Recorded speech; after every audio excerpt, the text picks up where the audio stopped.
O traveler! Art thou a stranger?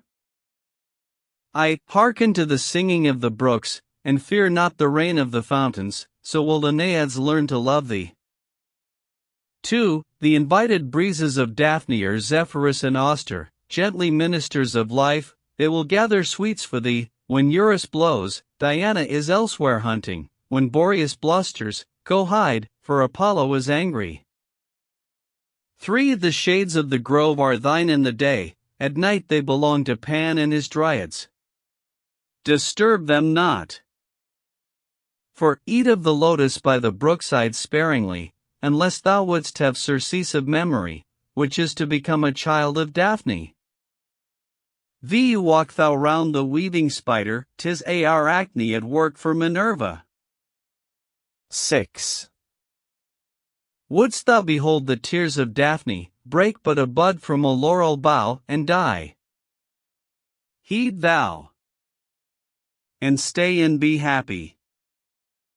Ben-Hur left the interpretation of the mystic Notas to others fast enclosing him, and turned away as the white bull was led by. The boy sat in the basket, followed by a procession, after them again, the woman with the goats, and behind her the flute and tabret players, and another procession of gift-bringers. Whither go they? Asked a bystander. Another made answer, the bull to Father Jove, the goat. Did not Apollo once keep the flocks of Admetus? Aye, the goat to Apollo. The goodness of the reader is again besought in favor of an explanation.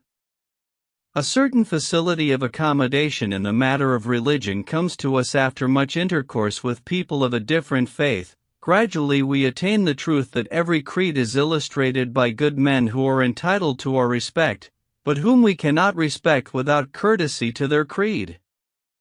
To this point Ben-Hur had arrived. Neither the years in Rome nor those in the galley had made any impression upon his religious faith, he was yet a Jew. In his view, nevertheless, it was not an impiety to look for the beautiful in the grove of Daphne. The remark does not interdict the further saying, if his scruples had been ever so extreme, not improbably he would at this time have smothered them.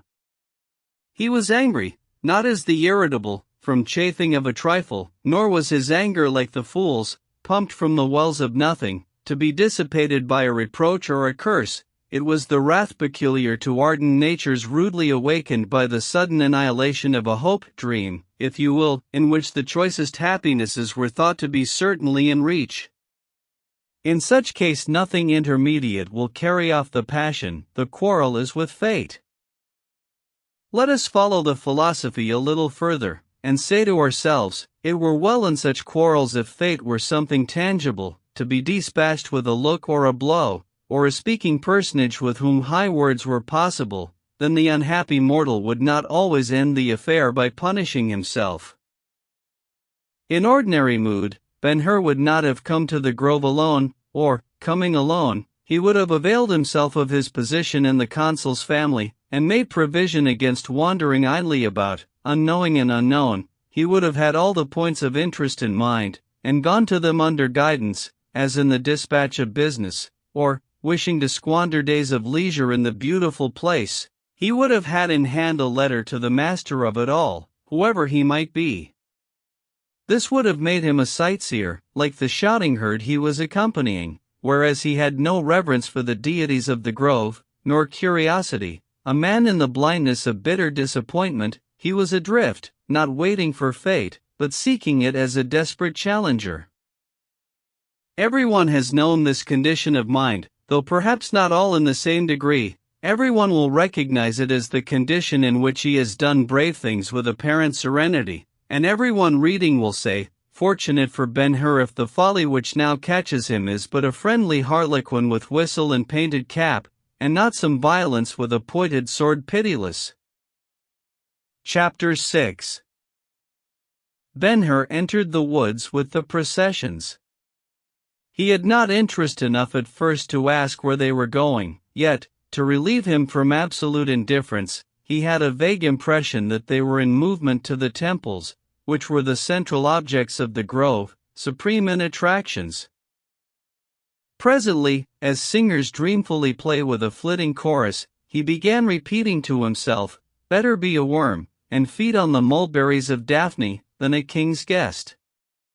Then of the much repetition arose questions importunate of answer.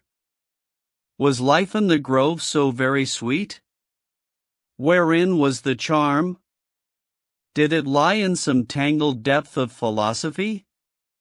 Or was it something in fact, something on the surface, discernible to everyday wakeful senses? Every year thousands, forswearing the world, gave themselves to service here. Did they find the charm? And was it sufficient, when found, to induce forgetfulness profound enough to shut out of mind the infinitely diverse things of life? Those that sweeten and those that embitter? Hopes hovering in the near future as well as sorrows born of the past? If the grove were so good for them, why should it not be good for him? He was a Jew. Could it be that the excellences were for all the world but children of Abraham? Forthwith he bent all his faculties to the task of discovery, unmindful of the singing of the gift-bringers and the quips of his associates. In the quest, the sky yielded him nothing. It was blue, very blue, and full of twittering swallows. So was the sky over the city. Farther on, out of the woods at his right hand, a breeze poured across the road, splashing him with a wave of sweet smells, blent of roses and consuming spices. He stopped, as did others, looking the way the breeze came. "A garden over there," he said, to a man at his elbow. "Rather some priestly ceremony and performance, something to Diana, or Pan, or a deity of the woods." The answer was in his mother tongue. Ben-Hur gave the speaker a surprised look. "A Hebrew?" he asked him. The man replied with a deferential smile. "I was born within a stone's throw of the marketplace in Jerusalem." Ben-Hur was proceeding to further speech, when the crowd surged forward, thrusting him out on the side of the walk next the woods, and carrying the stranger away. The customary gown and staff, a brown cloth on the head tied by a yellow rope, and a strong Judean face to avouch the garments of honest right, remained in the young man's mind, a kind of summary of the man. This took place at a point where a path into the woods began, offering a happy escape from the noisy processions. Ben-Hur availed himself of the offer. He walked first into a thicket which, from the road, appeared in a state of nature, close, impenetrable, a nesting place for wild birds. A few steps, however, gave him to see the master's hand even there. The shrubs were flowering or fruit-bearing. Under the bending branches the ground was pranked with brightest blooms, over them the jasmine stretched its delicate bonds. From lilac and rose, and lily and tulip, from oleander and strawberry tree, all old friends in the gardens of the valleys about the city of David, the air, lingering or in haste, loaded itself with exhalations day and night, and that nothing might be wanting to the happiness of the nymphs and naiads. Down through the flower-lighted shadows of the mass a brook went its course gently, and by many winding ways. Out of the thicket, as he proceeded, on his right and left, issued the cry of the pigeon and the cooing of turtle-doves. Blackbirds waited for him, and bided his coming close. A nightingale kept its place fearless, though he passed in arm's length. A quail ran before him at his feet, whistling to the brood she was leading, and as he paused for them to get out of his way, a figure crawled from a bed of honeyed musk brilliant with balls of golden blossoms. Ben-Hur was startled. Had he, indeed, been permitted to see a satyr at home?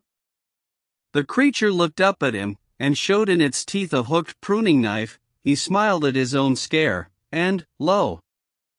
the charm was evolved. Peace without fear, peace a universal condition that it was. He sat upon the ground beneath a citron tree, which spread its gray roots sprawling to receive a branch of the brook. The nest of a titmouse hung close to the bubbling water, and the tiny creature looked out of the door of the nest into his eyes. Verily, the bird is interpreting to me, he thought. It says, I am not afraid of you, for the law of this happy place is love. The charm of the grove seemed plain to him. He was glad, and determined to render himself one of the lost in Daphne. In charge of the flowers and shrubs, and watching the growth of all the dumb excellences everywhere to be seen, could not he, like the man with the pruning knife in his mouth, forego the days of his troubled life, forego them forgetting and forgotten? But by and by his Jewish nature began to stir within him. The charm might be sufficient for some people. Of what kind were they? Love is delightful, ah! How pleasant as a successor to wretchedness like his! But was it all there was of life?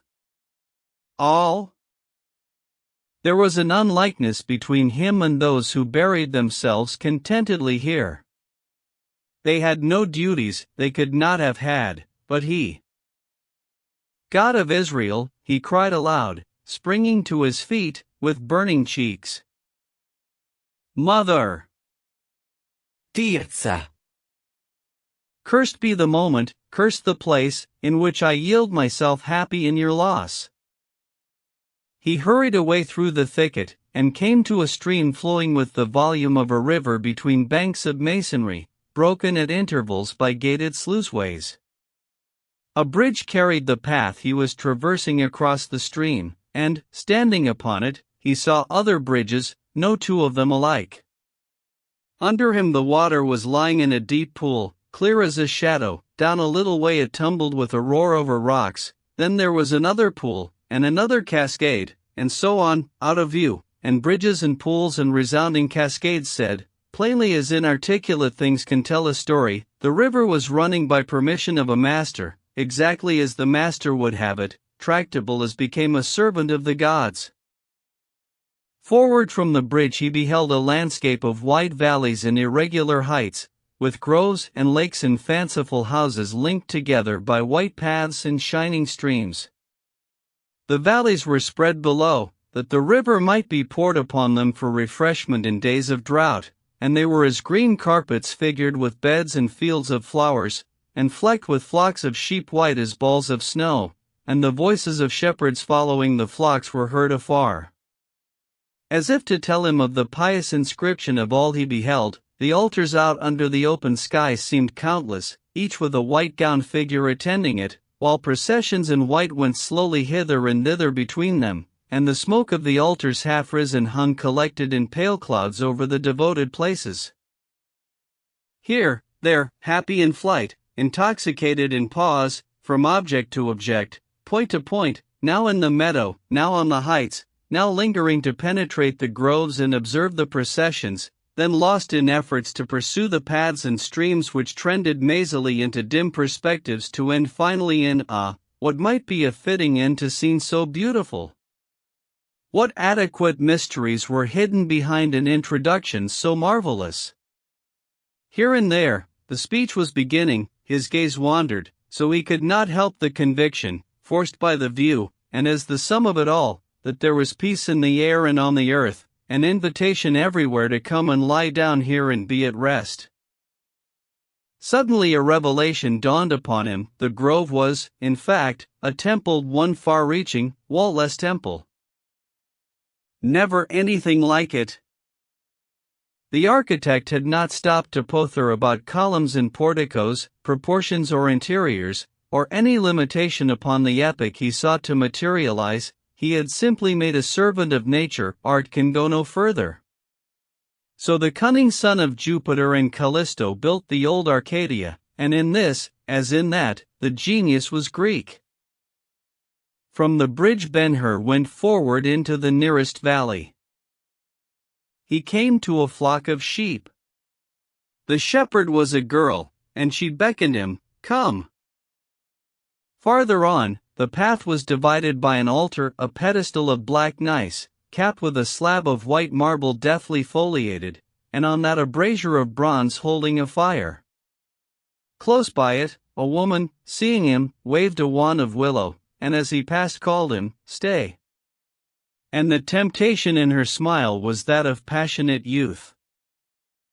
On yet farther, he met one of the processions, at its head a troop of little girls, nude except as they were covered with garlands, piped their shrill voices into a song. Then a troop of boys, also nude, their bodies deeply sun-browned, came dancing to the song of the girls. Behind them the procession, all women, bearing baskets of spices and sweets to the altars, women clad in simple robes, careless of exposure. As he went by they held their hands to him, and said, "Stay, and go with us." One, a Greek, sang a verse from Anacreon. For today I take or give, for today I drink and live, for today I beg or borrow. Who knows about the silent morrow? But he pursued his way indifferent, and came next to a grove luxuriant, in the heart of the vale at the point where it would be most attractive to the observing eye. As it came close to the path he was traveling, there was a seduction in its shade, and through the foliage he caught the shining of what appeared a pretentious statue, so he turned aside, and entered the cool retreat. The grass was fresh and clean. The trees did not crowd each other, and they were of every kind native to the east, blend well with strangers adopted from far quarters. Here grouped in exclusive companionship palm trees plumed like queens, their sycamores, overtopping laurels of darker foliage, and evergreen oaks rising verdantly, with cedars vast enough to be kings on Lebanon, and mulberries, and terebinths so beautiful it is not hyperbole to speak of them as blown from the orchards of paradise. The statue proved to be a Daphne of wondrous beauty. Hardly, however, had he time to more than glance at her face. At the base of the pedestal a girl and a youth were lying upon a tiger's skin asleep in each other's arms, close by them the implements of their service, his axe and sickle, her basket, flung carelessly upon a heap of fading roses. The exposure startled him. Back in the hush of the perfumed thicket he discovered, as he thought, that the charm of the great grove was peace without fear, and almost yielded to it. Now, in this sleep in the day's broad glare, this sleep at the feet of Daphne, he read a further chapter to which only the vaguest allusion is sufferable. The law of the place was love, but love without law. And this was the sweet peace of Daphne. This the life's end of her ministers. For this kings and princes gave of their revenues. For this a crafty priesthood subordinated nature, her birds and brooks and lilies, the river, the labor of many hands, the sanctity of altars, the fertile power of the sun. It would be pleasant now to record that as Ben-Hur pursued his walk assailed by such reflections, he yielded somewhat to sorrow for the votaries of the great outdoor temple, especially for those who, by personal service, kept it in a state so surpassingly lovely. How they came to the condition was not any longer a mystery. The motive, the influence, the inducement, were before him. Some there were, no doubt, caught by the promise held out to their troubled spirits of endless peace in a consecrated abode, to the beauty of which, if they had not money, they could contribute their labor. This class implied intellect peculiarly subject to hope and fear, but the great body of the faithful could not be classed with such. Apollo's nets were wide, and their meshes small, and hardly may one tell what all his fishermen landed, this less for that they cannot be described than because they ought not to be.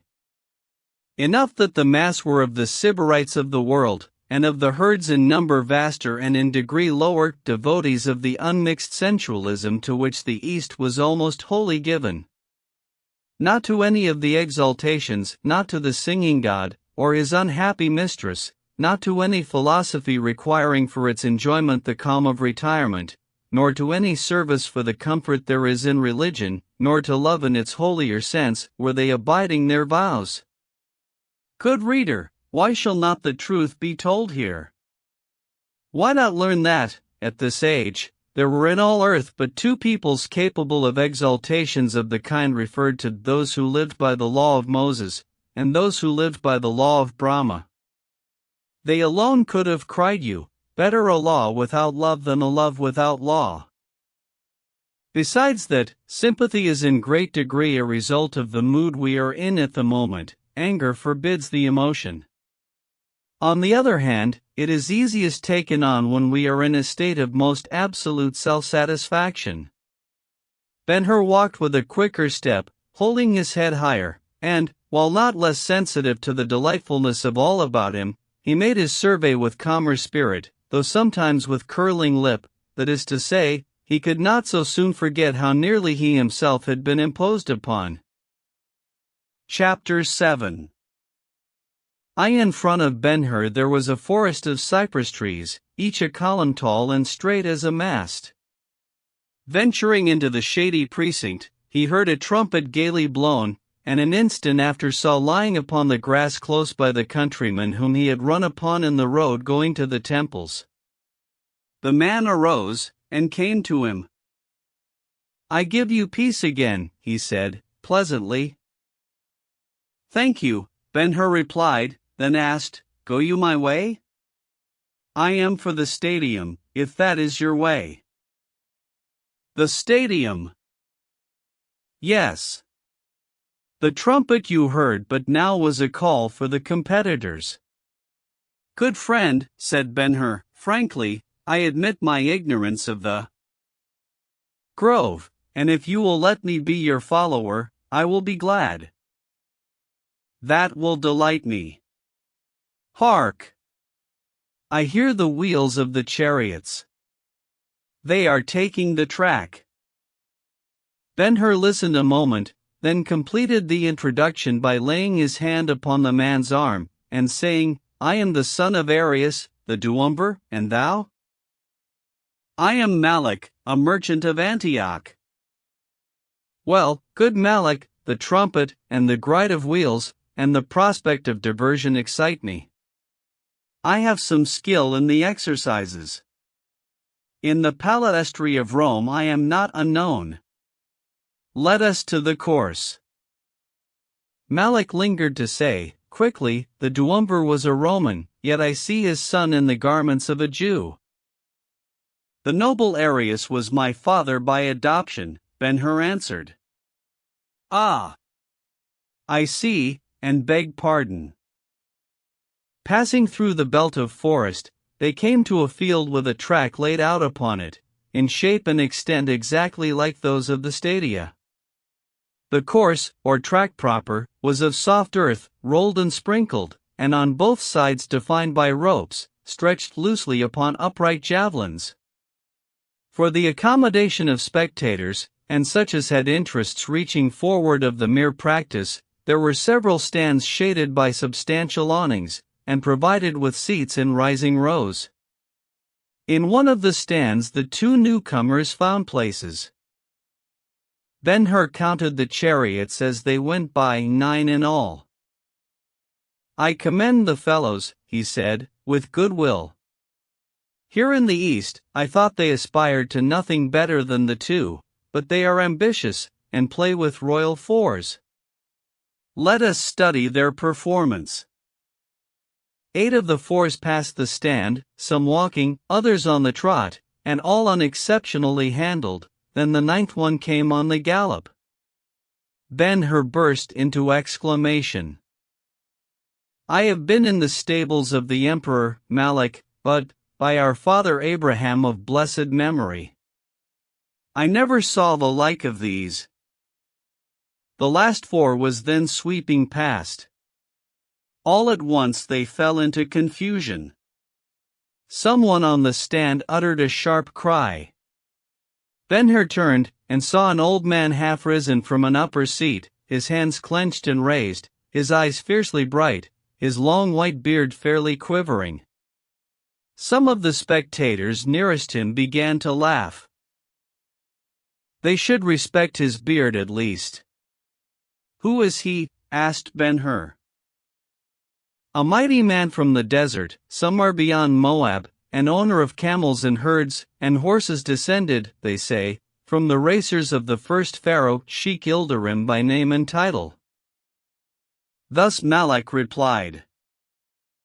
The driver meanwhile exerted himself to quiet the four, but without avail. Each ineffectual effort excited the sheik the more. "Abaddon seize him," yelled the patriarch, shrilly. "Run! Fly! Do you hear, my children?"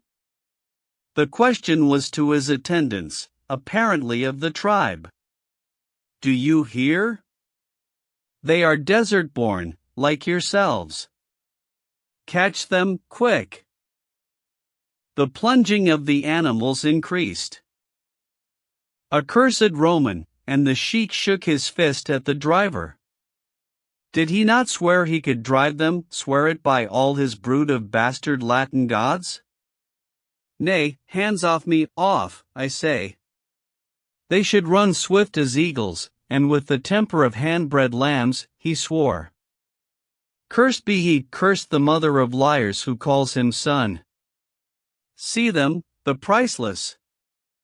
Let him touch one of them with a lash," and the rest of the sentence was lost in a furious grinding of his teeth.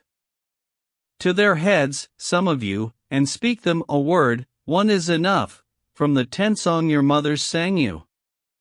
Oh, fool, fool that I was to put trust in a Roman."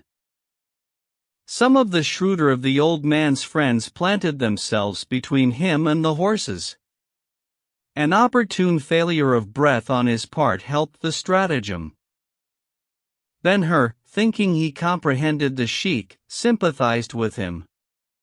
Far more than mere pride of property, more than anxiety for the result of the race, in his view it was within the possible for the patriarch, according to his habits of thought and his ideas of the inestimable, to love such animals with a tenderness akin to the most sensitive passion. They were all bright bays, unspotted, perfectly matched, and so proportioned as to seem less than they really were. Delicate ears pointed small heads, the faces were broad and full between the eyes, the nostrils in expansion disclosed membranes so deeply red as to suggest the flashing of flame, the necks were arches, overlaid with fine manes so abundant as to drape the shoulders and breast, while in happy consonance the forelocks were like revelings of silken veils. Between the knees and the fetlocks the legs were flat as an open hand, but above the knees they were rounded with mighty muscles, needful to upbear the shapely close-knit bodies. The hoofs were like cups of polished agate, and in rearing and plunging they whipped the air, and sometimes the earth, with tails glossy black and thick and long. The sheik spoke of them as the priceless, and it was a good saying. In this second and closer look at the horses, Ben-Hur read the story of their relation to their master. They had grown up under his eyes, objects of his special care in the day, his visions of pride in the night, with his family at home in the black tent out on the shadeless bosom of the desert, as his children beloved. That they might win him a triumph over the haughty and hated Roman, the old man had brought his loves to the city, never doubting they would win, if only he could find a trusty expert to take them in hand, not merely one with skill, but of a spirit which their spirits would acknowledge. Unlike the colder people of the West, he could not protest the driver's inability, and dismiss him civilly. An Arab and a sheik, he had to explode, and rive the air about him with clamor. Before the patriarch was done with his expletives, a dozen hands were at the bits of the horses, and their quiet assured. About that time, another chariot appeared upon the track, and, unlike the others, driver, vehicle, and racers were precisely as they would be presented in the circus the day of final trial. For a reason which will presently be more apparent, it is desirable now to give this turnout plainly to the reader. There should be no difficulty in understanding the carriage known to us all as the chariot of classical renown. One has but to picture to himself a dray with low wheels and broad axle, surmounted by a box open at the tail end. Such was the primitive pattern. Artistic genius came along in time, and, touching the rude machine, raised it into a thing of beauty that, for instance, in which aurora, riding in advance of the dawn, is given to our fancy. The jockeys of the ancients, quite as shrewd and ambitious as their successors of the present, called their humblest turnout a 2, and their best in grade a 4, in the latter, they contested the Olympics and the other festal shows founded in imitation of them. The same sharp gamesters preferred to put their horses to the chariot all abreast, and for distinction they termed the 2 next the pole yoke steeds, and those on the right and left outside tracemates. It was their judgment, also, that, by allowing the fullest freedom of action, the greatest speed was attainable. Accordingly, the harness resorted to was peculiarly simple. In fact, there was nothing of it save a collar round the animal's neck, and a trace fixed to the collar, unless the lines and a halter fall within the term. Wanting to hitch up, the masters pinned a narrow wooden yoke, or crosstree, near the end of the pole, and, by straps passed through rings at the end of the yoke, buckled the latter to the collar. The traces of the yoke steeds they hitched to the axle, those of the tracemates to the top rim of the chariot bed. There remained then but the adjustment of the lines, which, judged by the modern devices, was not the least curious part of the method. For this there was a large ring at the forward extremity of the pole. Securing the ends to that ring first, they parted the lines so as to give one to each horse, and proceeded to pass them to the driver, slipping them separately through rings on the inner side of the halters at the mouth. With this plain generalization in mind, all further desirable knowledge upon the subject can be had by following the incidents of the scene occurring. The other contestants had been received in silence. The last comer was more fortunate. While moving towards the stand from which we are viewing the scene, his progress was signalized by loud demonstrations, by clapping of hands and cheers, the effect of which was to center attention upon him exclusively. His yoke steeds, it was observed, were black, while the tracemates were snow white. In conformity to the exacting canons of Roman taste, they had all 4 been mutilated, that is to say, their tails had been clipped, and, to complete the barbarity, their shorn manes were divided into knots tied with flaring red and yellow ribbons. In advancing, the stranger at length reached a point where the chariot came into view from the stand, and its appearance would of itself have justified the shouting. The wheels were very marvels of construction.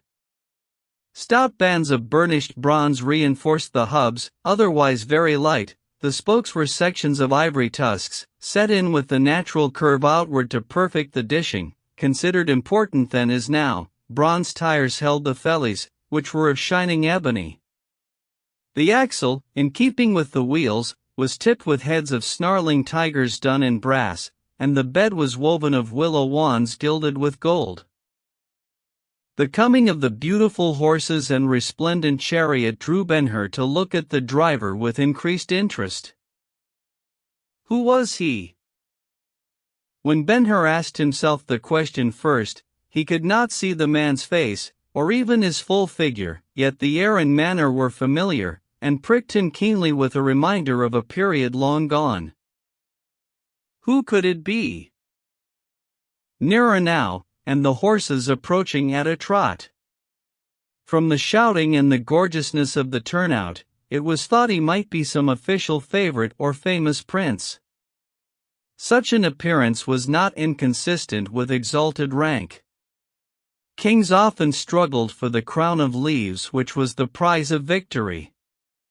Nero and calm Notas, it will be remembered, devoted themselves to the chariot. Ben-Hur arose and forced a passage down nearly to the railing in front of the lower seat of the stand. His face was earnest, his manner eager. And directly the whole person of the driver was in view. A companion rode with him, in classic description a Myrtilus, permitted men of high estate indulging their passion for the racecourse. Ben-Hur could see only the driver, standing erect in the chariot, with the reins passed several times round his body, a handsome figure, scantily covered by a tunic of light red cloth, in the right hand a whip, in the other, the arm raised and lightly extended, the 4 lines. The pose was exceedingly graceful and animated. The cheers and clapping of hands were received with statuesque indifference. Ben-Hur stood transfixed. His instinct and memory had served him faithfully. The driver was Messala. By the selection of horses, the magnificence of the chariot, the attitude and display of person, above all, by the expression of the cold, sharp, eagle features, imperialized in his countrymen by sway of the world through so many generations, Ben-Hur knew Messala unchanged, as haughty, confident, and audacious as ever, the same in ambition, cynicism, and mocking insouciance. Chapter 8. As Ben-Hur descended the steps of the stand, an Arab arose upon the last one at the foot, and cried out, "Men of the east and west, hearken! The good Sheikh Ilderim giveth greeting. With 4 horses, sons of the favorites of Solomon the Wise, he hath come up against the best. Needs he most a mighty man to drive them. Whoso will take them to his satisfaction, to him he promiseth enrichment forever. Here, there, in the city and in the circuses, and wherever the strong most do congregate, tell ye this his offer. So saith my master, Sheikh Ilderim the generous." The proclamation awakened a great buzz among the people under the awning. By night it would be repeated and discussed in all the sporting circles of Antioch. Ben-Hur, hearing it, stopped and looked hesitatingly from the herald to the sheikh. Malik thought he was about to accept the offer, but was relieved when he presently turned to him, and asked, "Good Malik, where to now?" The worthy replied, with a laugh, "Would you liken yourself to others visiting the grove for the first time, you will straightway to hear your fortune told." "My fortune, said you?" Though the suggestion has in it a flavor of unbelief, let us to the goddess at once. "Nay, son of Arius, these Apollonians have a better trick than that. Instead of speech with a Pythia or a Sibyl, they will sell you a plain papyrus leaf, hardly dry from the stalk, and bid you dip it in the water of a certain fountain, when it will show you a verse in which you may hear of your future." The glow of interest departed from Ben-Hur's face. "There are people who have no need to vex themselves about their future," he said, gloomily. "Then you prefer to go to the temples? The temples are Greek, are they not?" "They call them Greek.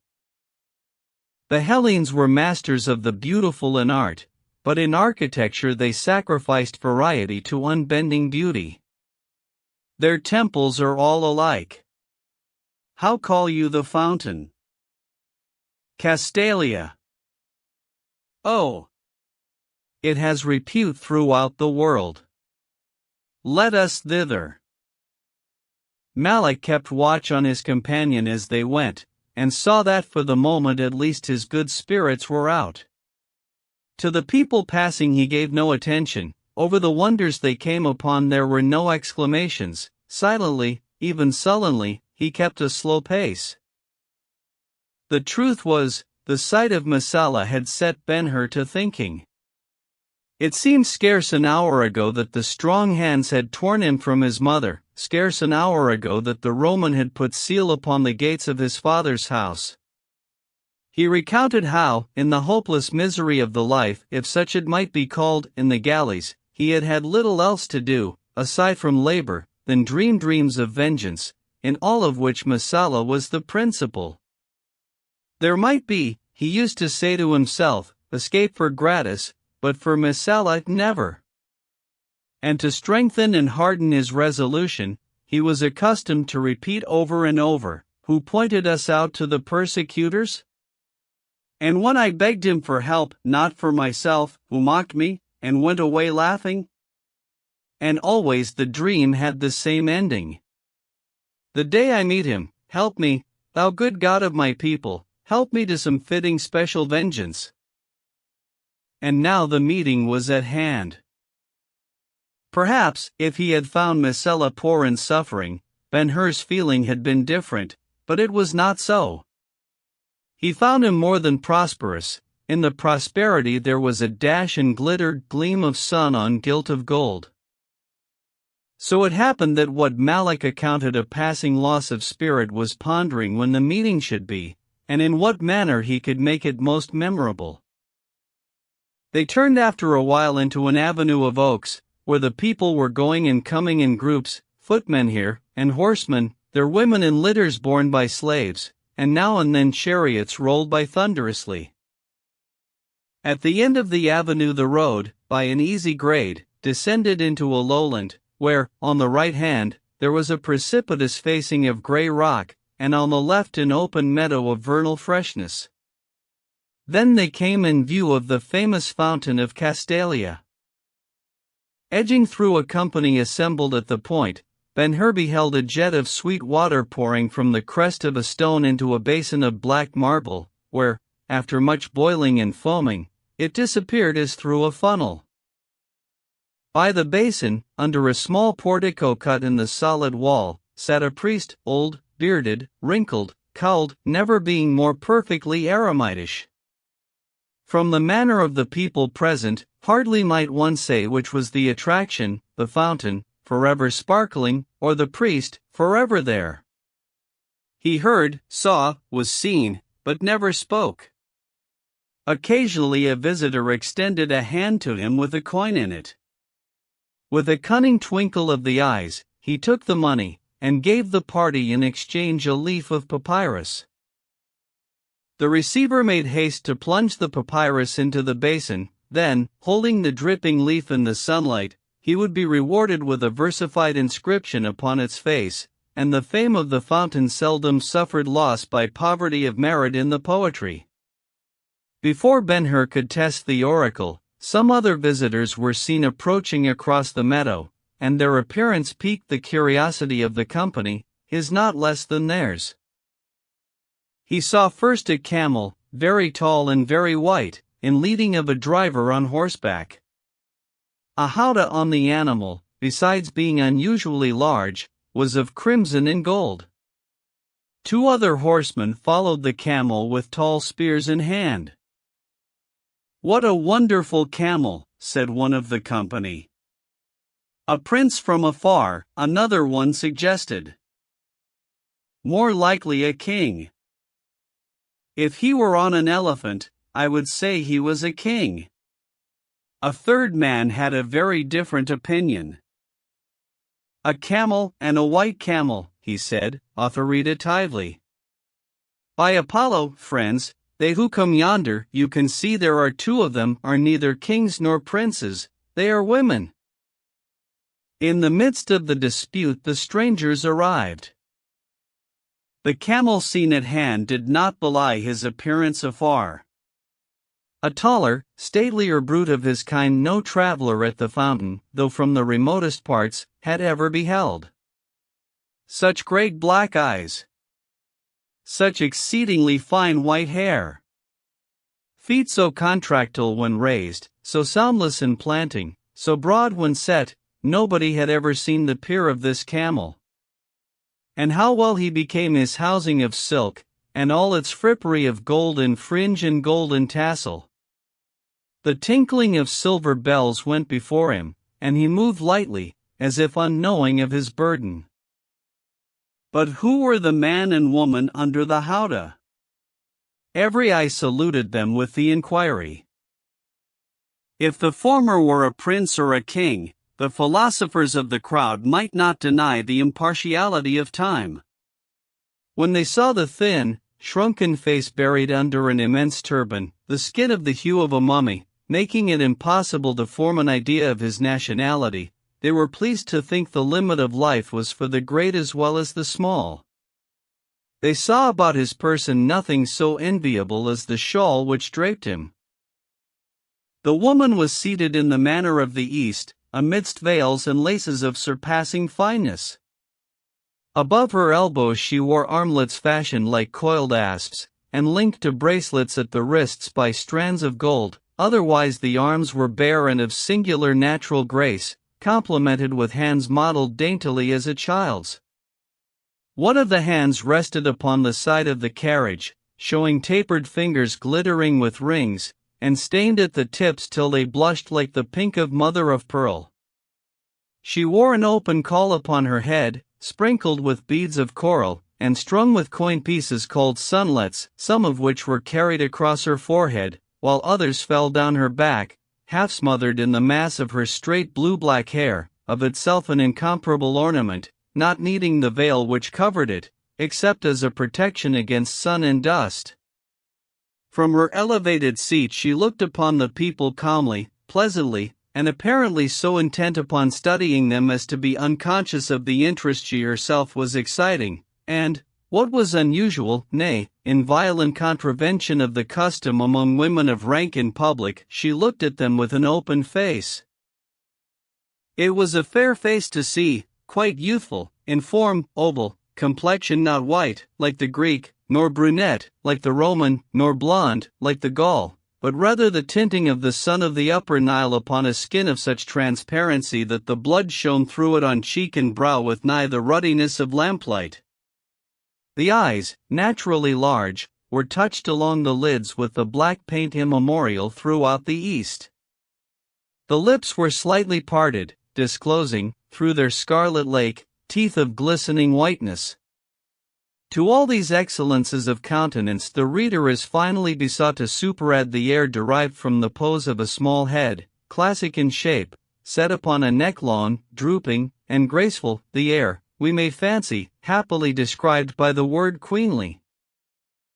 As if satisfied with the survey of people and locality, the fair creature spoke to the driver, an Ethiopian of vast brawn, naked to the waist, who led the camel nearer the fountain, and caused it to kneel, after which he received from her hand a cup, and proceeded to fill it at the basin. That instant the sound of wheels and the trampling of horses in rapid motion broke the silence her beauty had imposed, and, with a great outcry, the bystanders parted in every direction, hurrying to get away. The Roman has a mind to ride us down. Look out! Malak shouted to Ben-Hur, setting him at the same time an example of hasty flight. The latter faced to the direction the sounds came from, and beheld Messala in his chariot pushing the four straight at the crowd. This time the view was near and distinct. The parting of the company uncovered the camel, which might have been more agile than his kind generally, yet the hoofs were almost upon him, and he resting with closed eyes, chewing the endless cud with such sense of security as long favoritism may be supposed to have bred in him. The Ethiopian wrung his hands afraid.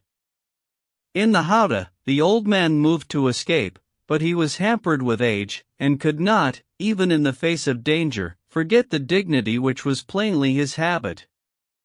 It was too late for the woman to save herself. Ben-Hur stood nearest them, and he called to Messala. Hold! Look where thou goest! Back, back! The patrician was laughing in hearty good humor, and, seeing there was but one chance of rescue, Ben-Hur stepped in, and caught the bits of the left yoke-steed in his mate. Dog of a Roman! Carest thou so little for life? He cried, putting forth all his strength. The two horses reared, and drew the others round. The tilting of the pole tilted the chariot. Messala barely escaped a fall, while his complacent Myrtilus rolled back like a clod to the ground.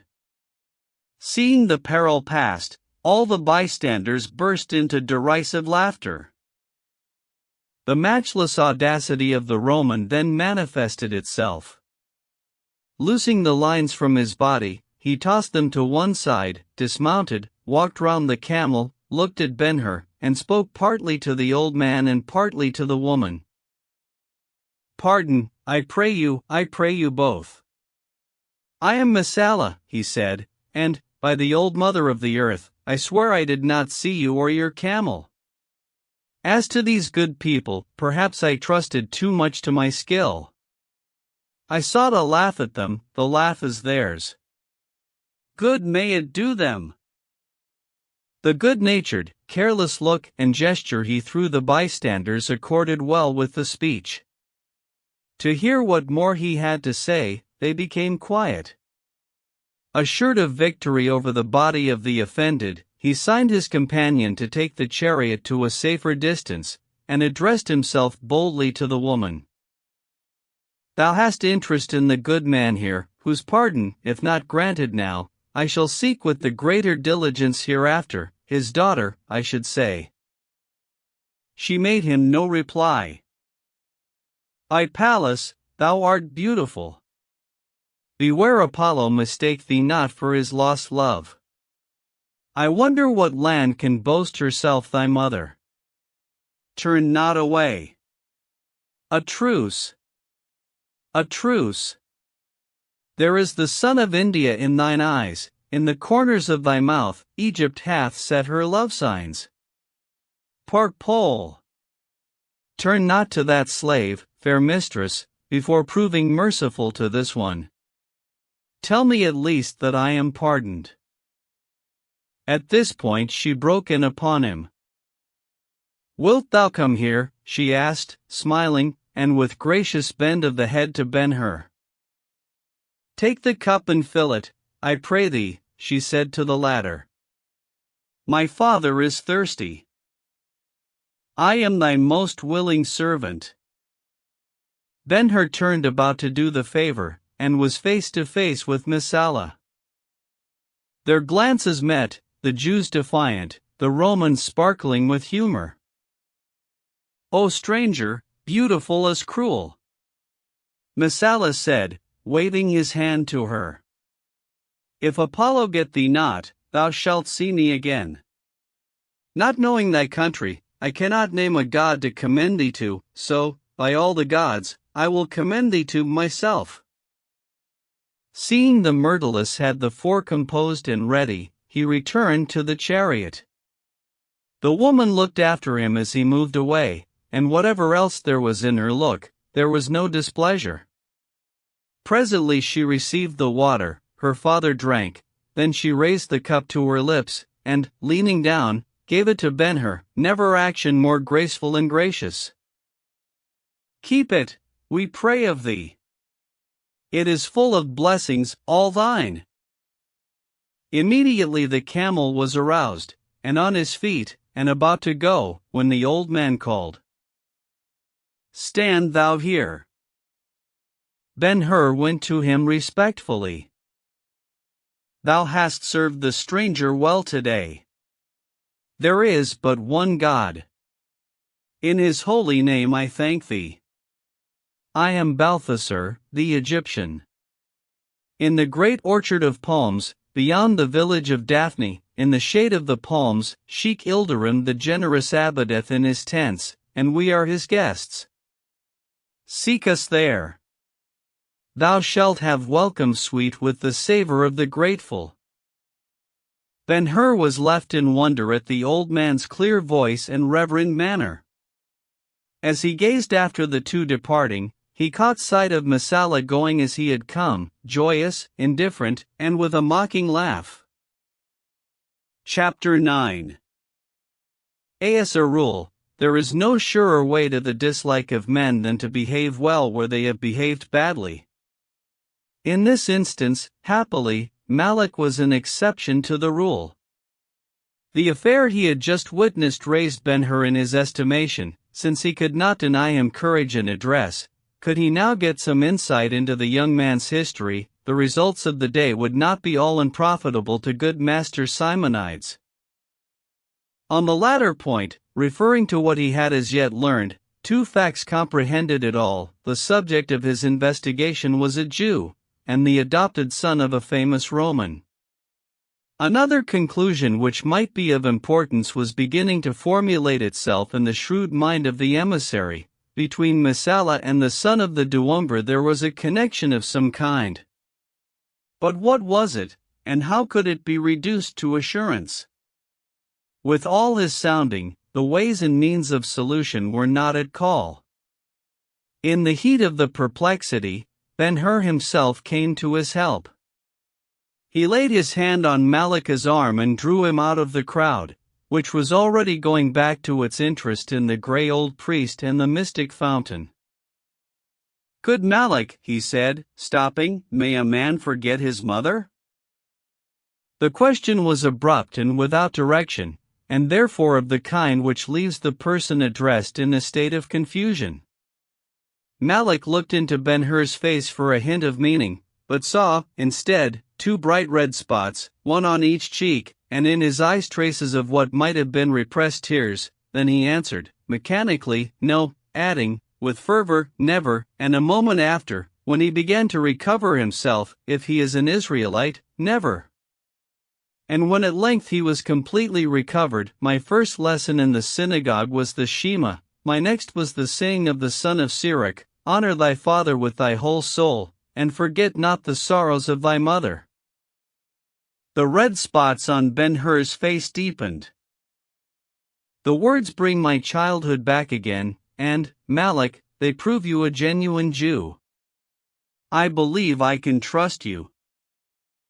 Ben-Hur let go the arm he was holding, and caught the folds of the gown covering his own breast, and pressed them close, as if to smother a pain, or a feeling there as sharp as a pain. My father, he said, bore a good name, and was not without honor in Jerusalem, where he dwelt. My mother, at his death, was in the prime of womanhood, and it is not enough to say of her she was good and beautiful. In her tongue was the law of kindness, and her works were the praise of all in the gates, and she smiled at days to come. I had a little sister, and she and I were the family, and we were so happy that I, at least, have never seen harm in the saying of the old rabbi, God could not be everywhere, and, therefore, he made mothers. One day an accident happened to a Roman in authority as he was riding past our house at the head of a cohort. The legionaries burst the gate and rushed in and seized us. I have not seen my mother or sister since. I cannot say they are dead or living. I do not know what became of them. But, Malik, the man in the chariot yonder, was present at the separation. He gave us over to the captors, he heard my mother's prayer for her children, and he laughed when they dragged her away. Hardly may one say which graves deepest in memory, love or hate. Today I knew him afar, and, Malik. He caught the listener's arm again. And, Malik, he knows and takes with him now the secret I would give my life for. He could tell if she lives, and where she is, and her condition, if she know, that much sorrow has made the two as one. If they are dead, he could tell where they died, and of what, and where their bones await my finding. And will he not? No. Why? I am a Jew, and he is a Roman. But Romans have tongues, and Jews, though ever so despised, have methods to beguile them. For such as he? No, and, besides, the secret is one of state. All my father's property was confiscated and divided. Malik nodded his head slowly, much as to admit the argument. Then he asked anew, did he not recognize you? He could not. I was sent to death in life, and have been long since accounted of the dead. I wonder you did not strike him, said Malik, yielding to a touch of passion. That would have been to put him past serving me forever. I would have had to kill him, and death, keeps secrets better even than a guilty Roman. The man who, with so much to avenge, could so calmly put such an opportunity aside must be confident of his future or have ready some better design, and Malik's interest changed with the thought. It ceased to be that of an emissary in duty bound to another. Ben-Hur was actually asserting a claim upon him for his own sake. In other words, Malik was preparing to serve him with good heart and from downright admiration. After brief pause, Ben-Hur resumed speaking. I would not take his life, good Malik, against that extreme the possession of the secret is for the present, at least, his safeguard, yet I may punish him, and so you give me help, I will try. He is a Roman, said Malik, without hesitation, and I am of the tribe of Judah. I will help you. If you choose, put me under oath, under the most solemn oath. Give me your hand, that will suffice." As their hands fell apart, Ben-Hur said, with lightened feeling, "That I would charge you with is not difficult, good friend, neither is it dreadful to conscience. Let us move on." They took the road which led to the right across the meadow spoken of in the description of the coming to the fountain. Ben-Hur was the first to break the silence. "Do you know Sheikh Ilderim the Generous?" "Yes." "Where is his orchard of palms? Or, rather, Malik, how far is it beyond the village of Daphne?" Malik was touched by a doubt. He recalled the prettiness of the favor shown him by the woman at the fountain, and wondered if he who had the sorrows of a mother in mind was about to forget them for a lure of love. Yet he replied, "The orchard of palms lies beyond the village 2 hours by horse, and 1 by a swift camel." "Thank you, and to your knowledge once more. Have the games of which you told me been widely published? And when will they take place?" The questions were suggestive, and if they did not restore Malik his confidence, they at least stimulated his curiosity. "Oh yes, they will be of ample splendor. The prefect is rich, and could afford to lose his place, yet, as is the way with successful men, his love of riches is nowise diminished, and to gain a friend at court, if nothing more, he must make ado for the consul Maxentius, who is coming hither to make final preparations for a campaign against the Parthians. The money there is in the preparations the citizens of Antioch know from experience, so they have had permission to join the prefect in the honors intended for the great man. A month ago heralds went to the 4 quarters to proclaim the opening of the circus for the celebration. The name of the prefect would be of itself good guarantee of variety and magnificence, particularly throughout the East, but when to his promises Antioch joins hers, all the islands and the cities by the sea stand assured of the extraordinary, and will be here in person or by their most famous professionals. The fees offered are royal. And the circus, I have heard it is second only to the Maximus. At Rome, you mean? Well, ours seats 200,000 people, yours seats 75,000 more, yours is of marble, so is ours, in arrangement they are exactly the same. Are the rules the same? Malik smiled. If Antioch dared be original, son of Arius, Rome would not be the mistress she is. The laws of the Circus Maximus govern except in one particular, there but 4 chariots may start at once, here all start without reference to number. That is the practice of the Greeks, said Ben-Hur. Yes, Antioch is more Greek than Roman. So then, Malik, I may choose my own chariot? Your own chariot and horses. There is no restriction upon either. While replying, Malik observed the thoughtful look on Ben-Hur's face give place to one of satisfaction. One thing more now, O Malik. When will the celebration be? Ah! Your pardon, the other answered. Tomorrow and the next day, he said, counting aloud, then, to speak in the Roman style, if the sea gods be propitious, the consul arrives. Yes, the 6th day from this we have the games. The time is short, Malik, but it is enough. The last words were spoken decisively. By the prophets of our old Israel. I will take to the reins again. Stay. A condition. Is there assurance that Messala will be a competitor? Malik saw now the plan, and all its opportunities for the humiliation of the Roman, and he had not been true descendant of Jacob if, with all his interest wakened, he had not rushed to a consideration of the chances. His voice actually trembled as he said, Have you the practice? Fear not, my friend. The winners in the Circus Maximus have held their crowns these 3 years at my will. Ask the best of them, and they will tell you so. In the last great games the emperor himself offered me his patronage if I would take his horses in hand and run them against the entries of the world. But you did not? Malak spoke eagerly. I am a Jew. Ben-Hur seemed shrinking within himself as he spoke.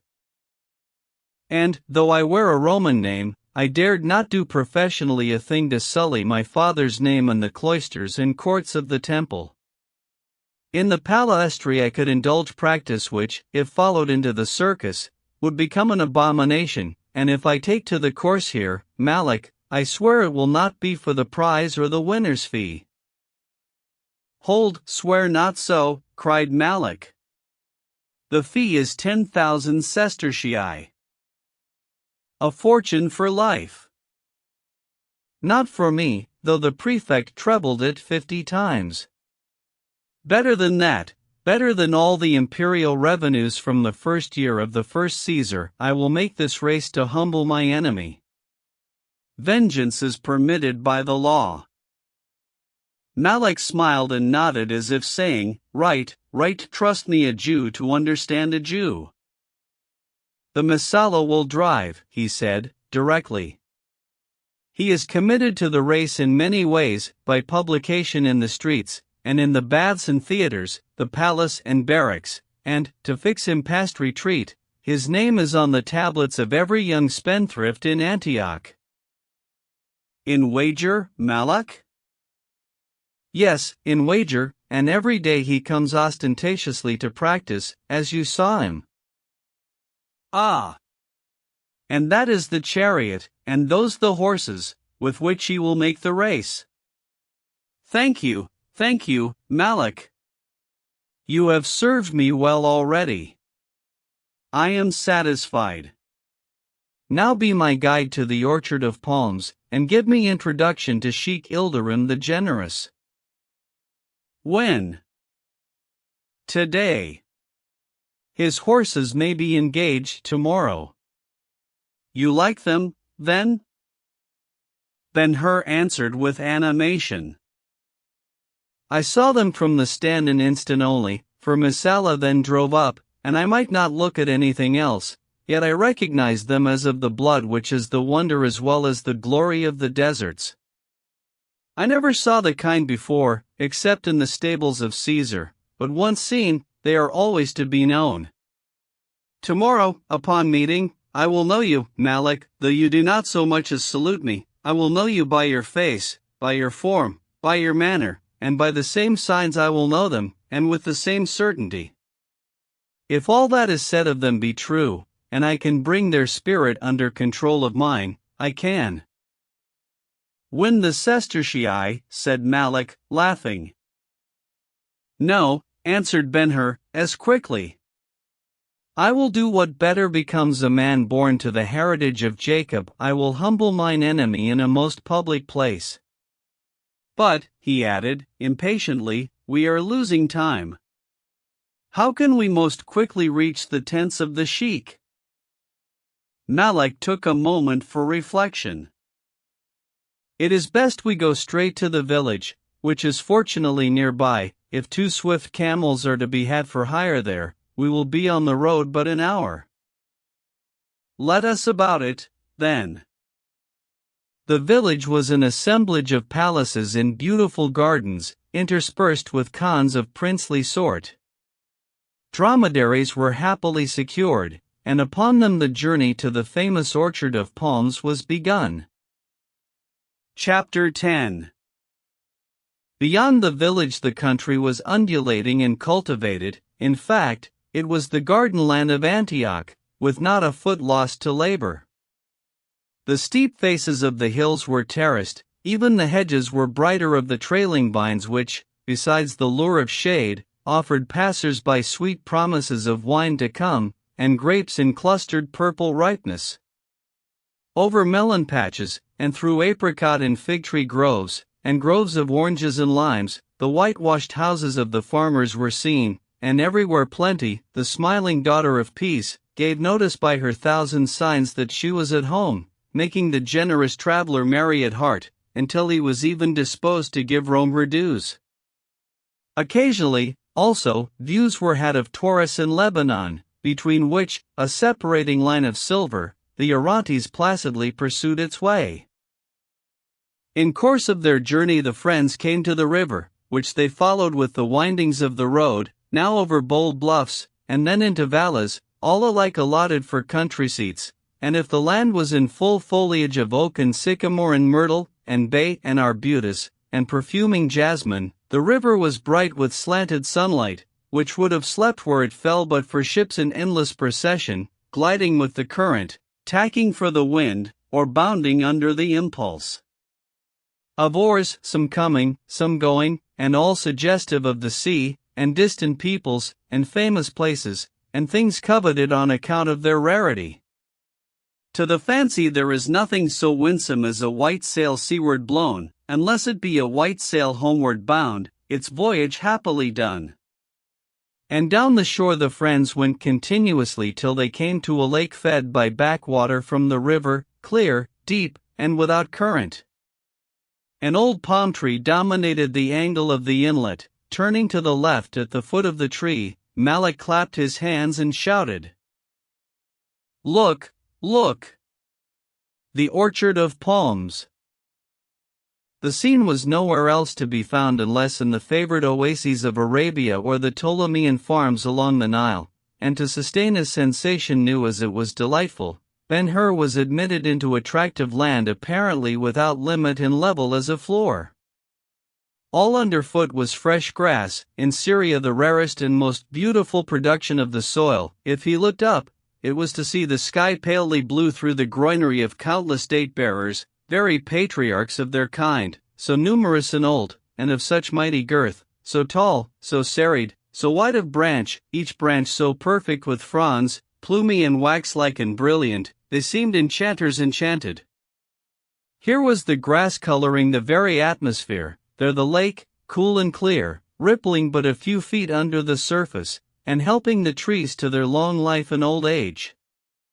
Did the grove of Daphne excel this one? And the palms, as if they knew Ben-Hur's thought, and would win him after a way of their own, seemed, as he passed under their arches, to stir and sprinkle him with dewy coolness. The road wound in close parallelism with the shore of the lake, and when it carried the travelers down to the water's edge, there was always on that side a shining expanse limited not far off by the opposite shore, on which, as on this one, no tree but the palm was permitted. "See that," said Malak, pointing to a giant of the place. "Each ring upon its trunk marks a year of its life. Count them from root to branch, and if the sheik tells you the grove was planted before the Seleucidae were heard of in Antioch, do not doubt him. One may not look at a perfect palm tree but that, with a subtlety all its own, it assumes a presence for itself, and makes a poet of the beholder. This is the explanation of the honors it has received, beginning with the artists of the first kings, who could find no form in all the earth to serve them so well as a model for the pillars of their palaces and temples, and for the same reason Ben-Hur was moved to say, "As I saw him at the stand today, good Malak, Sheikh Ilderim appeared to be a very common man. The rabbis in Jerusalem would look down upon him, I fear, as a son of a dog of Edom. How came he in possession of the orchard? And how has he been able to hold it against the greed of Roman governors? If blood derives excellence from time, son of Arius, then is old Ilderim a man, though he be an uncircumcised Edomite." Malak spoke warmly. All his fathers before him were sheiks. One of them, I shall not say when he lived or did the good deed, once helped a king who was being hunted with swords. The story says he loaned him 1,000 horsemen, who knew the paths of the wilderness and its hiding places as shepherds know the scant hills they inhabit with their flocks, and they carried him here and there until the opportunity came, and then with their spears they slew the enemy, and set him upon his throne again. And the king, it is said, remembered the service, and brought the son of the desert to this place, and bade him set up his tent and bring his family and his herds, for the lake and trees, and all the land from the river to the nearest mountains, were his and his children's forever. And they have never been disturbed in the possession. The rulers succeeding have found it policy to keep good terms with the tribe, to whom the Lord has given increase of men and horses, and camels and riches, making them masters of many highways between cities, so that it is with them any time they please to say to commerce, Go in peace, or stop, and what they say shall be done. Even the prefect in the citadel overlooking Antioch thinks it happy day with him when Ilderim, surnamed the Generous on account of good deeds done unto all manner of men, with his wives and children, and his trains of camels and horses, and his belongings of sheep, moving as our fathers Abraham and Jacob moved, comes up to exchange briefly his bitter wells for the pleasantness you see about us. How is it, then, said Ben-Hur, who had been listening unmindful of the slow gait of the dromedaries. I saw the sheik tear his beard while he cursed himself that he had put trust in a Roman. Caesar, had he heard him, might have said, I like not such a friend as this, put him away. It would be but shrewd judgment, Malak replied, smiling. Ilderim is not a lover of Rome, he has a grievance. 3 years ago the Parthians rode across the road from Basra to Damascus, and fell upon a caravan laden, among other things, with the incoming tax returns of a district over that way. They slew every creature taken, which the censors in Rome could have forgiven if the imperial treasure had been spared and forwarded. The farmers of the taxes, being chargeable with the loss, complained to Caesar, and Caesar held Herod to payment, and Herod, on his part, seized property of Ilderim, whom he charged with treasonable neglect of duty. The sheik appealed to Caesar, and Caesar has made him such answer as might be looked for from the unwinking Sphinx. The old man's heart has been aching sore ever since, and he nurses his wrath, and takes pleasure in its daily growth. He can do nothing, Malak. Well, said Malak, that involves another explanation, which I will give you, if we can draw nearer. But see, the hospitality of the sheik begins early, the children are speaking to you. The dromedaries stopped, and Ben-Hur looked down upon some little girls of the Syrian peasant class, who were offering him their baskets filled with dates.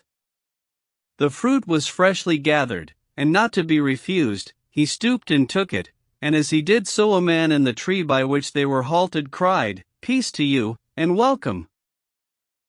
Their thanks said to the children, the friends moved on at such gait as the animals chose. You must know, Malak continued, pausing now and then to dispose of a date, that the merchant Simonides gives me his confidence, and sometimes flatters me by taking me into counsel, and as I attend him at his house, I have made acquaintance with many of his friends, who, knowing my footing with the host, talk to him freely in my presence. In that way I became somewhat intimate with Sheik Ilderim. For a moment Ben-Hur's attention wandered. Before his mind's eye there arose the image, pure, gentle, and appealing, of Esther, the merchant's daughter. Her dark eyes bright with the peculiar Jewish luster met his immodest gaze. He heard her step as when she approached him with the wine, and her voice as she tendered him the cup, and he acknowledged to himself again all the sympathy she manifested for him, and manifested so plainly that words were unnecessary, and so sweetly that words would have been but a detraction. The vision was exceeding pleasant, but upon his turning to Malak, it flew away. A few weeks ago, said Malak, continuing, the old Arab called on Simonides, and found me present. I observed he seemed much moved about something, and, in deference, offered to withdraw, but he himself forbade me. As you are an Israelite, he said, stay, for I have a strange story to tell. The emphasis on the word Israelite excited my curiosity. I remained, and this is in substance his story. I cut it short because we are drawing nigh the tent, and I leave the details to the good man himself. A good many years ago, 3 men called at Ilderim's tent out in the wilderness.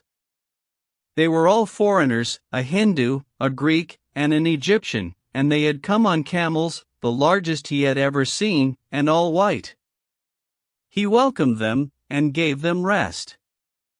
Next morning they arose and prayed a prayer new to the sheikh, a prayer addressed to God and his son, this with much mystery besides.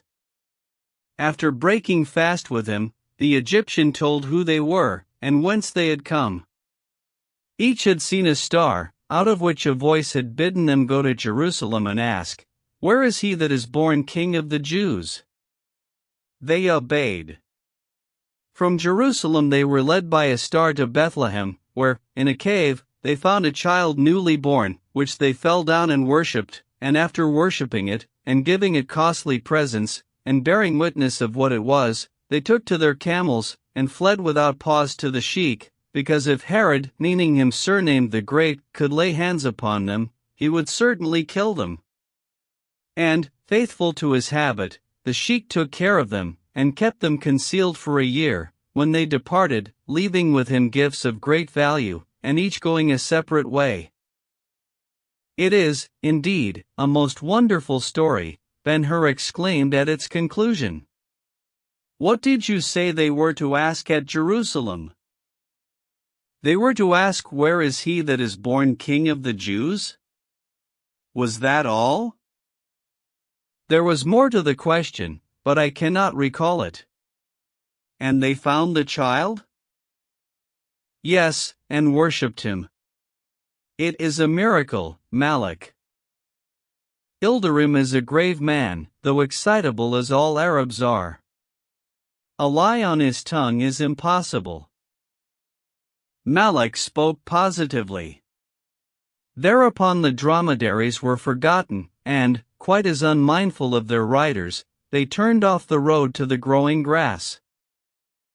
Has Ilderim nothing more of the 3 men? Asked Ben-Hur.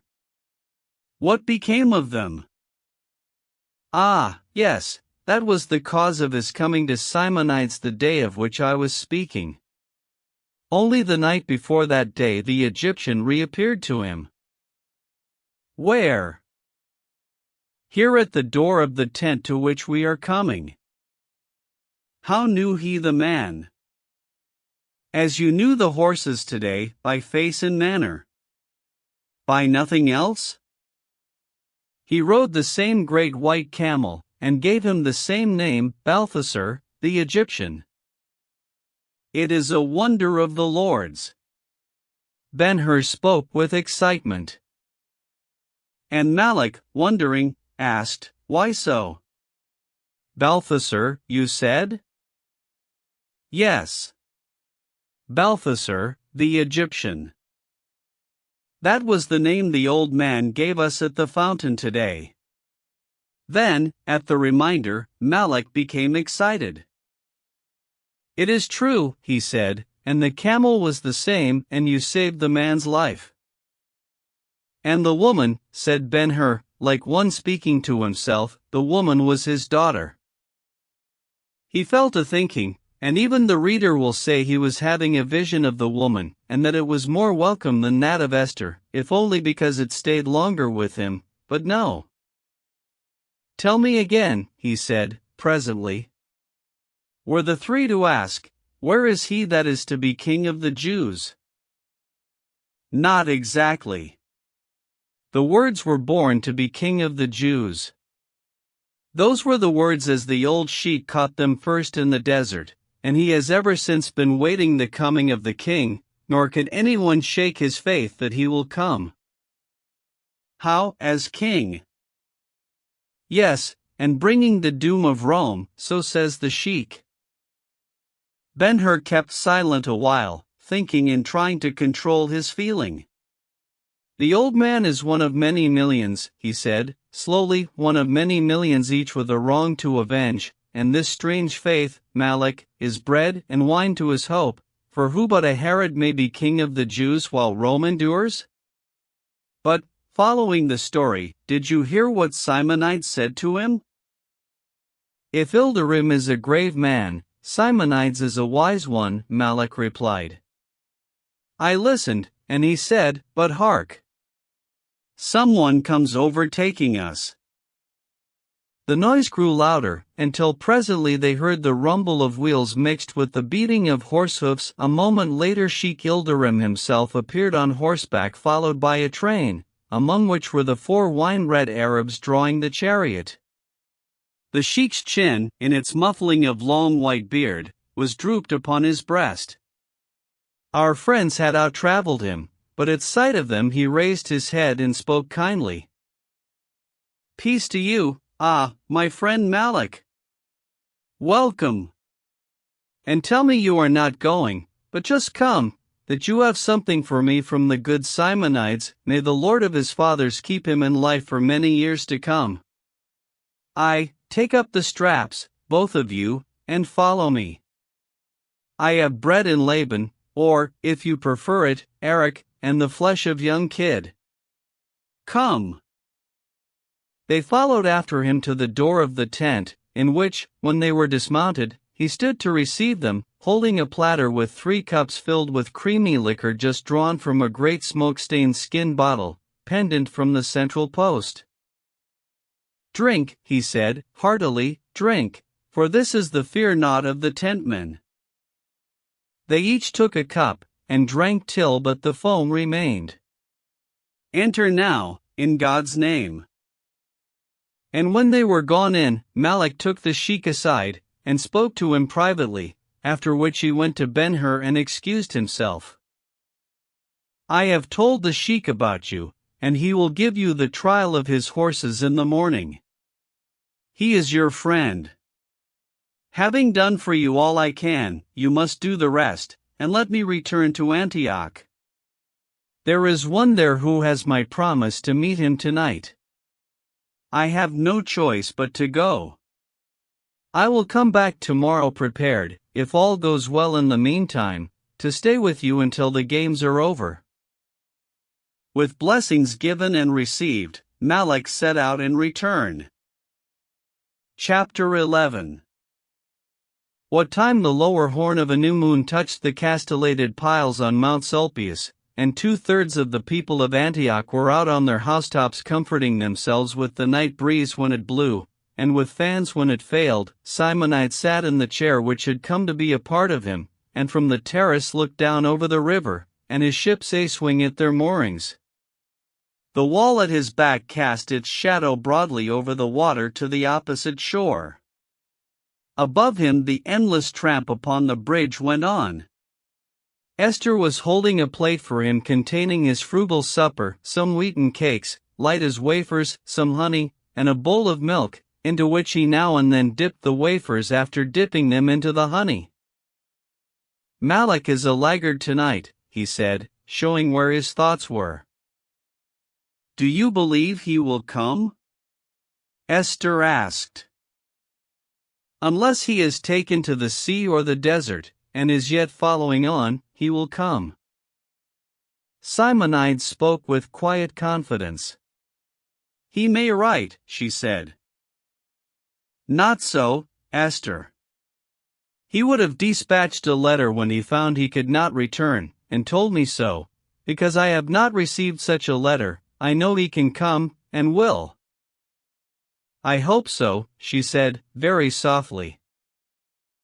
Something in the utterance attracted his attention. It might have been the tone, it might have been the wish. The smallest bird cannot light upon the greatest tree without sending a shock to its most distant fiber. Every mind is at times no less sensitive to the most trifling words. "You wish him to come, Esther?" he asked.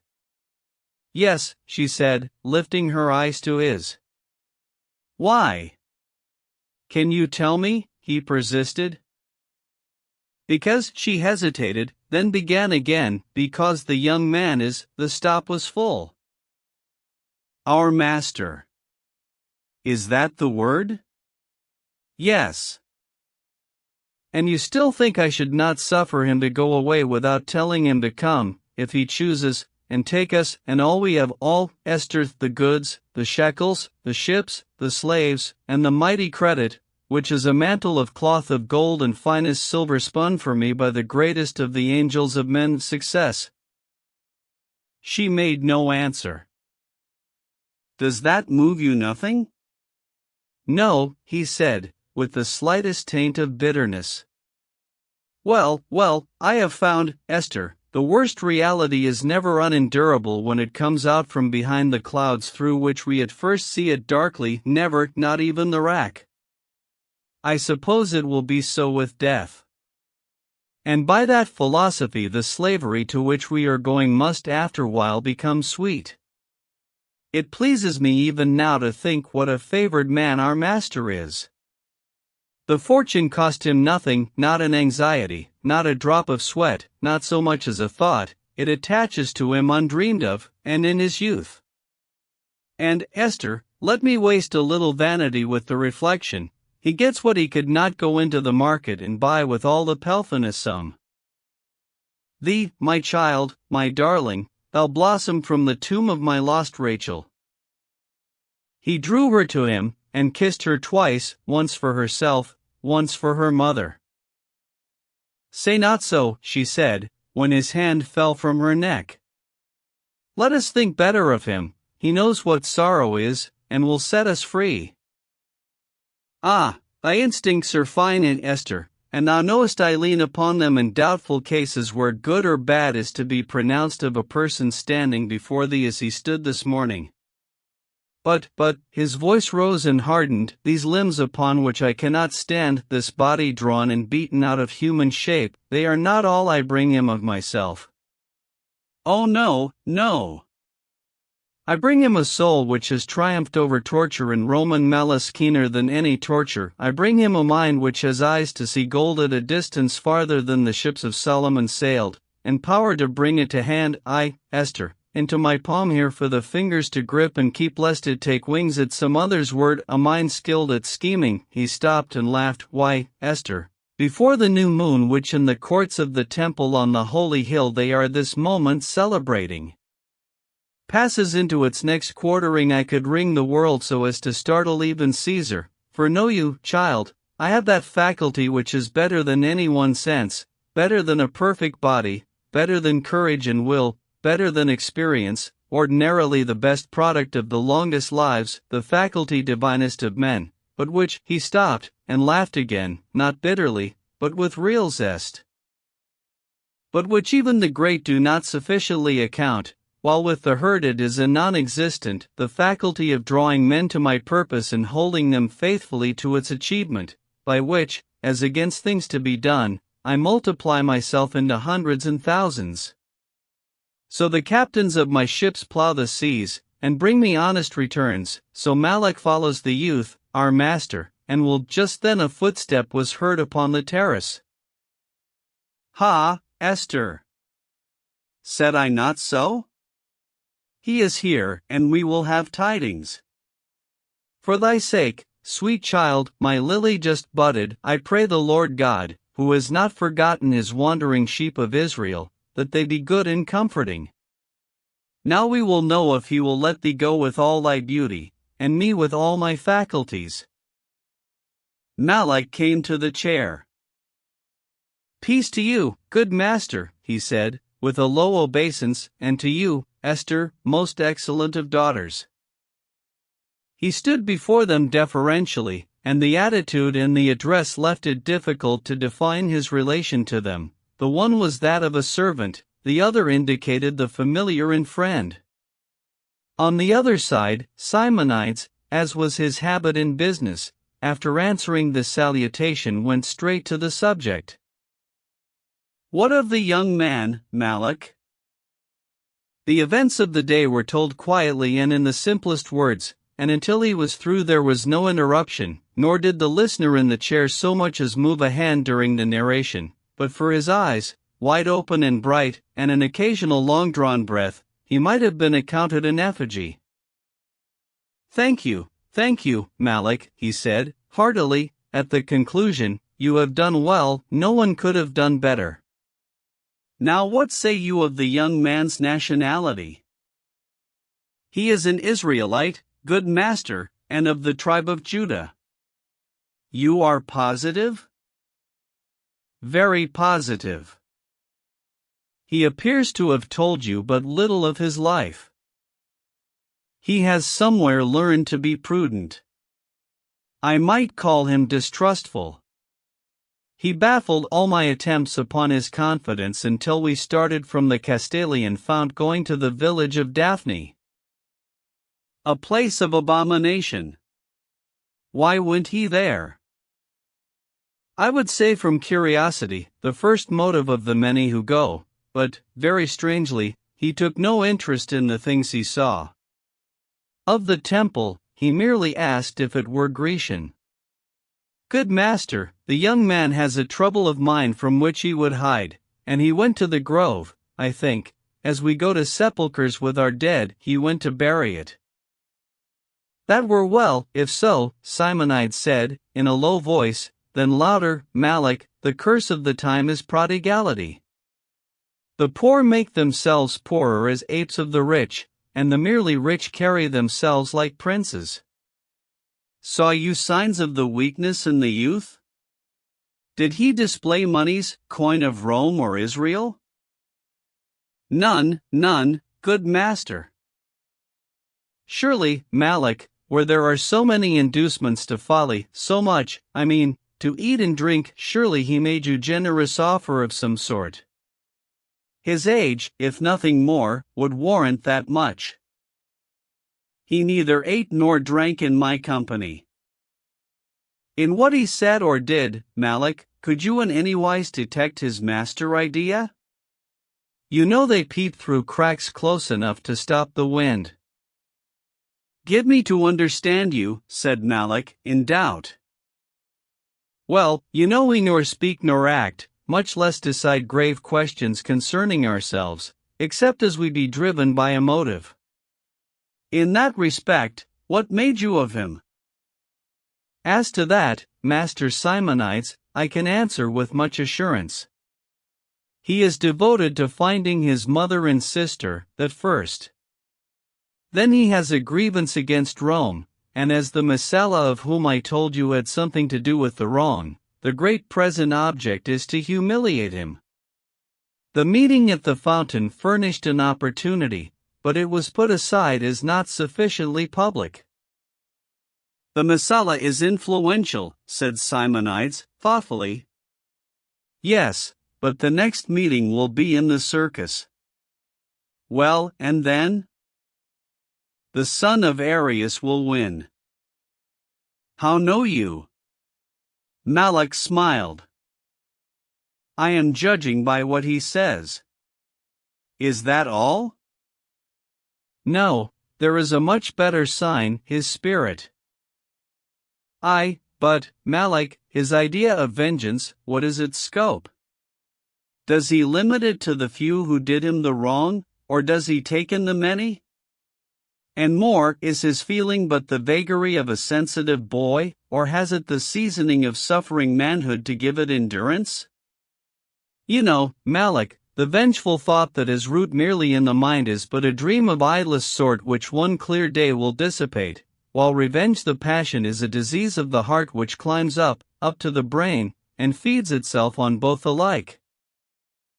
In this question, Simonides for the first time showed signs of feeling. He spoke with rapid utterance, and with clenched hands and the eagerness of a man illustrating the disease he described. Good my master, Malak replied, one of my reasons for believing the young man a Jew is the intensity of his hate.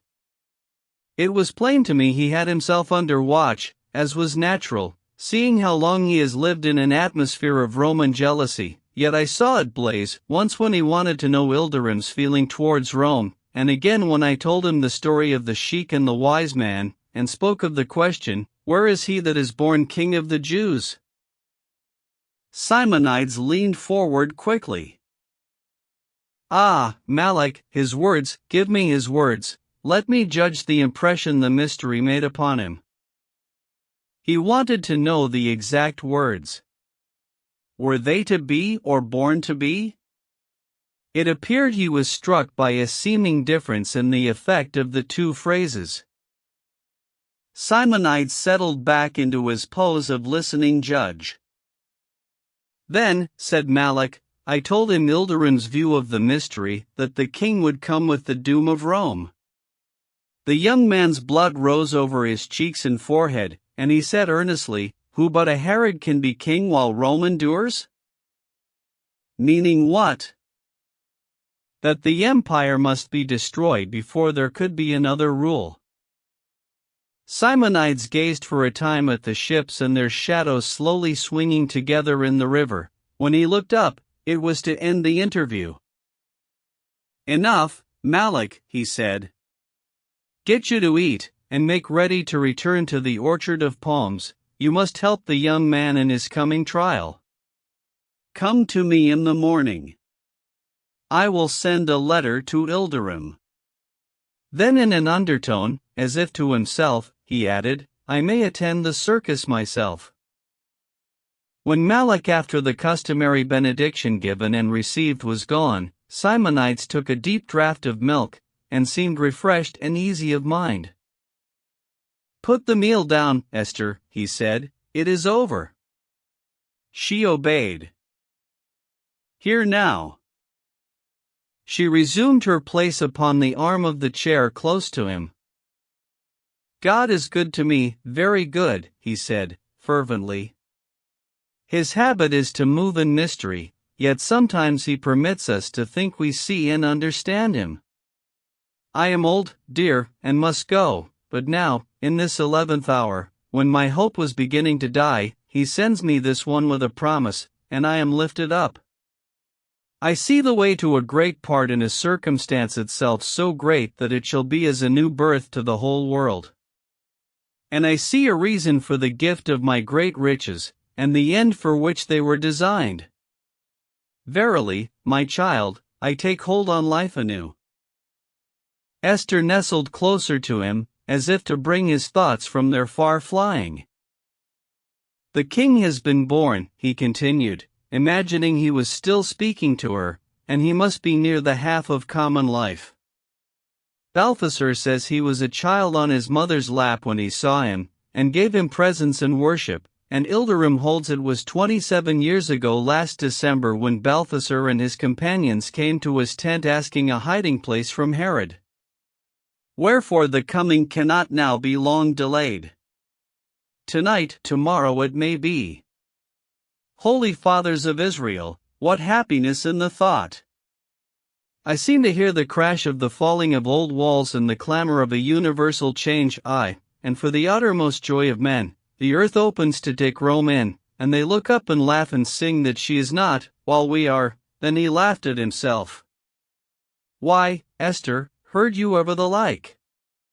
Surely, I have on me the passion of a singer, the heat of blood and the thrill of Miriam and David.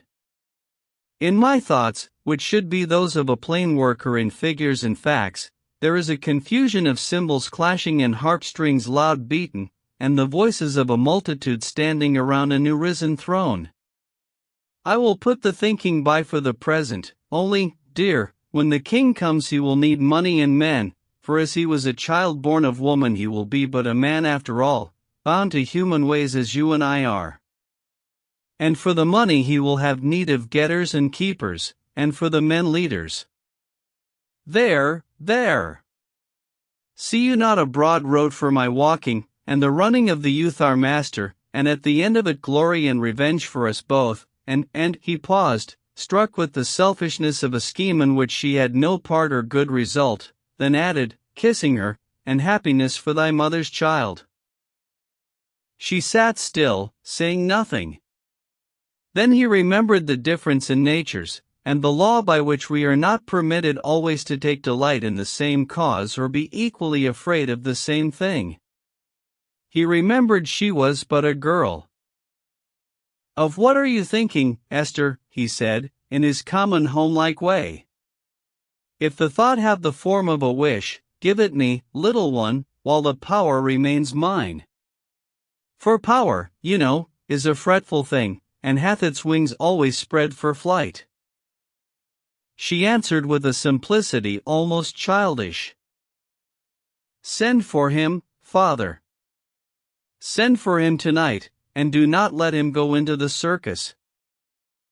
Ah, he said, prolonging the exclamation, and again his eyes fell upon the river, where the shadows were more shadowy than ever, since the moon had sunk far down behind Sulpice, leaving the city to the ineffectual stars. Shall we say it, reader? He was touched by a twinge of jealousy. If she should really love the young master. Oh no! That could not be, she was too young. But the idea had fast grip, and directly held him still and cold. She was 16. He knew it well. On the last natal day he had gone with her to the shipyard where there was a launch, and the yellow flag which the galley bore to its bridle with the waves had on it Esther, so they celebrated the day together. Yet the fact struck him now with the force of a surprise. There are realizations which come to us all painfully, mostly, however, such as pertain to ourselves, that we are growing old, for instance, and, more terrible, that we must die. Such a one crept into his heart, shadowy as the shadows, yet substantial enough to wring from him a sigh which was almost a groan. It was not sufficient that she should enter upon her young womanhood a servant, but she must carry to her master her affections, the truth and tenderness and delicacy of which she the father so well knew, because to this time they had all been his own undividedly. The fiend whose task it is to torture us with fears and bitter thoughts seldom does his work by halves. In the pang of the moment, the brave old man lost sight of his new scheme, and of the miraculous king its subject. By a mighty effort, however, he controlled himself, and asked, calmly, "Not go into the circus, Esther?" "Why, child? It is not a place for a son of Israel, father." Rabbinical, Esther. Is that all? The tone of the inquiry was searching, and went to her heart, which began to beat loudly, so loudly she could not answer. A confusion new and strangely pleasant fell upon her. "The young man is to have the fortune," he said, taking her hand, and speaking more tenderly, "he is to have the ships and the shekels, all, Esther, all. Yet I did not feel poor, for thou wert left me, and thy love so like the dead Rachel's. Tell me, is he to have that too?" She bent over him, and laid her cheek against his head. "Speak, Esther. I will be the stronger of the knowledge. In warning there is strength." She sat up then, and spoke as if she were truth's holy self.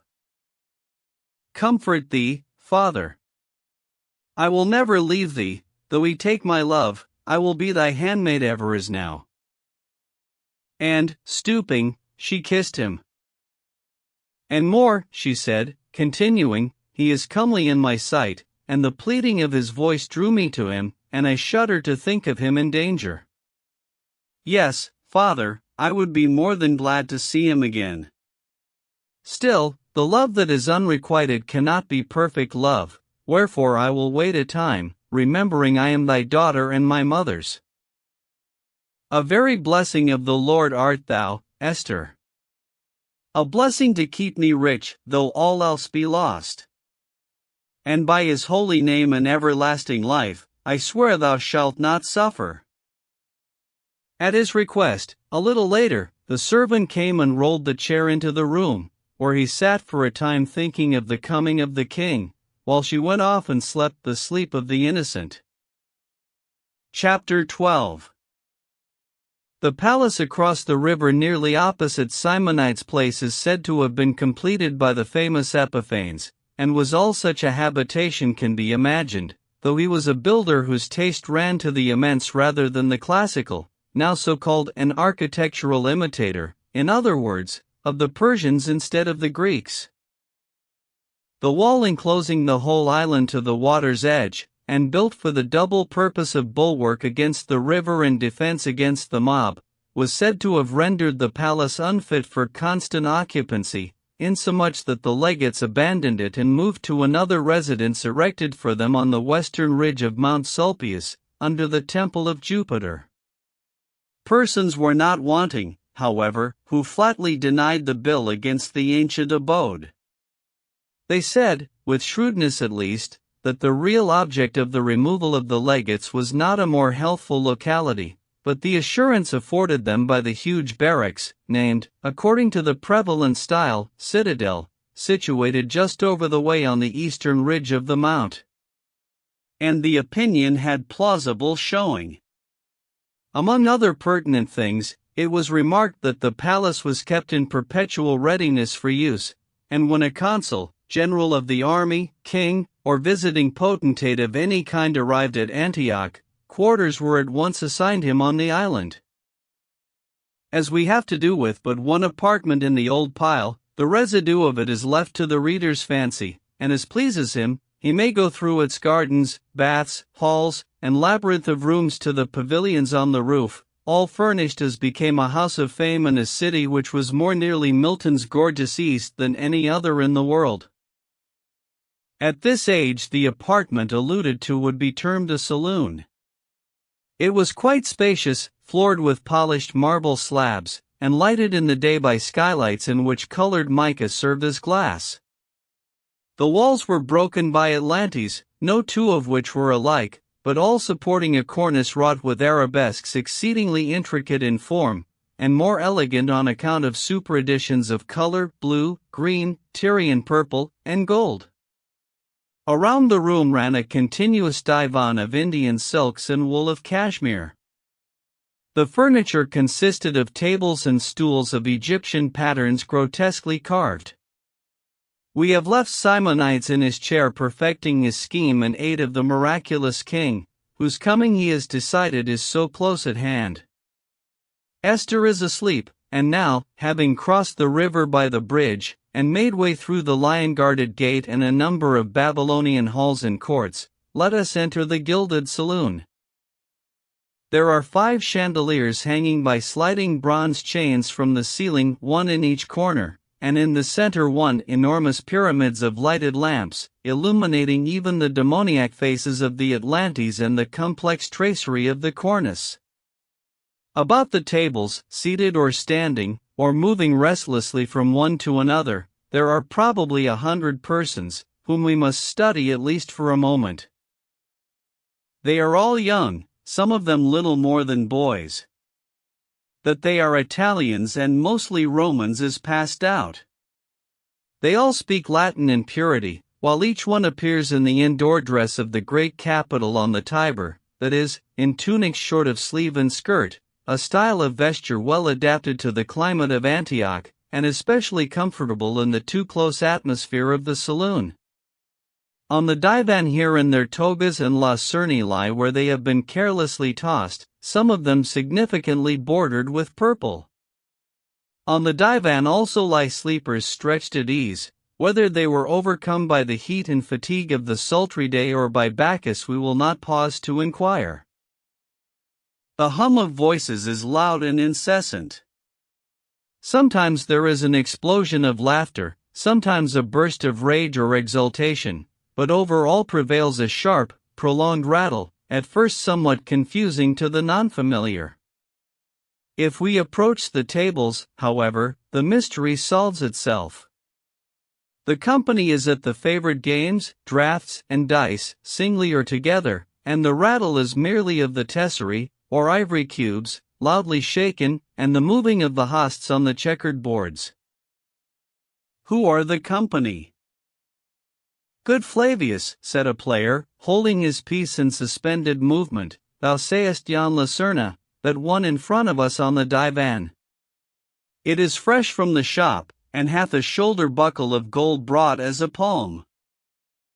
Well, said Flavius, intent upon his game, I have seen such before. Wherefore thine may not be old, yet, by the girdle of Venus, it is not new. What of it? Nothing. Only I would give it to find a man who knows everything.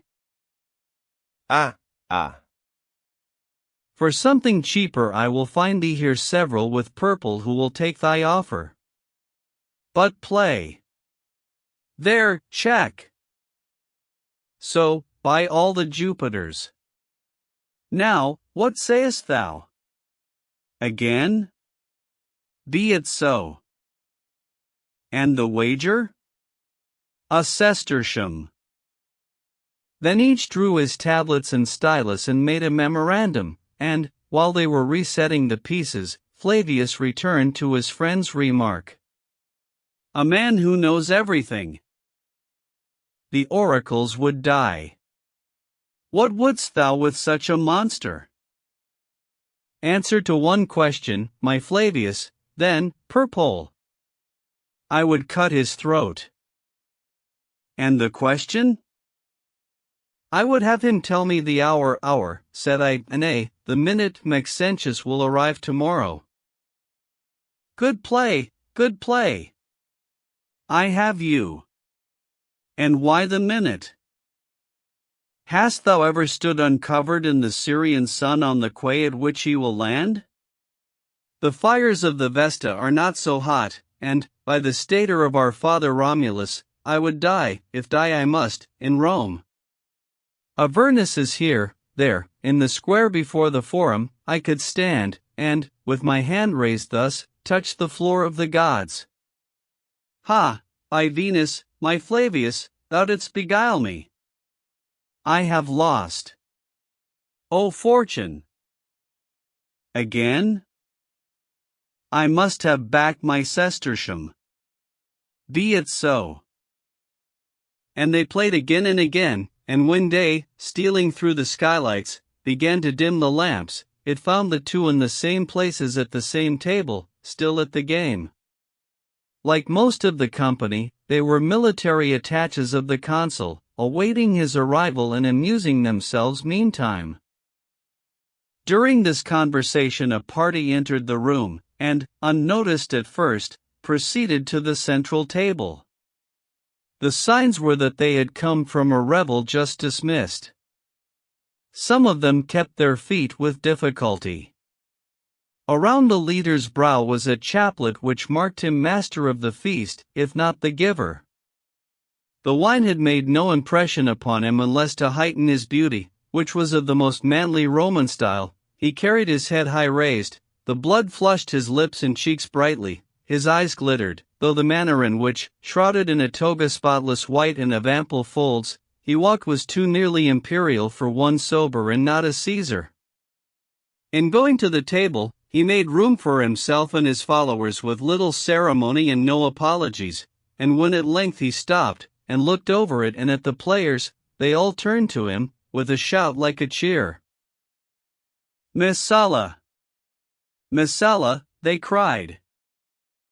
Those in distant quarters, hearing the cry, re-echoed it where they were. Instantly there were dissolutions of groups, and breaking up of games, and a general rush towards the center. Messala took the demonstration indifferently, and proceeded presently to show the ground of his popularity. A health to thee, Drusus, my friend, he said to the player next at his right, a health, and thy tablets a moment. He raised the waxen boards, glanced at the memoranda of wagers, and tossed them down.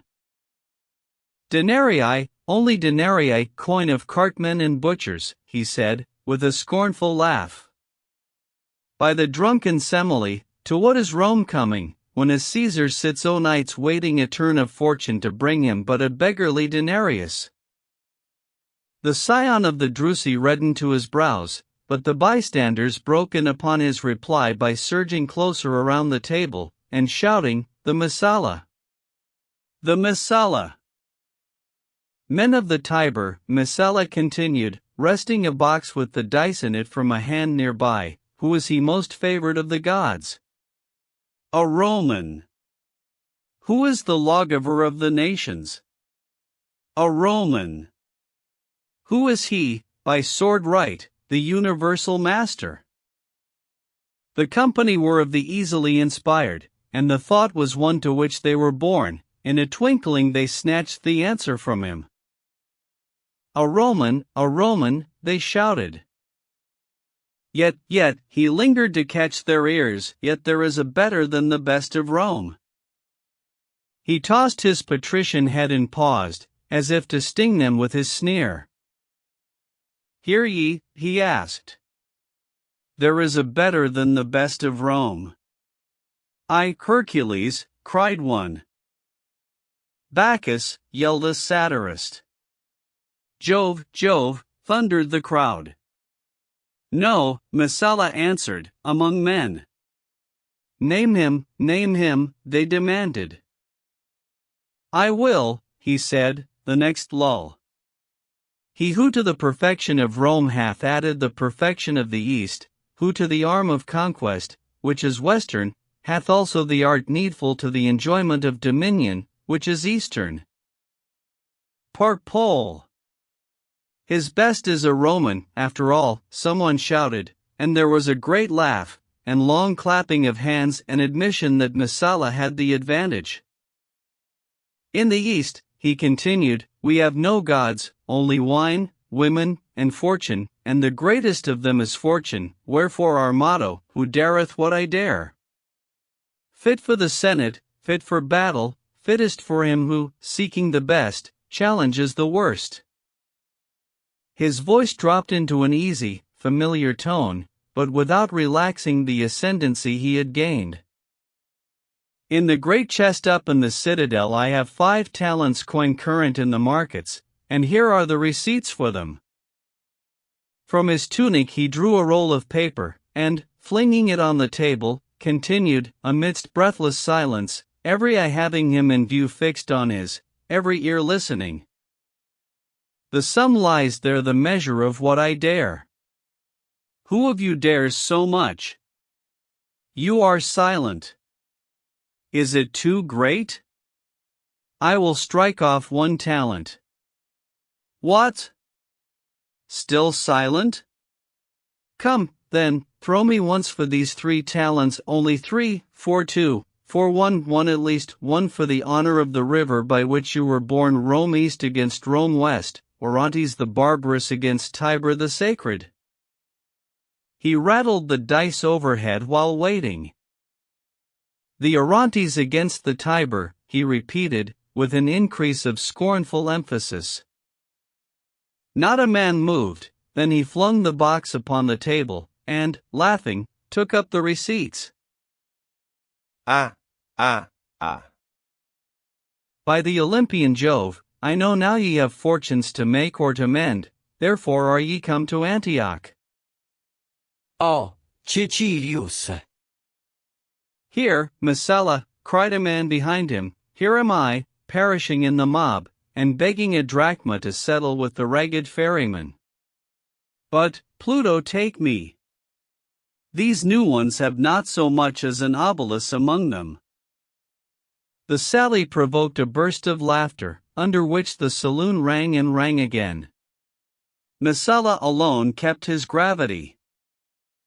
Go thou, he said to Caecilius, to the chamber whence we came, and bid the servants bring the amphorae here, and the cups and goblets. If these our countrymen, looking for fortune, have not purses, by the Syrian Bacchus, I will see if they are not better blessed with stomachs. Haste thee.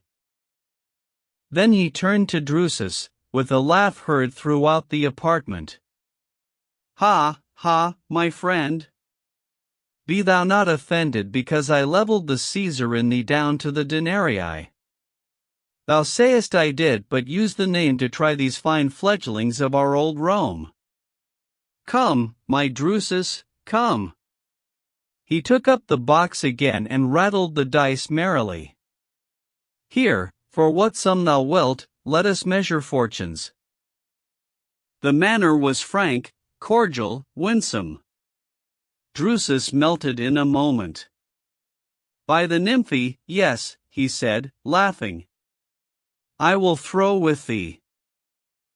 Messala, for a denarius. A very boyish person was looking over the table watching the scene. Suddenly Messala turned to him. Who art thou? He asked. The lad drew back. Nay, by Castor. And his brother too. I meant not offense. It is a rule among men, in matters other than dice, to keep the record closest when the deal is least. I have need of a clerk. Wilt thou serve me? The young fellow drew his tablets ready to keep the score. The manner was irresistible. Hold, Messala, hold, cried Drusus. I know not if it be ominous to stay the poised dice with a question, but one occurs to me, and I must ask it though Venus slap me with her girdle. Nay, my Drusus, Venus with her girdle off is Venus in love. To thy question I will make the throw and hold it against mischance. Thus. He turned the box upon the table and held it firmly over the dice. And Drusus asked, Did you ever see one Quintus Arrius? The duumvir? No, his son? I knew not he had a son. Well, it is nothing, Drusus added, indifferently, only, my Messala, Pollux was not more like Castor than Arrius is like thee. The remark had the effect of a signal. 20 voices took it up. True, true. His eyes, his face, they cried. What, answered one, disgusted. Messala is a Roman, Arrius is a Jew. Thou sayest right, a third exclaimed. He is a Jew, or Momus lent his mother the wrong mask. There was promise of a dispute, seeing which, Messala interposed. The wine is not come, my Drusus, and, as thou sayest, I have the freckled Pythias as they were dogs in leash. As to Arrius, I will accept thy opinion of him, so thou tell me more about him. Well, be he Jew or Roman, and, by the great god Pan, I say it not in disrespect of thy feelings, my Messala. This Arrius is handsome and brave and shrewd. The emperor offered him favor in patronage, which he refused. He came up through mystery, and keepeth distance as if he felt himself better or knew himself worse than the rest of us. In the palaestry he was unmatched. He played with the blue-eyed giants from the Rhine and the hornless bulls of Sarmatia as they were will-o'-wisps. The duumvir left him vastly rich. He has a passion for arms, and thinks of nothing but war. Maxentius admitted him into his family, and he was to have taken ship with us, but we lost him at Ravenna. Nevertheless he arrived safely. We heard of him this morning. Poor Pole. Instead of coming to the palace or going to the citadel, he dropped his baggage at the khan, and half disappeared again. At the beginning of the speech Messala listened with polite indifference. As it proceeded, he became more attentive. At the conclusion, he took his hand from the dice box, and called out, Ho, my Caius! Dost thou hear? A youth at his elbow, his Myrtilus, or comrade, in the day's chariot practice answered, much pleased with the attention, Did I not, my Messala, I were not thy friend. Dost thou remember the man who gave thee the fall today? By the lovelocks of Bacchus, have I not a bruised shoulder to help me keep it in mind? And he seconded the words with a shrug that submerged his ears. Well, be thou grateful to the fates, I have found thy enemy. Listen. Thereupon Messala turned to Drusus. Tell us more of him, Purpole, of him who is both Jew and Roman, by Phoebus, a combination to make a centaur lovely. What garments doth he affect, my Drusus? Those of the Jews. Hearest thou, Caius, said Messala. The fellow is young 1, he hath the visage of a Roman 2, he loveth best the garb of a Jew 3, and in the palaestry fame and fortune come of arms to throw a horse or tilt a chariot, as the necessity may order 4. And, Drusus, help thou my friend again.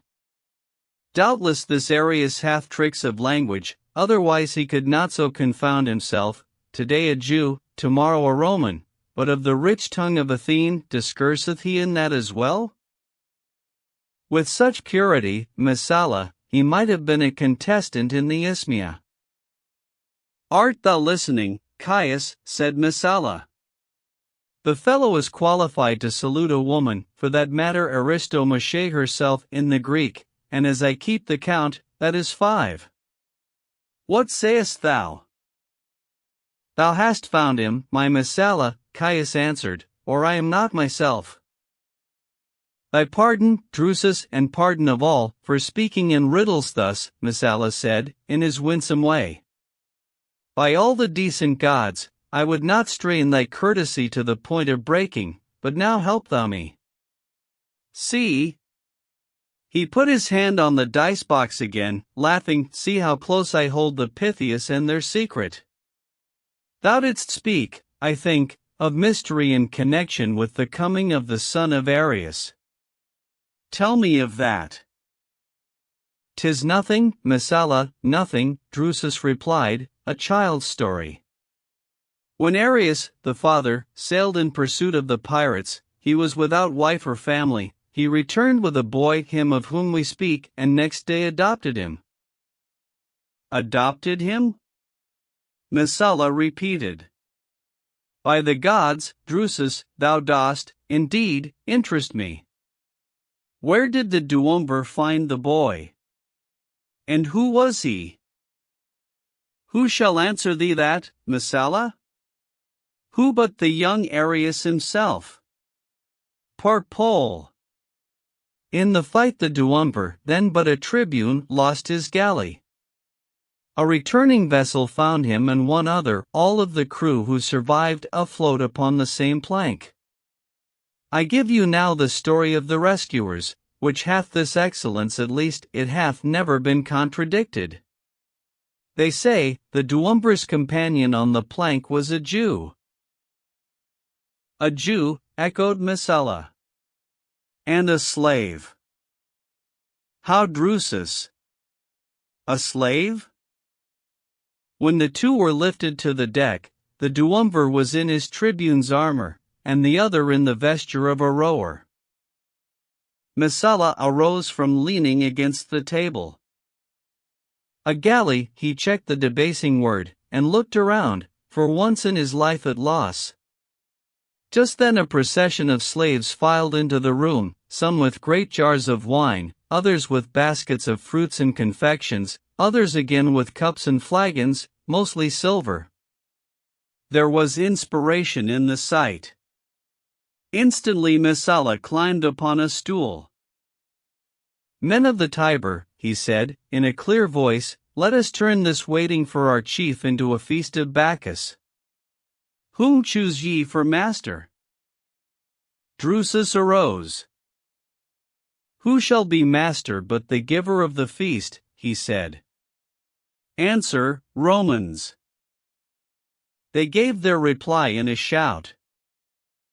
Messala took the chaplet from his head, gave it to Drusus, who climbed upon the table, and, in the view of all, solemnly replaced it, making Messala master of the night. There came with me into the room, he said, some friends just risen from table. That our feast may have the approval of sacred custom, bring hither that one of them most overcome by wine. A din of voices answered, Here he is, here he is. And from the floor where he had fallen, a youth was brought forward, so effeminately beautiful he might have passed for the drinking god himself, only the crown would have dropped from his head, and the thyrsus from his hand. Lift him upon the table, the master said. It was found he could not sit. Help him, Drusus, as the fair Nion may yet help thee. Drusus took the inebriate in his arms. Then addressing the limp figure, Messala said, amidst profound silence, O Bacchus! Greatest of the gods, be thou propitious tonight. And for myself, And these thy votaries, I vow this chaplet, and from his head he raised it reverently, I vow this chaplet to thy altar in the grove of Daphne. He bowed, replaced the crown upon his locks, then stooped and uncovered the dice, saying, with a laugh, See, my Drusus, by the ass of Silenus, the denarius is mine. There was a shout that set the floor to quaking, and the grim Atlantes to dancing, and the orgies began. Chapter 13. Sheik Ilderim was a man of too much importance to go about with a small establishment. He had a reputation to keep with his tribe, such as became a prince and patriarch of the greatest following in all the desert east of Syria. With the people of the cities he had another reputation, which was that of one of the richest personages, not a king in all the east, and, being rich in fact, in money as well as in servants, camels, horses, and flocks of all kinds, he took pleasure in a certain state, which, besides magnifying his dignity with strangers, contributed to his personal pride and comfort. Wherefore the reader must not be misled by the frequent reference to his tent in the orchard of palms. He had there a respectable dower, that is to say, he had there 3 large tents, one for himself, one for visitors, one for his favorite wife and her women, and 6 or 8 lesser ones, occupied by his servants and such tribal retainers as he had chosen to bring with him as a bodyguard, strong men of approved courage, and skillful with bow, spear, and horses. To be sure, his property of whatever kind was in no danger at the orchard, yet as the habits of a man go with him to town not less than the country, and as it is never wise to slip the bands of discipline, the interior of the dower was devoted to his cows, camels, goats, and such property in general as might tempt a lion or a thief. To do him full justice, Ilderim kept well all the customs of his people, abating none, not even the smallest. In consequence his life at the orchard was a continuation of his life in the desert, nor that alone, it was a fair reproduction of the old patriarchal modes, the genuine pastoral life of primitive Israel.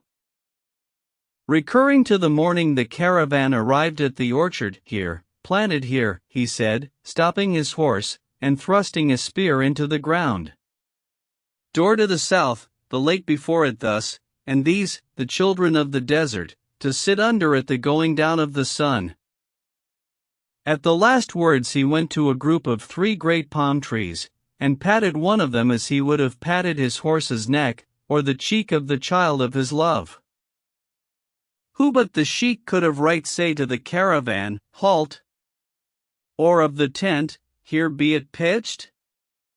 The spear was wrested from the ground, and over the wound it had riven in the sod the base of the first pillar of the tent was planted, marking the center of the front door. Then 8 others were planted, in all, 3 rows of pillars, 3 in a row. Then, at call, the women and children came, and unfolded the canvas from its packing on the camels. Who might do this but the women? Had they not sheared the hair from the brown goats of the flock? And twisted it into thread? And woven the thread into cloth? And stitched the cloth together, making the perfect roof, dark brown in fact, though in the distance black as the tents of Kedar? And, finally, with what jests and laughter, and pulls all together, the united following of the sheik stretched the canvas from pillar to pillar, driving the stakes and fastening the cords as they went. And when the walls of open reed matting were put in place, the finishing touch to the building after the style of the desert, with what hush of anxiety they waited the good man's judgment. When he walked in and out, looking at the house in connection with the sun, the trees, and the lake, and said, rubbing his hands with might of heartiness, Well done. Make the dower now as ye well know, and tonight we will sweeten the bread with arrack, and the milk with honey, and at every fire there shall be a kid. God with ye. What of sweet water there shall not be, for the lake is our well, neither shall the bearers of burden hunger, or the least of the flock, for here is green pasture also. God with you all, my children. Go. And, shouting, the many happy went their ways then to pitch their own habitations.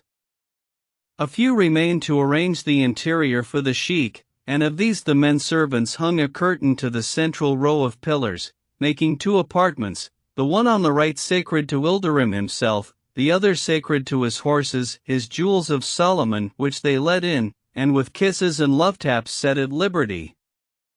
Against the middle pillar they then erected the arms rack, and filled it with javelins and spears, and bows, arrows, and shields, outside of them hanging the master's sword, modeled after the new moon, and the glitter of its blade rivaled the glitter of the jewels bedded in its grip. Upon one end of the rack they hung the housings of the horses, gay some of them as the livery of a king's servant, while on the other end they displayed the great man's wearing apparel, his robes woolen and robes linen, his tunics and trousers, and many-colored kerchiefs for the head.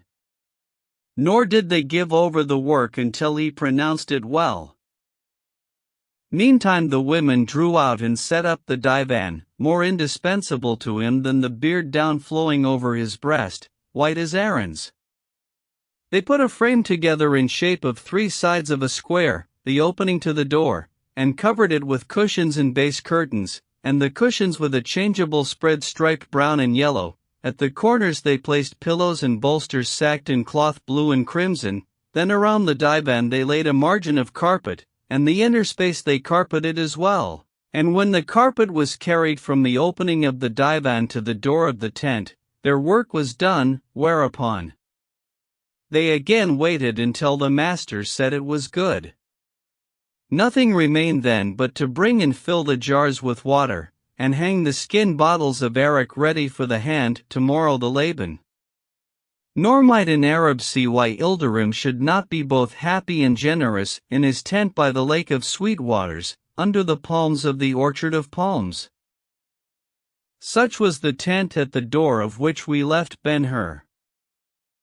Servants were already waiting the master's direction.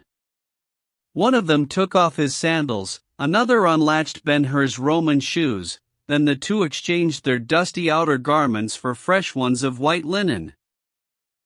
"Enter, in God's name, enter, and take thy rest," said the host, heartily, in the dialect of the marketplace of Jerusalem. Forthwith he led the way to the divan. "I will sit here," he said next, pointing, and there the stranger. A woman, in the old time she would have been called a handmaid, answered, and dexterously piled the pillows and bolsters as rests for the back, after which they sat upon the side of the divan, while water was brought fresh from the lake, and their feet bathed and dried with napkins. "We have a saying in the desert," Ilderim began, gathering his beard, and combing it with his slender fingers, "that a good appetite is the promise of a long life. Hast thou such?" "By that rule, good sheik, I will live 100 years. "I am a hungry wolf at thy door," Ben-Hur replied. "Well, thou shalt not be sent away like a wolf. I will give thee the best of the flocks." Ilderim clapped his hands. "Seek the stranger in the guest tent, and say I, Ilderim, send him a prayer that his peace may be as incessant as the flowing of waters." The man in waiting bowed.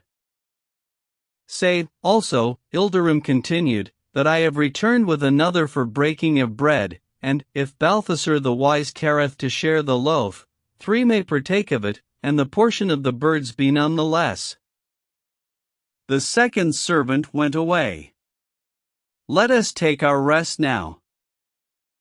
Thereupon Ilderim settled himself upon the divan, as at this day merchants sit on their rugs in the bazaars of Damascus, and when fairly at rest, he stopped combing his beard, and said, gravely, "That thou art my guest, and hast drunk my Laban, and art about to taste my salt, ought not to forbid a question, who art thou?" "Sheik Ilderim," said Ben-Hur, calmly enduring his gaze, "I pray thee not to think me trifling with thy just demand, but was there never a time in thy life when to answer such a question would have been a crime to thyself?" "By the splendor of Solomon, yes," Ilderim answered. Betrayal of self is at times as base as the betrayal of a tribe. Thanks, good sheik, Ben-Hur exclaimed. Never answer became thee better. Now I know thou dost but seek assurance to justify the trust one have come to ask, and that such assurance is of more interest to thee than the affairs of my poor life. The sheik in his turn bowed, and Ben-Hur hastened to pursue his advantage. So it please thee then, he said, first, I am not a Roman, as the name given thee is mine implieth. Ilderim clasped the beard overflowing his breast, and gazed at the speaker with eyes faintly twinkling through the shade of the heavy, close-drawn brows. In the next place, Ben-Hur continued, I am an Israelite of the tribe of Judah. The sheik raised his brows a little. Nor that merely. Sheik, I am a Jew with a grievance against Rome compared with which thine is not more than a child's trouble. The old man combed his beard with nervous haste, and let fall his brows until even the twinkle of the eyes went out. Still further, I swear to thee, Sheik Ilderim, I swear by the covenant the Lord made with my fathers, so thou but give me the revenge I seek, the money and the glory of the race shall be thine. Ilderim's brows relaxed, his head arose, his face began to beam, and it was almost possible to see the satisfaction taking possession of him. Enough, he said. If at the roots of thy tongue there is a lie in coil, Solomon himself had not been safe against thee. That thou art not a Roman. That as a Jew thou hast a grievance against Rome, and revenge to compass, I believe, and on that score enough. But as to thy skill, what experience hast thou in racing with chariots? And the horses, canst thou make them creatures of thy will, to know thee? To come at call? To go, if thou sayest it, to the last extreme of breath and strength? And then, in the perishing moment, out of the depths of thy life thrill them to one exertion the mightiest of all? The gift, my son, is not to everyone. Ah, by the splendor of God! I knew a king who governed millions of men, their perfect master, but could not win the respect of a horse. Mark! I speak not of the dull brutes whose round it is to slave for slaves, the debased in blood and image, the dead in spirit, but of such as mine here, the kings of their kind, of a lineage reaching back to the broods of the first Pharaoh, my comrades and friends, dwellers in tents, whom long association with me has brought up to my plane, who to their instincts have added our wits and to their senses joined our souls, until they feel all we know of ambition, love, hate, and contempt, in war, heroes. In trust, faithful as women. Ho, there! A servant came forward. Let my Arabs come. The man drew aside part of the division curtain of the tent, exposing to view a group of horses, which lingered a moment where they were as if to make certain of the invitation. Come! Ilderim said to them. Why stand ye there? What have I that is not yours? Come, I say. They stalked slowly in. Son of Israel, the master said, thy Moses was a mighty man, but ha, I must laugh when I think of his allowing thy fathers the plodding oxen, the dull, slow-natured ass, and forbidding them property in horses. Thinkest thou he would have done so had he seen that one, and that, and this? At the word he laid his hand upon the face of the first to reach him, and patted it with infinite pride and tenderness. It is a misjudgment, Sheik, a misjudgment, Ben-Hur said, warmly. Moses was a warrior as well as a lawgiver beloved by God, and to follow war, what is it but to love all its creatures, these among the rest? A head of exquisite turn, with large eyes, soft as a deer's, and half hidden by the dense forelock, and small ears, sharp-pointed and sloped well forward, approached then quite to his breast, the nostrils open, and the upper lip in motion. "Who are you?" it asked, plainly as ever man spoke. Ben-Hur recognized one of the 4 racers he had seen on the course, and gave his open hand to the beautiful brute. "They will tell you, the blasphemers, may their days shorten as they grow fewer." The sheik spoke with the feeling of a man repelling a personal defamation. "They will tell you, I say, that our horses of the best blood are derived from the Nisaean pastures of Persia. God gave the first Arab a measureless waste of sand, with some treeless mountains, and here and there a well of bitter waters, and said to him, Behold thy country. And when the poor man complained, the mighty one pitied him, and said again, Be of cheer. For I will twice bless thee above other men. The Arab heard, and gave thanks, and with faith set out to find the blessings. He traveled all the boundaries first, and failed, then he made a path into the desert, and went on, and in the heart of the waste there was an island of green very beautiful to see, and in the heart of the island, lo! a herd of camels, and another of horses. He took them joyfully and kept them with care for what they were, best gifts of God. And from that green isle went forth all the horses of the earth, even to the pastures of Nisaea they went, and northward to the dreadful valleys perpetually threshed by blasts from the sea of chill winds. Doubt not the story, or if thou dost, may never amulet have charm for an Arab again. Nay, I will give thee proof. He clapped his hands. Bring me the records of the tribe, he said to the servant who responded. While waiting, the sheik played with the horses, patting their cheeks, combing their forelocks with his fingers, giving each one a token of remembrance. Presently 6 men appeared with chests of cedar reinforced by bands of brass, and hinged and bolted with brass. Nay, said Ilderim, when they were all set down by the divan, I meant not all of them, only the records of the horses, that one. Open it and take back the others. The chest was opened, disclosing a mass of ivory tablets strung on rings of silver wire, and as the tablets were scarcely thicker than wafers, each ring held several hundreds of them.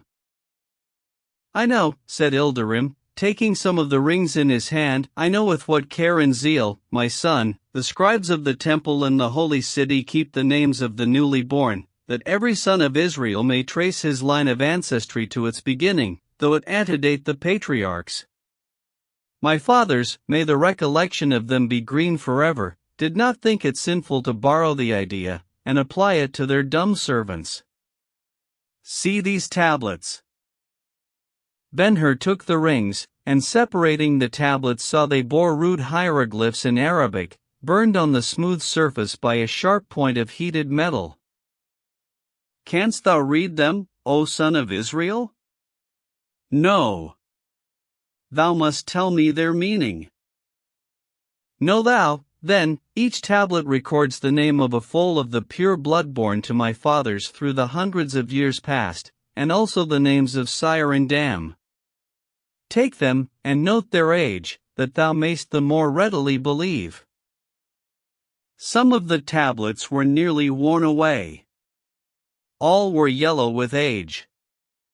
In the chest there, I can tell thee now, I have the perfect history, perfect because certified as history seldom is, showing of what stock all these are sprung this one, and that now supplicating thy notice and caress, and as they come to us here, their sires, even the furthest removed in time, came to my sires, under a tent roof like this of mine, to eat their measure of barley from the open hand, and be talked to as children, and as children kiss the thanks they have not speech to express. And now, O son of Israel, thou mayst believe my declaration, if I am a lord of the desert, behold my ministers. Take them from me, and I become as a sick man left by the caravan to die. Thanks to them, age hath not diminished the terror of me on the highways between cities, and it will not while I have strength to go with them. I could tell thee marvels done by their ancestors. In a favoring time I may do so, for the present, enough that they were never overtaken in retreat, nor, by the sword of Solomon, did they ever fail in pursuit. That, mark you, on the sands and under saddle, but now I do not know, I am afraid, for they are under yoke the first time, and the conditions of success are so many. They have the pride and the speed and the endurance. If I find them a master, they will win. Son of Israel. So thou art the man, I swear it shall be a happy day that brought thee thither.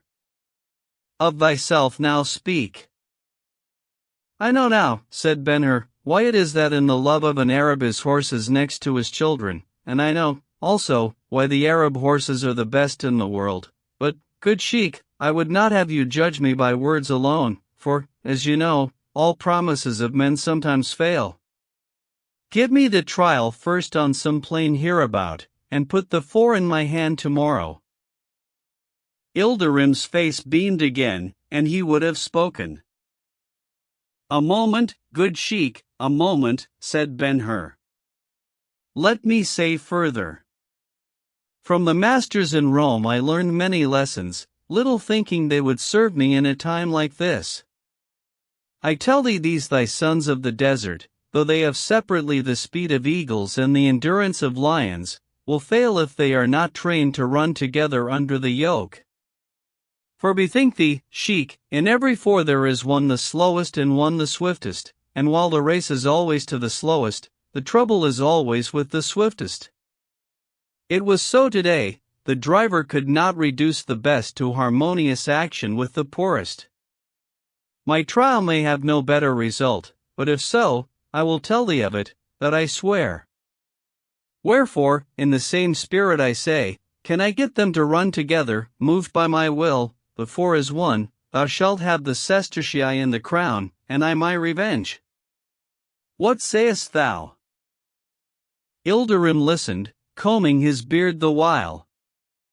At the end he said, with a laugh, I think better of thee, son of Israel. We have a saying in the desert, if you will cook the meal with words, I will promise an ocean of butter. Thou shalt have the horses in the morning. At that moment there was a stir at the rear entrance to the tent. The supper, it is here. And yonder my friend Balthasar, whom thou shalt know. He hath a story to tell which an Israelite should never tire of hearing. And to the servants he added, Take the records away, and return my jewels to their apartment. And they did as he ordered.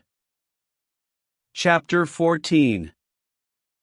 If the reader will return now to the repast of the wise men at their meeting in the desert, he will understand the preparations for the supper in Ilderim's tent.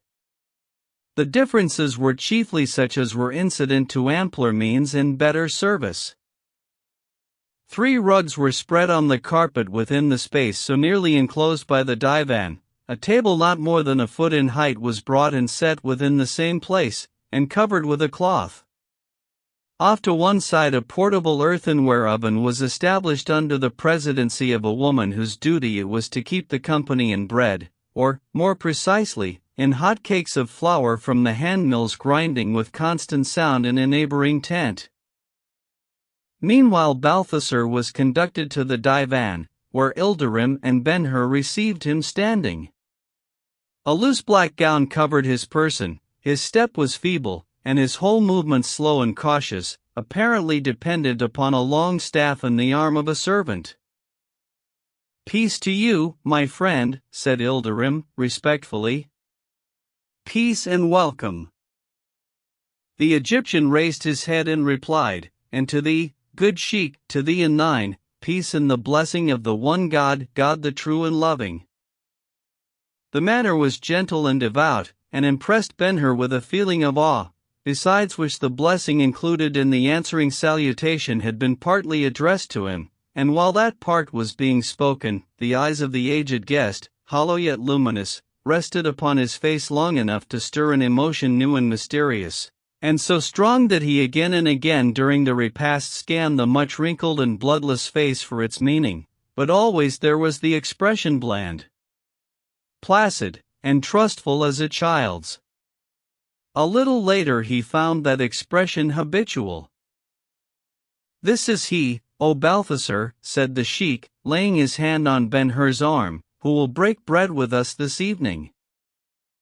The Egyptian glanced at the young man, and looked again surprised and doubting, seeing which the sheik continued, "I have promised him my horses for trial tomorrow, and if all goes well, he will drive them in the circus." Balthasar continued his gaze. "He came well recommended," Ilderim pursued, much puzzled. "You may know him as the son of Arius, who was a noble Roman sailor, though," the sheik hesitated, then resumed, with a laugh, "though he declares himself an Israelite of the tribe of Judah, and, by the splendor of God, I believe that he tells me." Balthasar could no longer withhold explanation. "Today, O most generous sheik, my life was in peril, and would have been lost had not a youth, the counterpart of this one, if, indeed, he be not the very same, intervened when all others fled, and saved me." Then he addressed Ben-Hur directly, "Art thou not he?" "I cannot answer so far," Ben-Hur replied, with modest deference. "I am he who stopped the horses of the insolent Roman when they were rushing upon thy camel at the fountain of Castalia. Thy daughter left a cup with me." From the bosom of his tunic he produced the cup, and gave it to Balthasar. A glow lighted the faded countenance of the Egyptian. "The Lord sent thee to me at the fountain today," he said, in a tremulous voice, stretching his hand towards Ben-Hur, "and he sends thee to me now. I give him thanks, and praise him now, for of his favor I have wherewith to give thee great reward, and I will. The cup is thine, keep it." Ben-Hur took back the gift, and Balthasar, seeing the inquiry upon Ilderim's face, related the occurrence at the fountain. "What," said the sheik to Ben-Hur, "thou saidst nothing of this to me, when better recommendation thou couldst not have brought. Am I not an Arab, and sheik of my tribe of tens of thousands? And is not he my guest? And is it not in my guest bond that the good or evil thou dost him is good or evil done to me? Whither shouldst thou go for reward but here? And whose the hand to give it but mine?" His voice at the end of the speech rose to cutting shrillness. "Good sheik, spare me, I pray. I came not for reward, great or small, and that I may be acquitted of the thought, I say the help I gave this excellent man would have been given as well to thy humblest servant. But he is my friend, my guest, not my servant, and sayest thou not in the difference the favor of fortune?" Then to Balthasar the sheik subjoined, "Ah, by the splendor of God, I tell thee again he is not a Roman."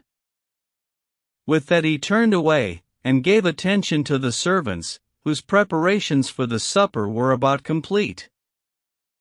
The reader who recollects the history of Balthasar as given by himself at the meeting in the desert will understand the effect of Ben-Hur's assertion of disinterestedness upon that worthy. In his devotion to men there had been, it will be remembered, no distinctions, while the redemption which had been promised him in the way of reward, the redemption for which he was waiting, was universal. To him, therefore, the assertion sounded somewhat like an echo of himself. He took a step nearer Ben-Hur, and spoke to him in the childlike way. "How did the sheik say I should call you?" "It was a Roman name, I think." "Arius, the son of Arius." "Yet thou art not a Roman?" "All my people were Jews." "Were, saidst thou? Are they not living?" The question was subtle as well as simple, but Ilderim saved Ben-Hur from reply. "Come," he said to them, "the meal is ready." Ben-Hur gave his arm to Balthasar, and conducted him to the table, where shortly they were all seated on their rugs Eastern fashion. The labors were brought them, and they washed and dried their hands. Then the sheik made a sign, the servants stopped, and the voice of the Egyptian arose tremulous with holy feeling. Father of all, God, what we have is of thee, take our thanks, and bless us, that we may continue to do thy will. It was the grace the good man had said simultaneously with his brethren Gaspar the Greek and Melchior the Hindu, the utterance in diverse tongues out of which had come the miracle attesting the divine presence at the meal in the desert years before.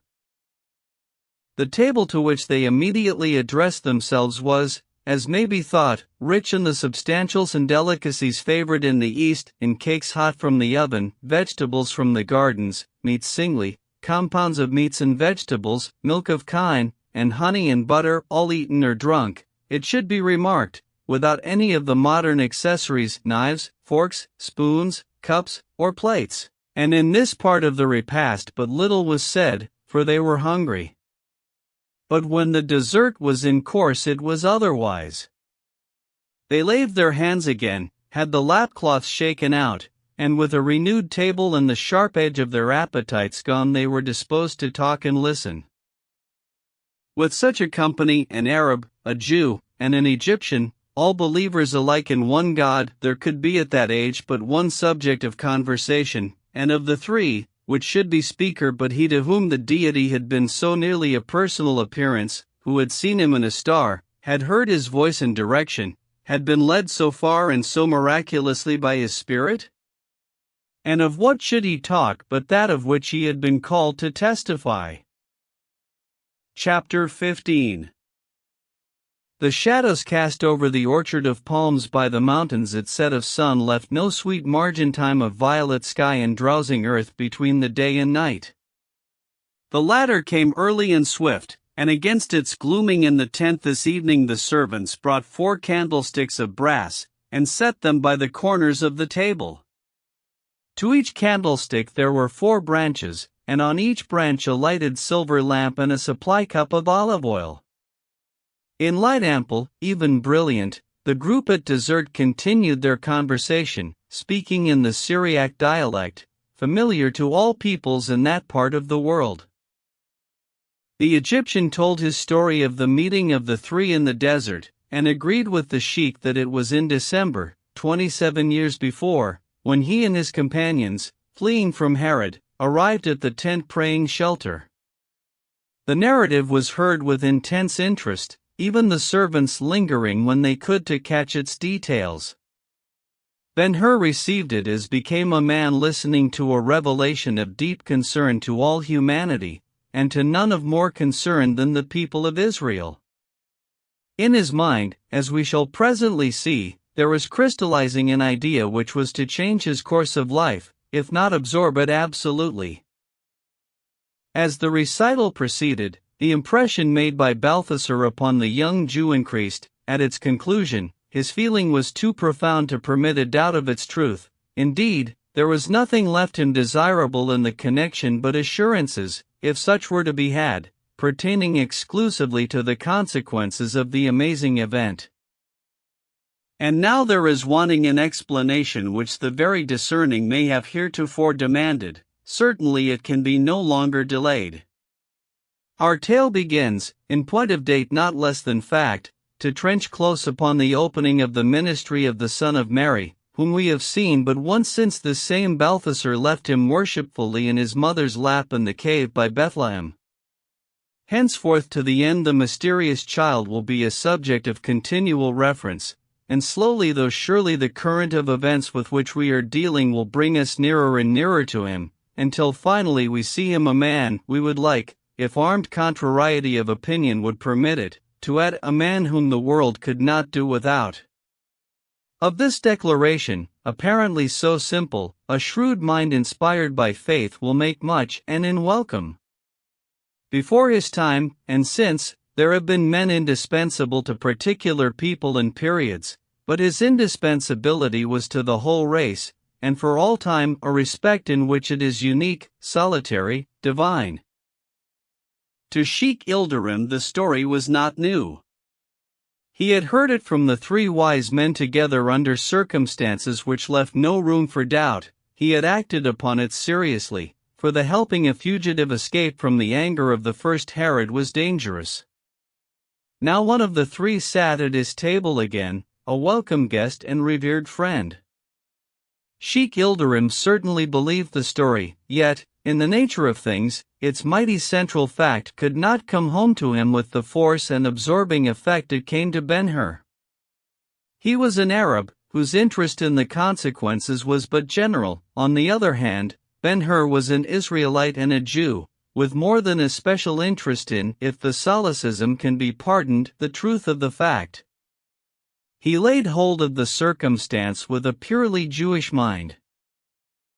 From his cradle, let it be remembered, he had heard of the Messiah. At the colleges he had been made familiar with all that was known of that being at once the hope, the fear, and the peculiar glory of the chosen people. The prophets from the first to the last of the heroic line foretold him, and the coming had been, and yet was, the theme of endless exposition with the rabbis, in the synagogues, in the schools, in the temple, of fast days and feast days, in public and in private, the national teachers expounded and kept expounding until all the children of Abraham, wherever their lots were cast, bore the Messiah in expectation, and by it literally, and with iron severity, ruled and molded their lives.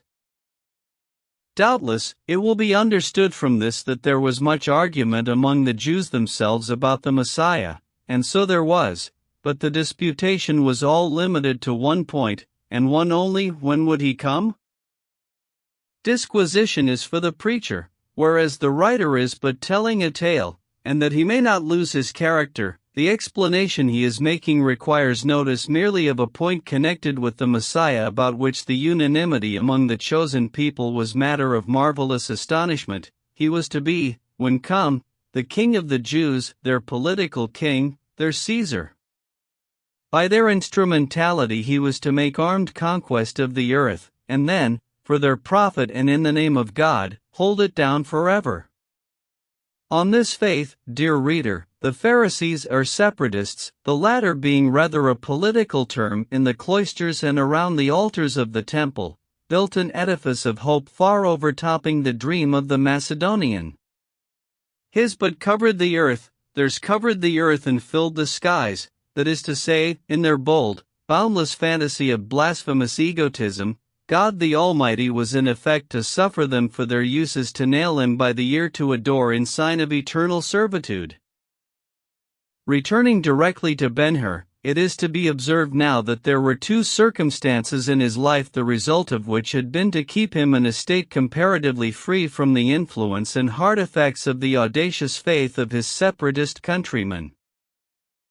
In the first place, his father followed the faith of the Sadducees, who may, in a general way, be termed the liberals of their time. They had some loose opinions in denial of the soul. They were strict constructionists and rigorous observers of the law as found in the books of Moses, but they held the vast mass of rabbinical addenda to those books in derisive contempt. They were unquestionably a sect, yet their religion was more a philosophy than a creed. They did not deny themselves the enjoyments of life, and saw many admirable methods and productions among the Gentile divisions of the race. In politics they were the active opposition of the separatists.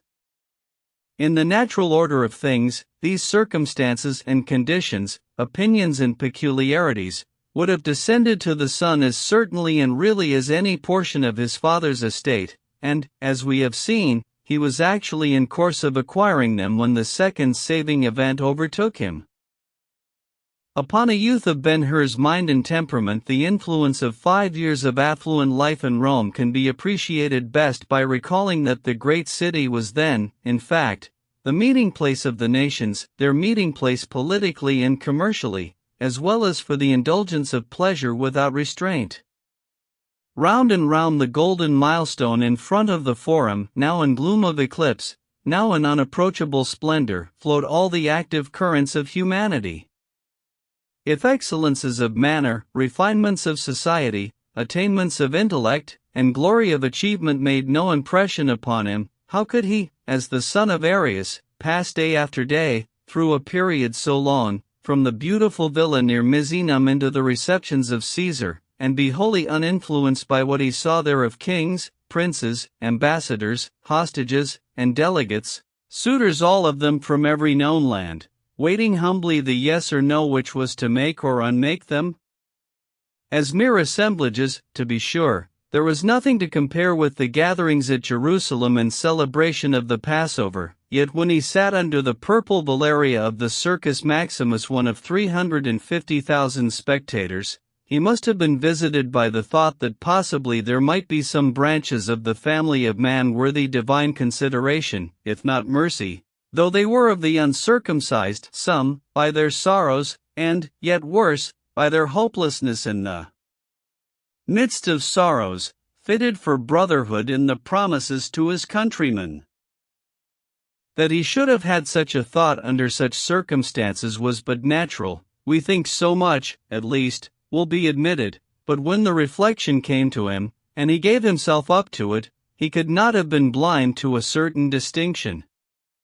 The wretchedness of the masses, and their hopeless condition, had no relation whatever to religion. Their murmurs and groans were not against their gods or for want of gods. In the oak woods of Britain the Druids held their followers, Odin and Freya maintained their godships in Gaul and Germany, and among the Hyperboreans, Egypt was satisfied with her crocodiles and Anubis. The Persians were yet devoted to Ormuzd and Ahriman, holding them in equal honor. In hope of the nirvana, the Hindus moved on patient as ever in the rayless paths of Brahm, the beautiful Greek mind. In pauses of philosophy, still sang the heroic gods of Homer, while in Rome nothing was so common and cheap as gods.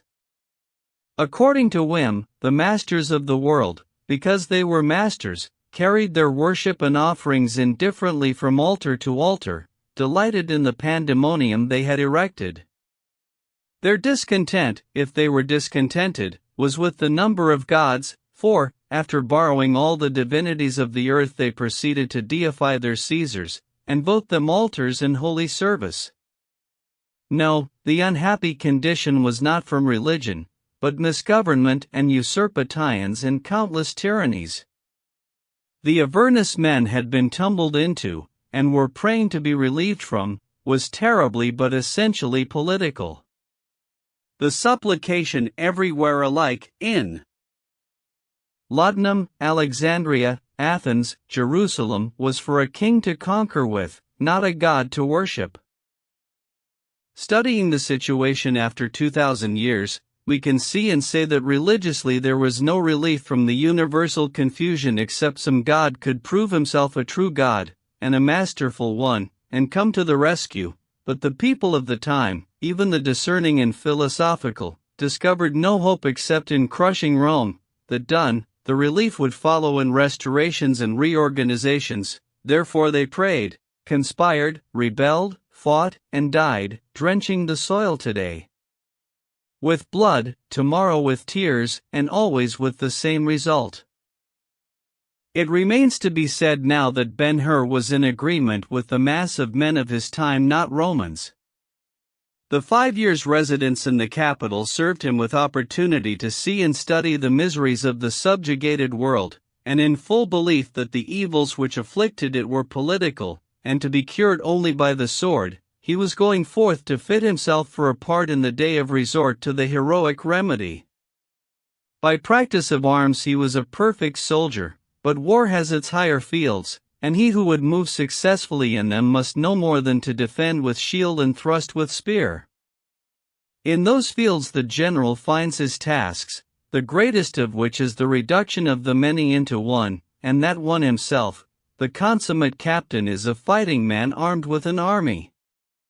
This conception entered into the scheme of life, to which he was further swayed by the reflection that the vengeance he dreamed of, in connection with his individual wrongs, would be more surely found in some of the ways of war than in any pursuit of peace.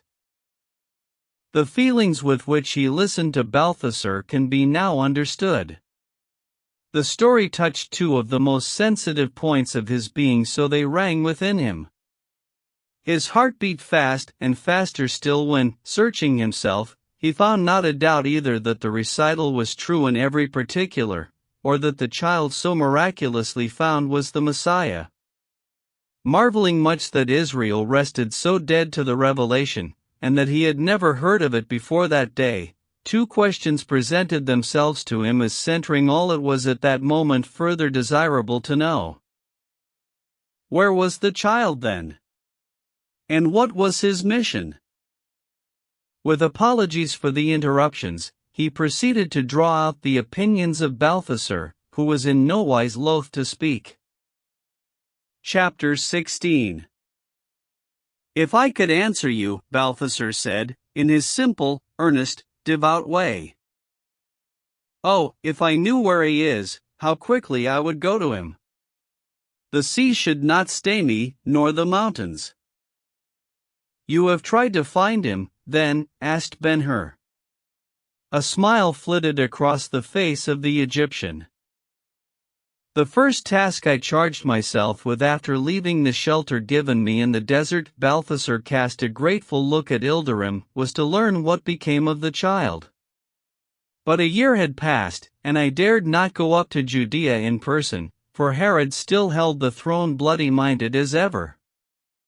In Egypt, upon my return, there were a few friends to believe the wonderful things I told them of what I had seen and heard, a few who rejoiced with me that a Redeemer was born, a few who never tired of the story. Some of them came up for me looking after the child. They went first to Bethlehem, and found there the khan and the cave, but the steward, he who sat at the gate the night of the birth, and the night we came following the star, was gone. The king had taken him away, and he was no more seen. But they found some proofs, surely, said Ben-Hur, eagerly. Yes, proofs written in blood, a village in mourning, mothers yet crying for their little ones. You must know, when Herod heard of our flight, he sent down and slew the youngest born of the children of Bethlehem. Not one escaped. The faith of my messengers was confirmed, but they came to me saying the child was dead, slain with the other innocents. Dead, exclaimed Ben-Hur, aghast. Dead, sayest thou? Nay, my son, I did not say so. I said they, my messengers, told me the child was dead. I did not believe the report then, I do not believe it now. I see thou hast some special knowledge. Not so, said Balthasar, dropping his gaze. The Spirit was to go with us no farther than to the child. When we came out of the cave, after our presents were given and we had seen the babe, we looked first thing for the star, but it was gone, and we knew we were left to ourselves. The last inspiration of the Holy One, the last I can recall, was that which sent us to Ilderim for safety. Yes, said the sheik, fingering his beard nervously. You told me you were sent to me by a spirit, I remember it. I have no special knowledge, Balthasar continued, observing the dejection which had fallen upon Ben-Hur, but, my son, I have given the matter much thought continuing through years, inspired by faith, which, I assure you, calling God for witness, is as strong in me now as in the hour I heard the voice of the Spirit calling me by the shore of the lake. If you will listen, I will tell you why I believe the child is living. Both Ilderim and Ben-Hur looked assent, and appeared to summon their faculties that they might understand as well as hear. The interest reached the servants, who drew near to the divan, and stood listening. Throughout the tent there was the profoundest silence. We three believe in God. Balthasar bowed his head as he spoke. And he is the truth, he resumed. His word is God. The hills may turn to dust, and the seas be drunk dry by south winds, but his word shall stand, because it is the truth. The utterance was in a manner inexpressibly solemn. The voice, which was his, speaking to me by the lake, said, Blessed art thou, O son of Mizraim. The redemption cometh. With 2 others from the remotenesses of the earth, thou shalt see the Savior. I have seen the Savior, blessed be his name, but the redemption, which was the second part of the promise, is yet to come. Sayest thou now?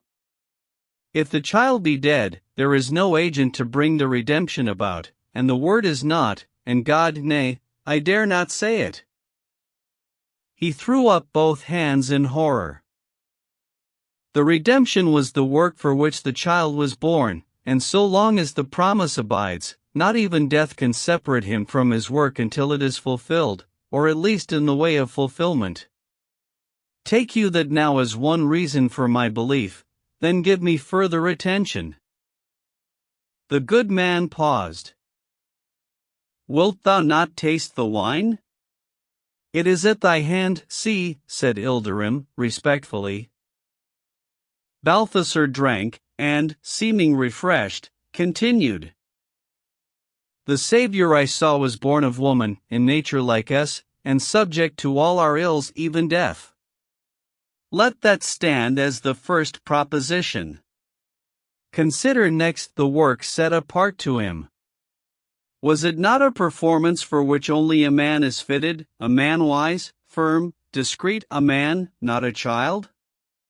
To become such he had to grow as we grow. Bethink you now of the dangers his life was subject to in the interval, the long interval between childhood and maturity. The existing powers were his enemies, Herod was his enemy, and what would Rome have been? And as for Israel, that he should not be accepted by Israel was the motive for cutting him off. See you now. What better way was there to take care of his life in the helpless growing time than by passing him into obscurity? Wherefore I say to myself, and to my listening faith, which is never moved except by yearning of love, I say he is not dead, but lost, and, his work remaining undone, he will come again. There you have the reasons for my belief. Are they not good? Ilderim's small Arab eyes were bright with understanding, and Ben-Hur, lifted from his dejection, said heartily, I, at least, may not gainsay them. What further, pray? Hast thou not enough, my son? Well, he began, in calmer tone, seeing that the reasons were good more plainly, seeing it was God's will that the child should not be found, I settled my faith into the keeping of patience, and took to waiting. He raised his eyes, full of holy trust, and broke off abstractedly, I am waiting now. He lives, keeping well his mighty secret. What though I cannot go to him, or name the hill or the vale of his abiding place? He lives, it may be as the fruit in blossom, it may be as the fruit just ripening, but by the certainty there is in the promise and reason of God, I know he lives. A thrill of awe struck Ben-Hur, a thrill which was but the dying of his half-formed doubt. Where thinkest thou he is? He asked, in a low voice, and hesitating, like one who feels upon his lips the pressure of a sacred silence. Balthasar looked at him kindly, and replied, his mind not entirely freed from its abstraction. In my house on the Nile, so close to the river that the passers-by in boats see it and its reflection in the water at the same time, in my house, a few weeks ago, I sat thinking. A man 30 years old, I said to myself, should have his fields of life all plowed, and his planting well done, for after that it is summer-time, with space scarce enough to ripen his sowing. The child, I said further, is now 27, his time to plant must be at hand. I asked myself, as you here ask me, my son, and answered by coming hither, as to a good resting place close by the land thy fathers had from God. Where else should he appear, if not in Judea? In what city should he begin his work if not in Jerusalem? Who should be first to receive the blessings he is to bring, if not the children of Abraham, Isaac, and Jacob, in love, at least, the children of the Lord? If I were bidden go seek him, I would search well the hamlets and villages on the slopes of the mountains of Judea and Galilee falling eastwardly into the valley of the Jordan. He is there now. Standing in a door or on a hilltop, only this evening he saw the sun set one day nearer the time when he himself shall become the light of the world. Balthasar ceased, with his hand raised and finger pointing as if at Judea. All the listeners, even the dull servants outside the divan, affected by his fervor, were startled as if by a majestic presence suddenly apparent within the tent. Nor did the sensation die away at once. Of those at the table, each sat a while thinking. The spell was finally broken by Ben-Hur. "I see, good Balthasar," he said, "that thou hast been much and strangely favored. I see, also, that thou art a wise man indeed. It is not in my power to tell how grateful I am for the things thou hast told me. I am warned of the coming of great events, and borrow somewhat from thy faith. Complete the obligation, I pray thee, by telling further of the mission of him for whom thou art waiting, and for whom from this night I too shall wait as becomes a believing son of Judah. He is to be a Savior, thou saidst, is he not to be King of the Jews also?" "My son," said Balthasar, in his benignant way, "the mission is yet a purpose in the bosom of God. All I think about it is wrung from the words of the voice in connection with the prayer to which they were an answer. Shall we refer to them again?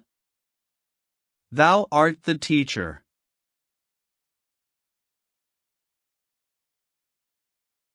The cause of my disquiet, Balthasar began, calmly, that which made me a preacher in Alexandria and in the villages of the Nile, that which drove me at last into the solitude where the Spirit found me, was the fallen condition of men, occasioned, as I believed, by loss of the knowledge of God. I sorrowed for the sorrows of my kind, not of one class, but all of them. So utterly were they fallen it seemed to me there could be no redemption unless God himself would make it his work, and I prayed him to come, and that I might see him. Thy good works have conquered. The redemption cometh, thou shalt see the Saviour, thus the voice spake, and with the answer I went up to Jerusalem rejoicing. Now, to whom is the redemption? To all the world. And how shall it be? Strengthen thy faith, my son. Men say, I know, that there will be no happiness until Rome is raised from her hills. That is to say, the ills of the time are not, as I thought them, from ignorance of God, but from the misgovernment of rulers. Do we need to be told that human governments are never for the sake of religion? How many kings have you heard of who were better than their subjects? Oh no, no.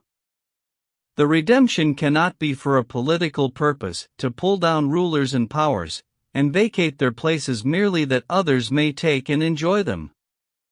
If that were all of it, the wisdom of God would cease to be surpassing. I tell you, though it be but the saying of blind to blind, he that comes is to be a Savior of souls, and the redemption means God once more on earth, and righteousness, that his stay here may be tolerable to himself.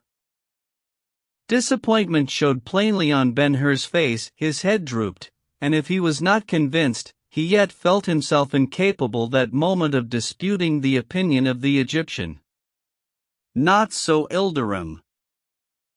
By the splendor of God, he cried, impulsively, the judgment does away with all custom. The ways of the world are fixed, and cannot be changed. There must be a leader in every community clothed with power, else there is no reform. Balthasar received the burst gravely. Thy wisdom, good sheik, is of the world, and thou dost forget that it is from the ways of the world we are to be redeemed. Man as a subject is the ambition of a king, the soul of a man for its salvation is the desire of a god. Ilderim, though silenced, shook his head, unwilling to believe. Ben-Hur took up the argument for him. Father, I call thee such by permission, he said, for whom wert thou required to ask at the gates of Jerusalem? The sheik threw him a grateful look. I was to ask of the people, said Balthasar, quietly, where is he that is born King of the Jews? And you saw him in the cave by Bethlehem? We saw and worshipped him, and gave him presents, Melchior, gold, jasper, frankincense, and myrrh. When Notas speak of fact, O Father, to hear thee is to believe, said Ben-Hur, but in the matter of opinion, I cannot understand the kind of king thou wouldst make of the child. I cannot separate the ruler from his powers and duties. Son, said Balthasar, we have the habit of studying closely the things which chance to lie at our feet, giving but a look at the greater objects in the distance. Thou sayest now but the title, King of the Jews. Wilt thou lift thine eyes to the mystery beyond it, the stumbling block will disappear. Of the title, a word. Thy Israel hath seen better days, days in which God called thy people endearingly his people, and dealt with them through prophets. Now, if in those days he promised them the Savior I saw promised him as King of the Jews, the appearance must be according to the promise, if only for the word's sake. Ah, thou sayest the reason of my question at the gate, thou sayest, and I will know more of it, but pass on. It may be, next, thou art regarding the dignity of the child. If so, bethink thee, what is it to be a successor of Herod, by the world's standard of honor? What? Could not God better by his beloved? If thou canst think of the Almighty Father in want of a title, and stooping to borrow the inventions of men, why was I not bidden ask for a Caesar at once? Oh, for the substance of that whereof we speak, look higher, I pray thee. Ask rather of what he whom we await shall be king, for I do tell, my son, that is the key to the mystery, which no man shall understand without the key. Balthasar raised his eyes devoutly. There is a kingdom on the earth, though it is not of it, a kingdom of wider bounds than the earth, wider than the sea and the earth, though they were rolled together as finest gold and spread by the beating of hammers. Its existence is a fact as our hearts are facts, and we journey through it from birth to death without seeing it, nor shall any man see it until he hath first known his own soul, for the kingdom is not for him, but for his soul. And in the dominion there is glory such as hath not entered imagination, original, incomparable, impossible of increase. What thou sayest, Father, is a riddle to me, said Ben-Hur. I never heard of such a kingdom. Nor did I, said Ilderim. And I may not tell more of it, Balthasar added, humbly dropping his eyes. What it is for, how it may be reached, none can know until the child comes to take possession of it as his own. He brings the key of the viewless gate, which he will open for his beloved, among whom will be all who love him, for of such only the redeemed will be. After that there was a long silence, which Balthasar accepted as the end of the conversation. Good Sheik, he said, in his placid way, tomorrow or the next day I will go up to the city for a time. My daughter wishes to see the preparations for the games. I will speak further about the time of our going. And, my son, I will see you again. To you both, peace and good night. They all arose from the table. The sheik and Ben-Hur remained looking after the Egyptian until he was conducted out of the tent. Sheik Ilderim, said Ben-Hur then, I have heard strange things tonight. Give me leave, I pray, to walk by the lake that I may think of them. Go, and I will come after you. They washed their hands again, after which, at a sign from the master, a servant brought Ben-Hur his shoes, and directly he went out. Chapter 17. Up a little way from the dower there was a cluster of palms which threw its shade half in the water, half on the land. A bulbul sang from the branches a song of invitation. Ben-Hur stopped beneath to listen. At any other time the notes of the bird would have driven thought away, but the story of the Egyptian was a burden of wonder, and he was a laborer carrying it, and, like other laborers, there was to him no music in the sweetest music until mind and body were happily attuned by rest. The night was quiet. Not a ripple broke upon the shore. The old stars of the old East were all out, each in its accustomed place, and there was summer everywhere, on land, on lake, in the sky. Ben-Hur's imagination was heated, his feelings aroused, his will all unsettled.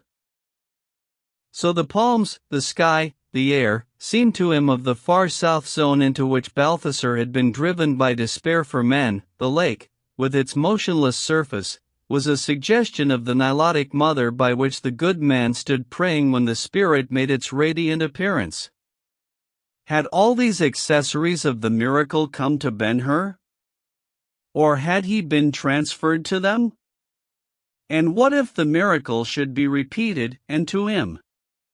He feared, yet wished, and even waited for the vision. When at last his feverish mood was cooled, permitting him to become himself, he was able to think.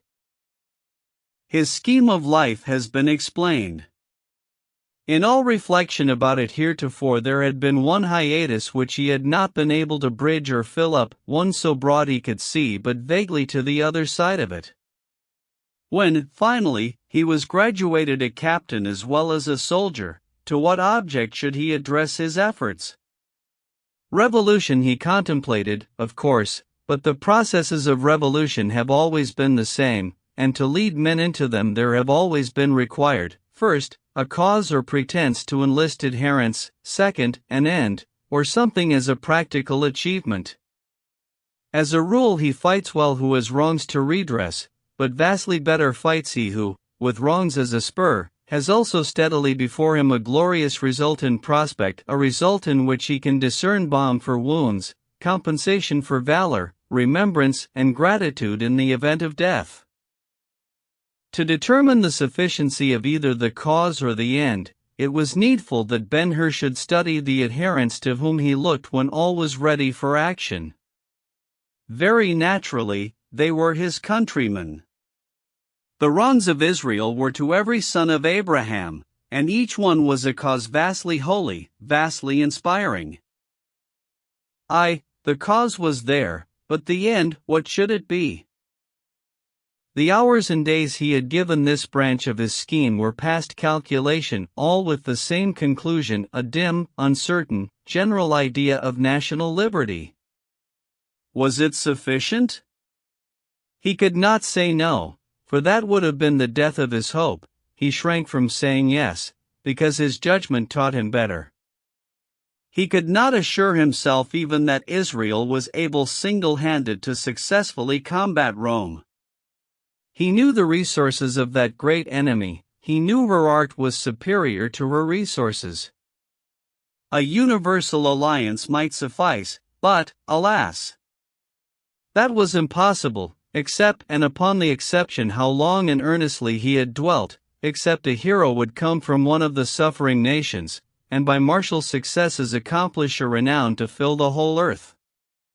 What glory to Judea could she prove the Macedonia of the new Alexander? Alas, again.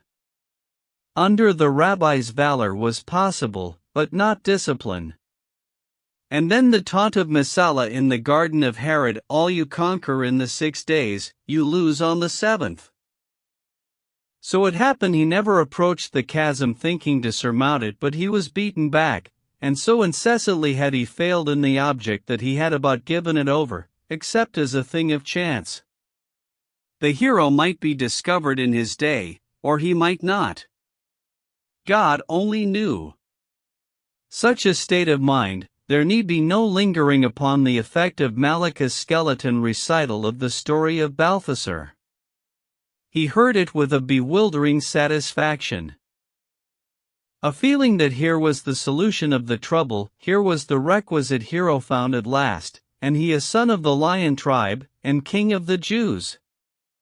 Behind the hero, lo! The world in arms. The king implied a kingdom. He was to be a warrior glorious as David, a ruler wise and magnificent as Solomon, the kingdom was to be a power against which Rome was to dash itself to pieces. There would be colossal war, and the agonies of death and birth, then peace, meaning, of course, Judean dominion forever. Ben-Hur's heart beat hard as for an instant he had a vision of Jerusalem, the capital of the world, and Zion, the site of the throne of the universal master. It seemed to the enthusiast rare fortune that the man who had seen the king was at the tent to which he was going. He could see him there, and hear him, and learn of him what all he knew of the coming change, especially all he knew of the time of its happening. If it were at hand, the campaign with Maxentius should be abandoned, and he would go and set about organizing and arming the tribes, that Israel might be ready when the great day of the restoration began to break. Now, as we have seen, from Balthasar himself Ben-Hur had the marvelous story. Was he satisfied? There was a shadow upon him deeper than that of the cluster of palms, the shadow of a great uncertainty, which, take note, O reader, which pertained more to the kingdom than the king. What of this kingdom? And what is it to be? Ben-Hur asked himself and thought. Thus early arose the questions which were to follow the child to his end, and survive him on earth, incomprehensible in his day, a dispute in this, an enigma to all who do not or cannot understand that every man is two in one, a deathless soul and a mortal body. What is it to be? He asked. For us, O reader, the child himself has answered, but for Ben-Hur there were only the words of Balthasar, on the earth, yet not of it, not for men, but for their souls, a dominion, nevertheless, of unimaginable glory. What wonder the hapless youth found the phrases but the darkening of a riddle? The hand of man is not in it, he said, despairingly. Nor has the king of such a kingdom use for men, neither toilers, nor counselors, nor soldiers. The earth must die, or be made anew, and for government new principles must be discovered, something besides armed hands, something in place of force. But what? Again, O reader. That which we will not see, he could not. The power there is in love had not yet occurred to any man, much less had one come saying directly that for government and its objects, peace and order, love is better and mightier than force. In the midst of his reverie a hand was laid upon his shoulder. I have a word to say, O son of Arius, said Ilderim, stopping by his side. A word, and then I must return, for the night is going. I give you welcome, Sheik.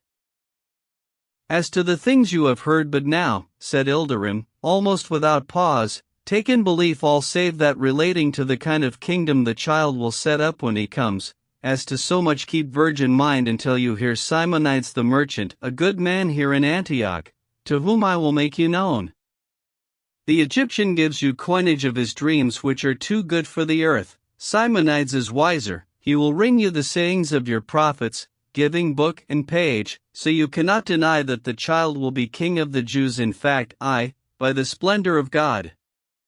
A king as Herod was, only better and far more magnificent. And then, see you, we will taste the sweetness of vengeance. I have said. Peace to you. Stay, Sheik. If Ilderim heard his call, he did not stay. Simonides again, said Ben-Hur, bitterly. Simonides here, Simonides there, from this one now, then from that. I am like to be well ridden by my father's servant, who knows at least to hold fast that which is mine, wherefore he is richer, if indeed he be not wiser, than the Egyptian. By the covenant. It is not to the faithless a man should go to find a faith to keep, and I will not. But, hark! Singing, and the voice a woman's, or an angel's? It comes this way. Down the lake towards the Dower came a woman singing. Her voice floated along the hushed water melodious as a flute, and louder growing each instant. Directly the dipping of oars was heard in slow measure. A little later the words were distinguishable words in purest Greek, best fitted of all the tongues of the day for the expression of passionate grief. The Lament. Egyptian. I sigh as I sing for the story land across the Syrian sea. The odorous winds from the musky sand were breaths of life to me. They play with the plumes of the whispering palm for me, alas! No more. Nor more does the Nile and the moonlit calm moan past the Memphian shore. O Nilus, thou god of my fainting soul, in dreams thou comest to me. And, dreaming, I play with the lotus bowl, and sing old songs to thee. And hear from afar the Memnonian strain, and calls from dear Cybele. And wake to a passion of grief and pain that ere I said, farewell. At the conclusion of the song the singer was past the cluster of palms. The last word, farewell, floated past Ben-Hur weighted with all the sweet sorrow of parting. The passing of the boat was as the passing of a deeper shadow into the deeper night. Ben-Hur drew a long breath hardly distinguishable from a sigh. I know her by the song, the daughter of Balthasar. How beautiful it was! And how beautiful is she!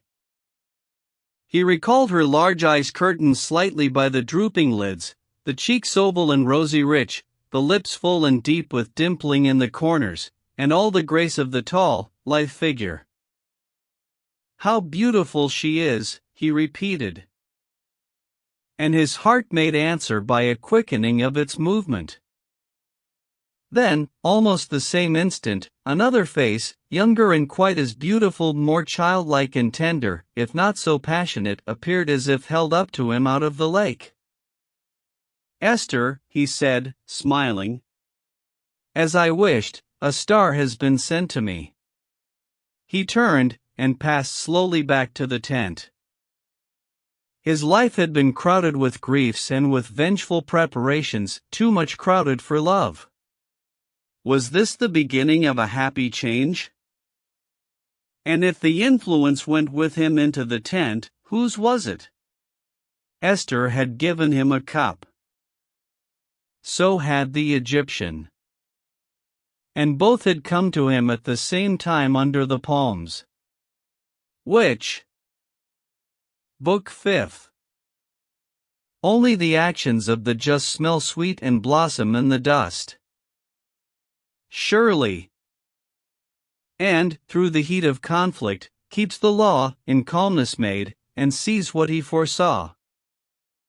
Wordsworth. Chapter 1.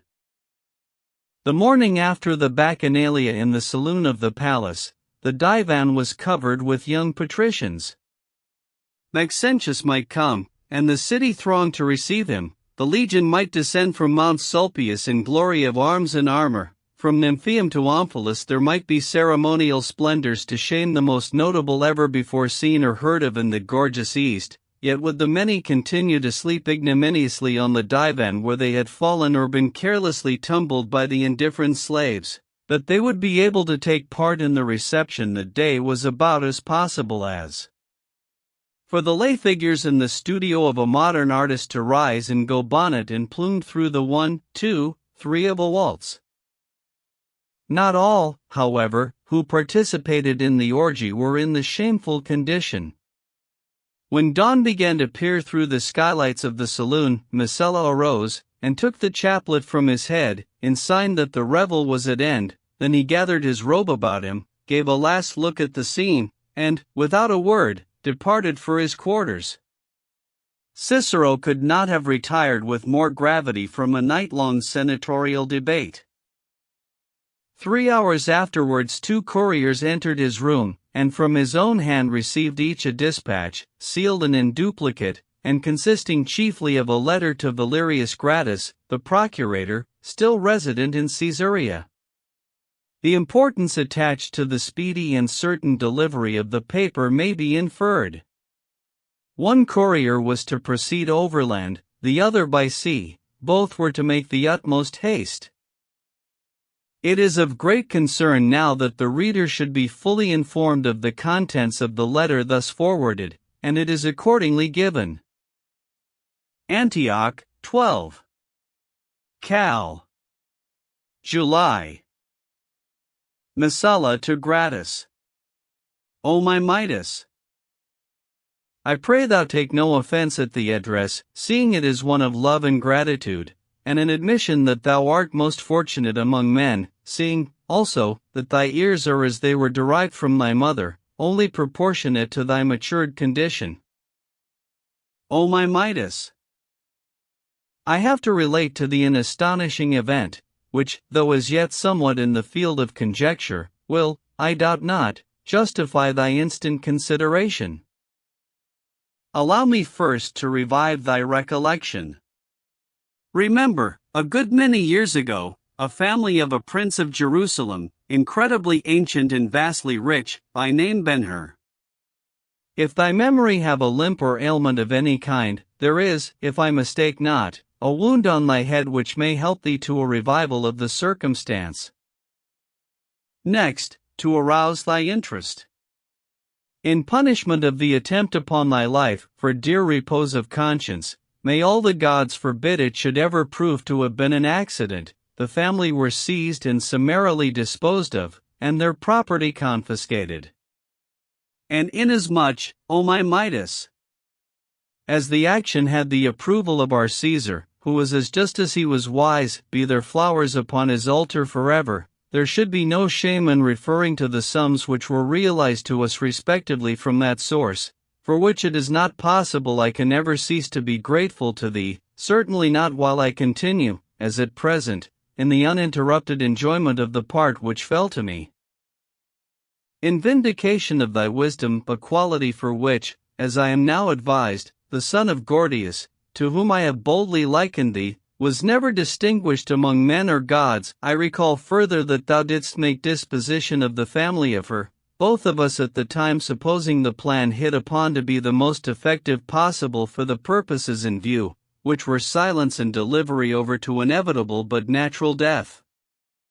Thou wilt remember what thou didst with the mother and sister of the malefactor, yet, if now I yield to a desire to learn whether they be living or dead, I know, from knowing the amiability of thy nature, O my Gratus, that thou wilt pardon me as one scarcely less amiable than thyself.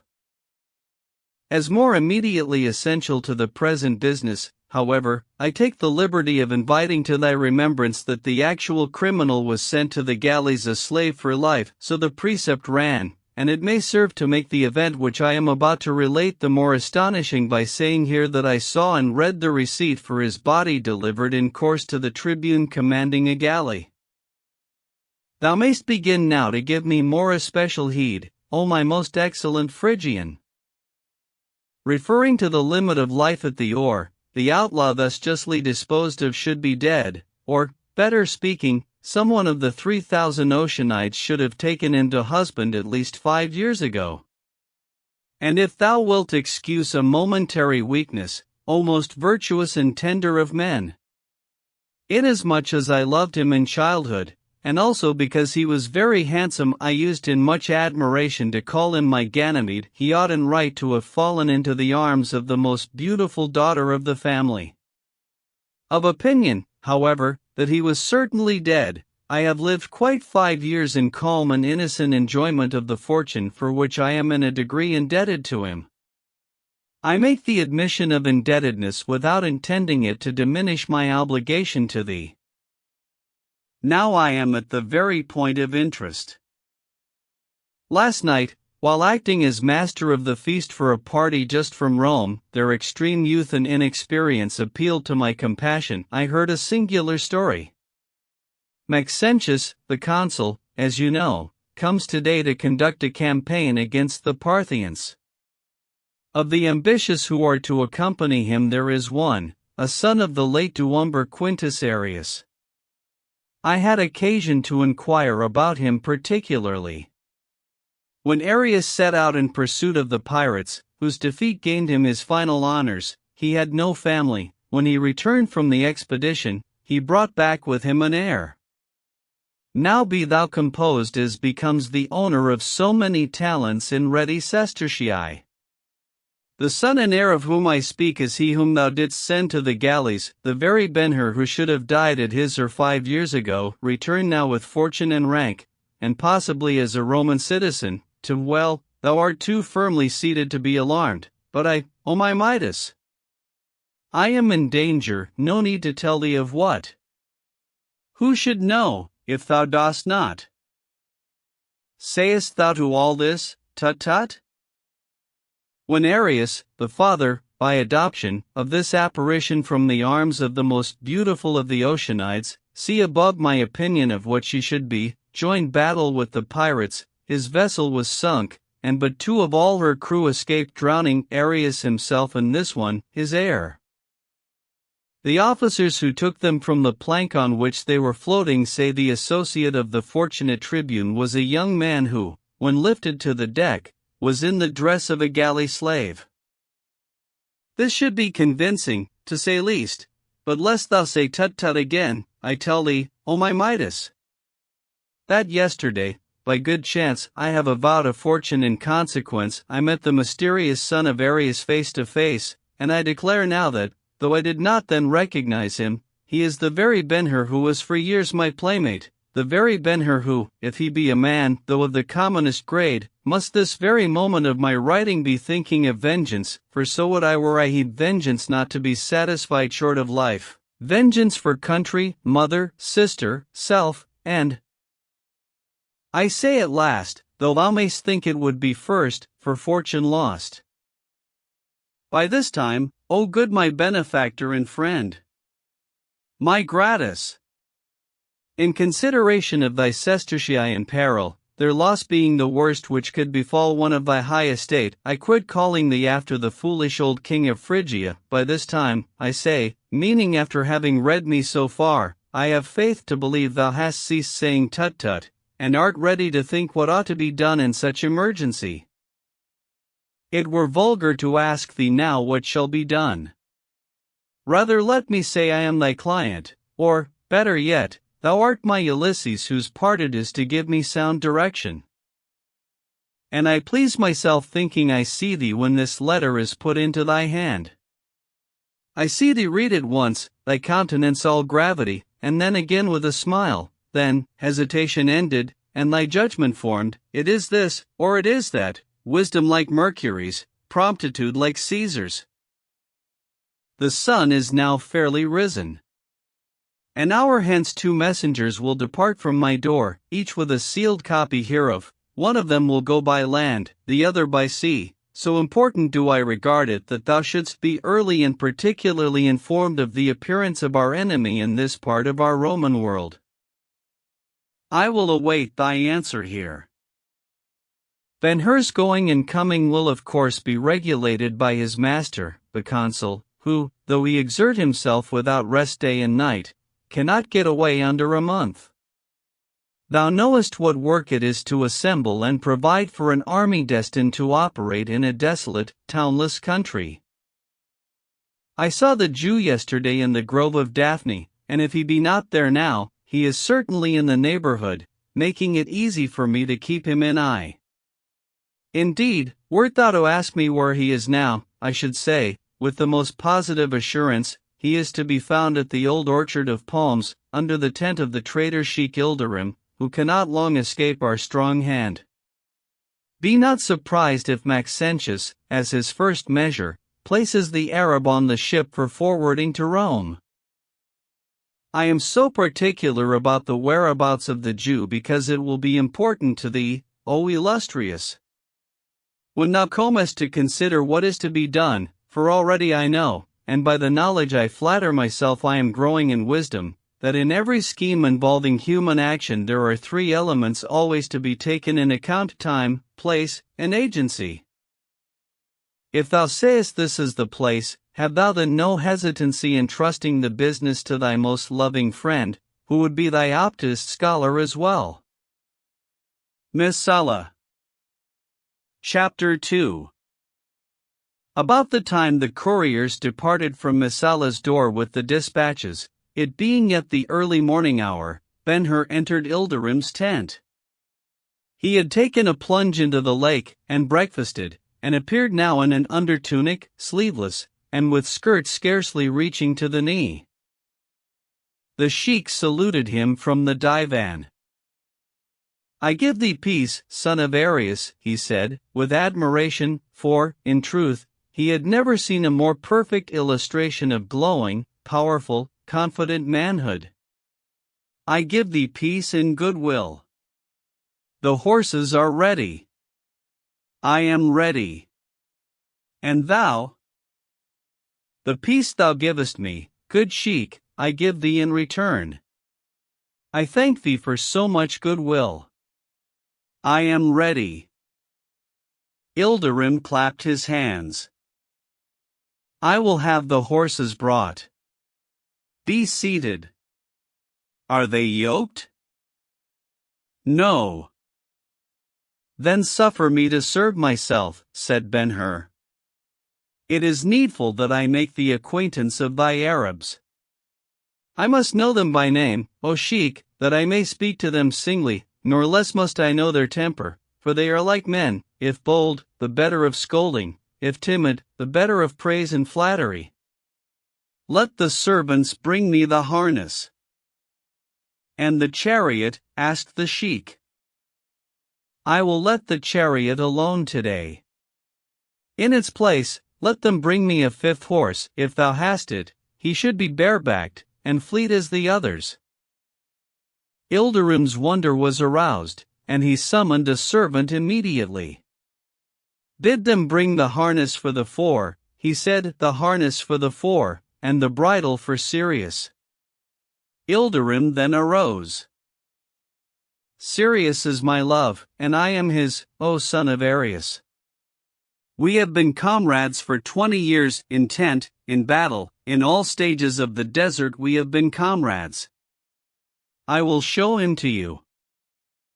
Going to the division curtain, he held it, while Ben-Hur passed under. The horses came to him in a body. One with a small head, luminous eyes, neck like the segment of a bended bow, and mighty chest, curtained thickly by a profusion of mane soft and wavy as a damsel's locks, nickered low and gladly at sight of him. "Good horse," said the sheik, patting the dark brown cheek. "Good horse, good morning." Turning then to Ben-Hur, he added, "This is Sirius, father of the four here. Mira, the mother, awaits our return, being too precious to be hazarded in a region where there is a stronger hand than mine. And much I doubt," he laughed as he spoke, "much I doubt, O son of Arius, if the tribe could endure her absence. She is their glory, they worship her. Did she gallop over them, they would laugh. 10,000 horsemen, sons of the desert, will ask today, have you heard of Mira? And to the answer, she is well, they will say, God is good. Blessed be God. Mira, Sirius names of stars, are they not? A sheik, asked Ben-Hur, going to each of the four, and to the sire, offering his hand. And why not, replied Ilderim. Wert thou ever abroad on the desert at night? No. Then thou canst not know how much we Arabs depend upon the stars. We borrow their names in gratitude, and give them in love. My fathers all had their Miris, as I have mine, and these children are stars no less. There, see thou, is Rigel, and their Antares, that one is Ater, and he whom thou goest to now is Aldebaran, the youngest of the brood, but none the worse of that, no, not he. Against the wind he will carry thee till it roar in thy ears like Aqaba, and he will go where thou sayest, son of Arius, I, by the glory of Solomon. He will take thee to the lion's jaws, if thou darest so much. The harness was brought. With his own hands Ben-Hur equipped the horses, with his own hands he led them out of the tent, and there attached the reins. "Bring me Sirius," he said. An Arab could not have better sprung deceit on the courser's back. And now the reins. They were given him, and carefully separated. "Good Sheik," he said, "I am ready. Let a guide go before me to the field, and send some of thy men with water." There was no trouble at starting. The horses were not afraid. Already there seemed a tacit understanding between them and the new driver, who had performed his part calmly, and with the confidence which always begets confidence. The order of going was precisely that of driving, except that Ben-Hur sat upon Sirius instead of standing in the chariot. Ilderim's spirit arose. He combed his beard, and smiled with satisfaction as he muttered, "He is not a Roman, no, by the splendor of God." He followed on foot, the entire tenantry of the dowered men, women, and children pouring after him, participants all in his solicitude, if not in his confidence. The field, when reached, proved ample and well fitted for the training, which Ben-Hur began immediately by driving the four at first slowly, and in perpendicular lines, and then in wide circles. Advancing a step in the course, he put them next into a trot, again progressing, he pushed into a gallop, at length he contracted the circles, and yet later drove eccentrically here and there, right, left, forward, and without a break. An hour was thus occupied. Slowing the gait to a walk, he drove up to Ilderim. "The work is done, nothing now but practice," he said. "I give you joy, Sheik Ilderim, that you have such servants as these. See," he continued, dismounting and going to the horses, "see, the gloss of their red coats is without spot, they breathe lightly as when I began. I give thee great joy, and it will go hard if," he turned his flashing eyes upon the old man's face, "if we have not the victory in our." He stopped, colored, bowed. At the sheik's sight he observed, for the first time, Balthasar, leaning upon his staff, and two women closely veiled. At one of the latter he looked a second time, saying to himself, with a flutter about his heart, "'Tis she, 'tis the Egyptian." Ilderim picked up his broken sentence. "The victory, and our revenge." Then he said aloud, "I am not afraid, I am glad. Son of Arius, thou art the man. Be thee in like the beginning, and thou shalt see of what stuff is the lining of the hand of an Arab who is able to give." "I thank thee, good Sheik," Ben-Hur returned, modestly. "Let the servants bring drink for the horses." With his own hands he gave the water. Remounting Sirius, he renewed the training, going as before from walk to trot, from trot to gallop. Finally, he pushed the steady racers into the run, gradually quickening it to full speed.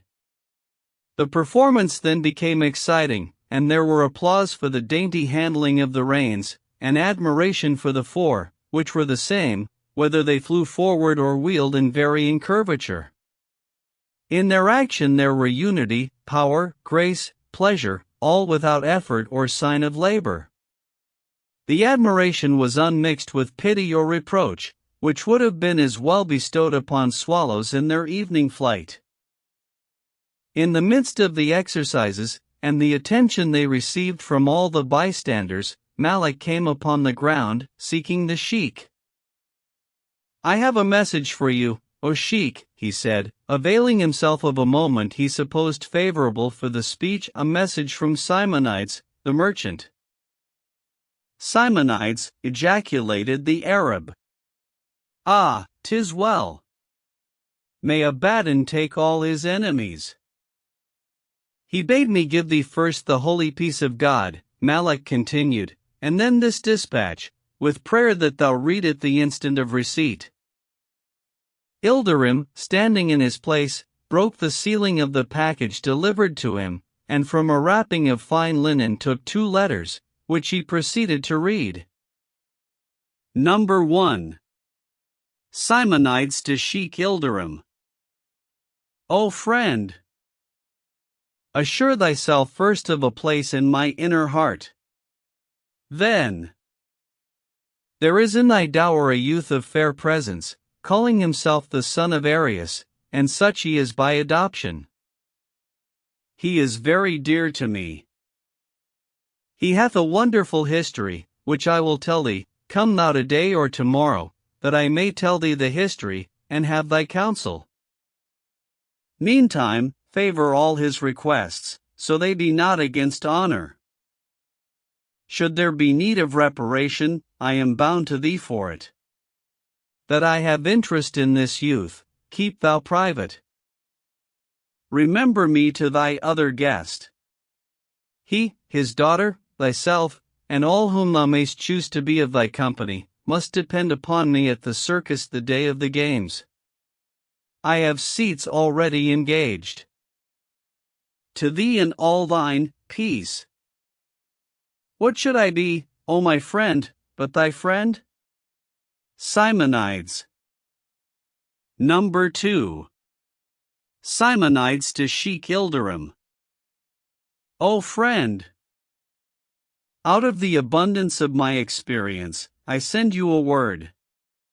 There is a sign which all persons not Romans, and who have monies or goods subject to despoilment, accept as warning, that is, the arrival at a seat of power of some high Roman official charged with authority. Today comes the consul Maxentius. Be thou warned. Another word of advice. A conspiracy, to be of effect against thee, O friend, must include the Herods as parties. Thou hast great properties in their dominions. Wherefore keep thou watch. Send this morning to thy trusty keepers of the roads leading south from Antioch, and bid them search every courier going and coming. If they find private dispatches relating to thee or thine affairs, thou shouldst see them. You should have received this yesterday, though it is not too late, if you act promptly. If couriers left Antioch this morning, your messengers know the byways, and can get before them with your orders. Do not hesitate. Burn this after reading. O my friend! Thy friend. Simonides. Ilderim read the letters a second time, and refolded them in the linen wrap, and put the package under his girdle. The exercises in the field continued but a little longer, in all about 2 hours. At their conclusion, Ben-Hur brought the 4 to a walk, and drove to Ilderim. With leave, O Sheikh, he said, I will return thy Arabs to the tent, and bring them out again this afternoon. Ilderim walked to him as he sat on Sirius, and said, I give them to you, son of Arius, to do with as you will until after the games. You have done with them in 2 hours what the Roman, made jackals gnaw his bones fleshless, could not in as many weeks. We will win, by the splendor of God, we will win. At the tent Ben-Hur remained with the horses while they were being cared for. Then, after a plunge in the lake and a cup of arrack with the sheik, whose flow of spirits was royally exuberant, he dressed himself in his Jewish garb again, and walked with Malak on into the orchard. There was much conversation between the two, not all of it important. One part, however, must not be overlooked. Ben-Hur was speaking. I will give you, he said, an order for my property stored in the Khan this side the river by the Solution Bridge. Bring it to me today, if you can. And, good Malak, if I do not overtask you. Malak protested heartily his willingness to be of service. Thank you, Malak, thank you, said Ben-Hur. I will take you at your word, remembering that we are brethren of the old tribe, and that the enemy is a Roman. First, then, as you are a man of business, which I much fear Sheikh Ilderim is not. Arabs seldom are, said Malak, gravely. Nay, I do not impeach their shrewdness, Malak. It is well, however, to look after them. To save all forfeit or hindrance in connection with the race, you would put me perfectly at rest by going to the office of the circus, and seeing that he has complied with every preliminary rule, and if you can get a copy of the rules, the service may be of great avail to me. I would like to know the colors I am to wear, and particularly the number of the crypt I am to occupy at the starting. If it be next Messalas on the right or left, it is well; if not, and you can have it changed so as to bring me next the Roman, do so. Have you good memory, Malak? It has failed me, but never, son of Arius, where the heart helped it as now. I will venture, then, to charge you with one further service. I saw yesterday that Messala was proud of his chariot, as he might be, for the best of Caesars scarcely surpass it. Can you not make its display an excuse which will enable you to find if it be light or heavy? I would like to have its exact weight and measurements, and, Malak, though you fail in all else, bring me exactly the height his axle stands above the ground. You understand, Malak?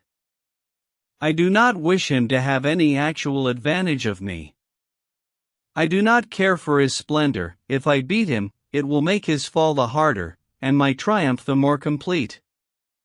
If there are advantages really important, I want them. I see, said Malak. A line dropped from the center of the axle is what you want. Thou hast it, and be glad, Malak, it is the last of my commissions. Let us return to the dower. At the door of the tent they found a servant replenishing the smoke-stained bottles of Laban freshly made, and stopped to refresh themselves. Shortly afterwards Malak returned to the city. During their absence, a messenger well mounted had been dispatched with orders as suggested by Simonides. He was an Arab, and carried nothing written. Chapter 3. Iris, the daughter of Balthasar, sends me with salutation and a message, said a servant to Ben-Hur, who was taking his ease in the tent. Give me the message. Would it please you to accompany her upon the lake? I will carry the answer myself. Tell her so. His shoes were brought him, and in a few minutes Ben-Hur sallied out to find the fair Egyptian. The shadow of the mountains was creeping over the orchard of palms in advance of night. Afar through the trees came the tinkling of sheep bells, the lowing of cattle, and the voices of the herdsmen bringing their charges home. Life at the orchard, it should be remembered, was in all respects as pastoral as life on the scantier meadows of the desert. Sheikh Ilderim had witnessed the exercises of the afternoon, being a repetition of those of the morning, after which he had gone to the city in answer to the invitation of Simonides. He might return in the night, but, considering the immensity of the field to be talked over with his friend, it was hardly possible. Ben-Hur, thus left alone, had seen his horses cared for, cooled and purified himself in the lake, exchanged the field garb for his customary vestments, all white, as became a Sadducean of the pure blood, supped early, and, thanks to the strength of youth, was well recovered from the violent exertion he had undergone. It is neither wise nor honest to detract from beauty as a quality. There cannot be a refined soul insensible to its influence. The story of Pygmalion and his statue is as natural as it is poetical. Beauty is of itself a power, and it was now drawing Ben-Hur. The Egyptian was to him a wonderfully beautiful woman, beautiful of face, beautiful of form. In his thought she always appeared to him as he saw her at the fountain, and he felt the influence of her voice, sweeter because in tearful expression of gratitude to him, and of her eyes, the large, soft, black, almond-shaped eyes declarative of her race, eyes which look more than lies in the supremest wealth of words to utter, and recurrences of the thought of her were returns just so frequent of a figure tall, slender, graceful, refined, wrapped in rich and floating drapery, wanting nothing but a fitting mind to make her, like the Shulamite, and in the same sense, terrible as an army with banners. In other words, as she returned to his fancy, the whole passionate song of Solomon came with her, inspired by her presence. With this sentiment and that feeling, he was going to see if she actually justified them. It was not love that was taking him, but admiration and curiosity, which might be the heralds of love. The landing was a simple affair, consisting of a short stairway, and a platform garnished by some lampposts, yet at the top of the steps he paused, arrested by what he beheld. There was a shallop resting upon the clear water lightly as an eggshell. An Ethiop, the camel driver at the Castalian fount, occupied the rower's place, his blackness intensified by a livery of shining white. All the boat aft was cushioned and carpeted with stuffs brilliant with Tyrian red. On the rudder seat sat the Egyptian herself, sunk in Indian shawls and a very vapor of most delicate veils and scarfs.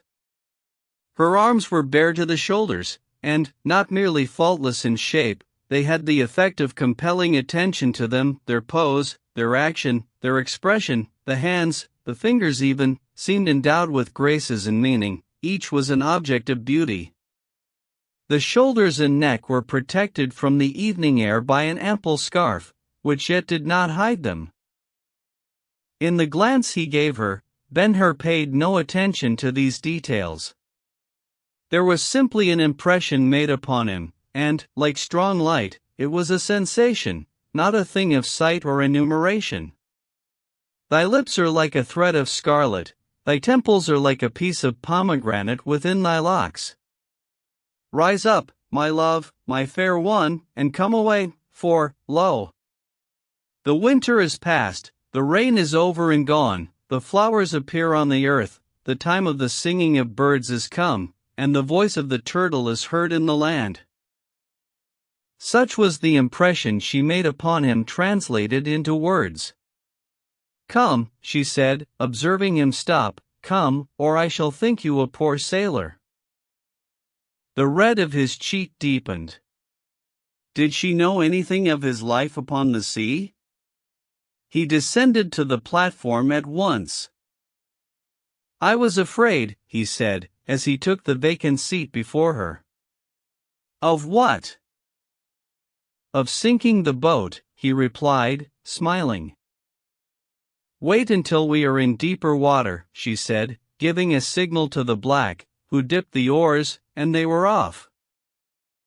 If love and Ben-Hur were enemies, the latter was never more at mercy. The Egyptian sat where he could not but see her, she, whom he had already engrossed in memory as his ideal of the Shulamite. With her eyes giving light to his, the stars might come out, and he not see them, and so they did. The night might fall with unrelieved darkness everywhere else, her look would make illumination for him. And then, as everybody knows, given youth and such companionship, there is no situation in which the fancy takes such complete control as upon tranquil waters under a calm night sky, warm with summer. It is so easy at such time to glide imperceptibly out of the commonplace into the ideal. Give me the rudder, he said. No, she replied, that were to reverse the relation. Did I not ask you to ride with me?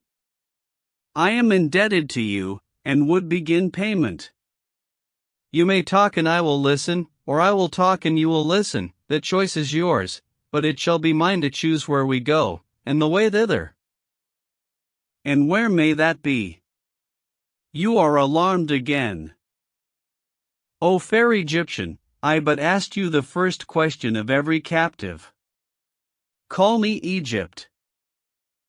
I would rather call you IRAs.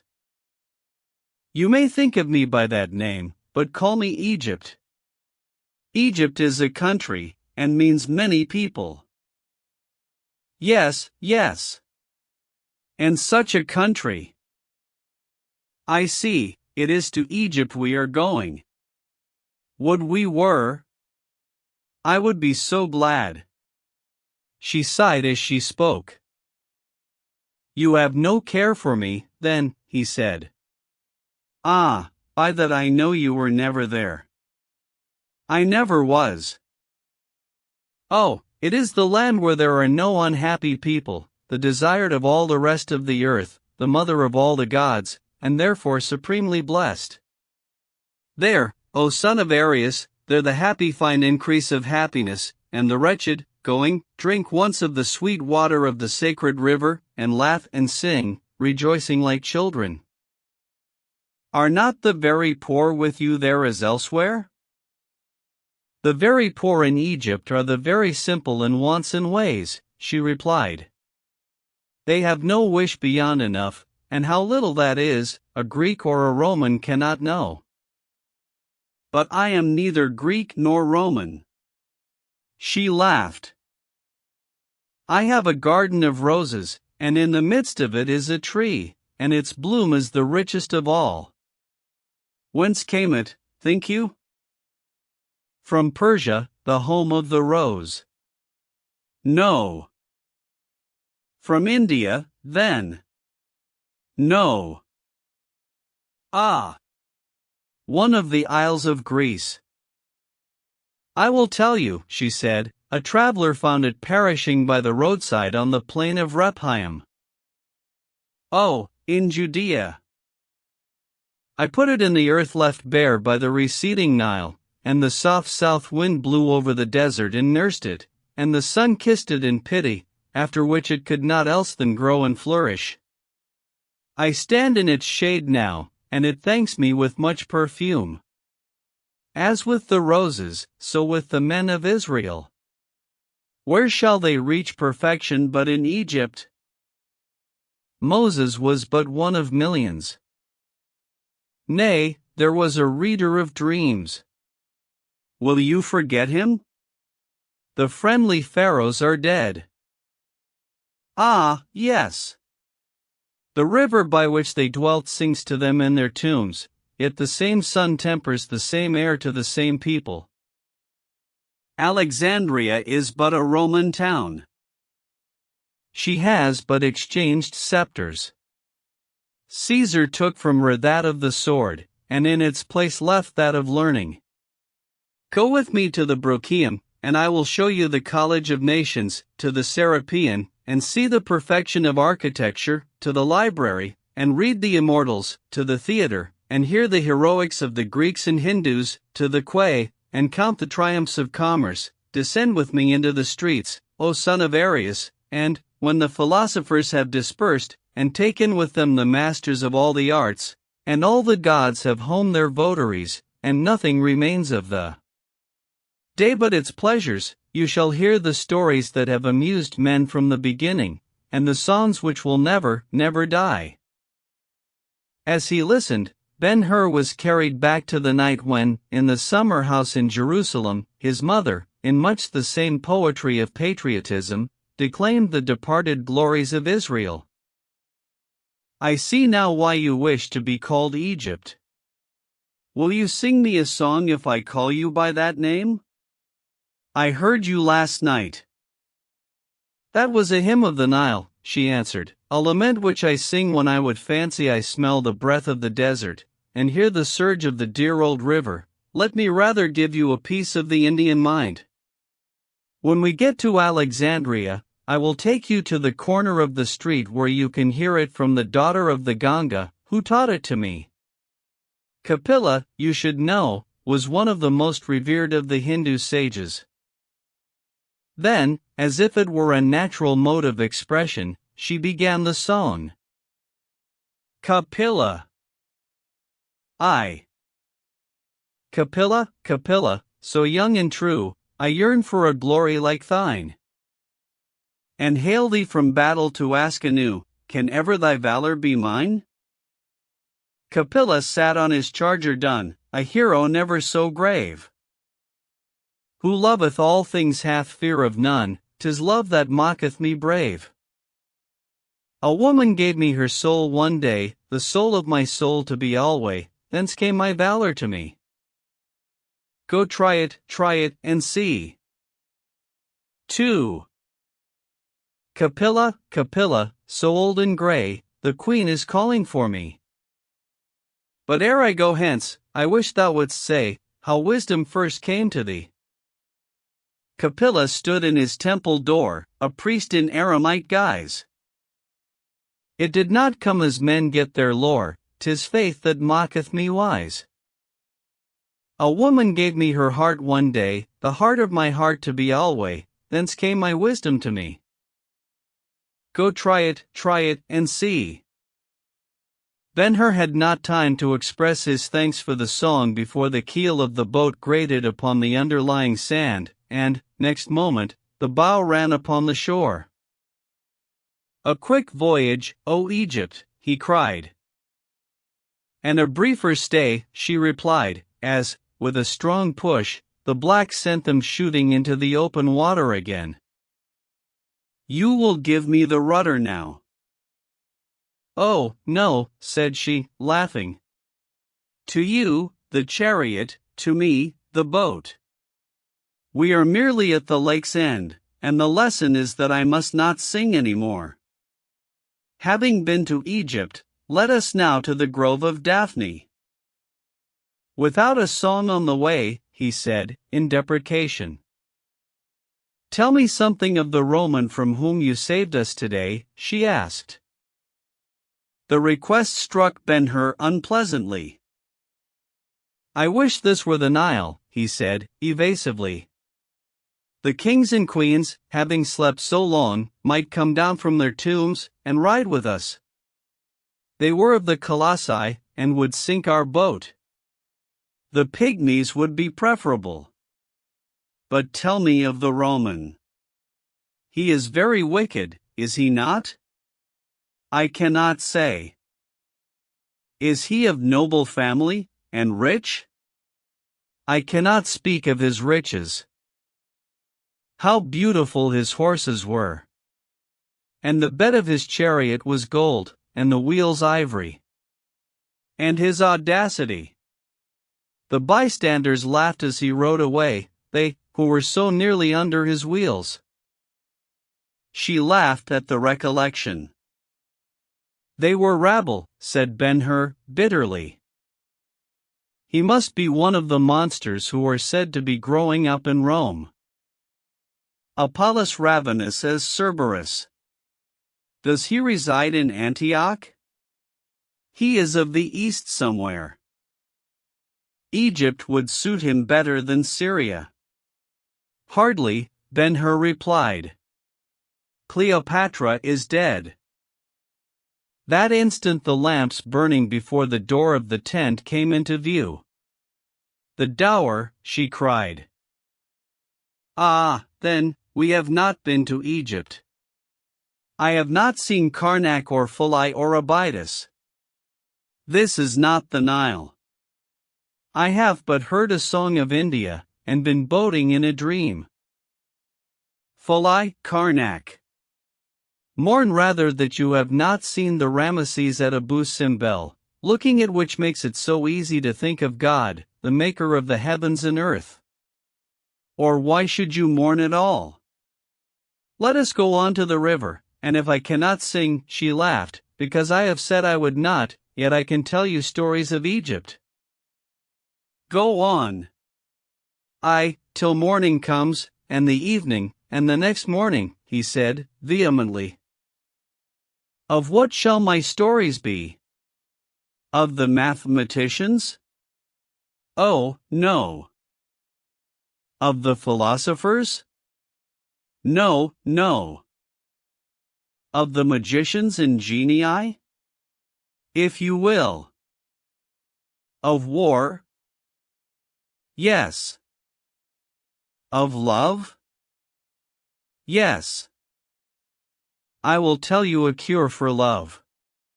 It is the story of a queen. Listen reverently. The papyrus from which it was taken by the priests of Phulae was wrested from the hand of the heroine herself. It is correct in form, and must be true. Nonofra. I.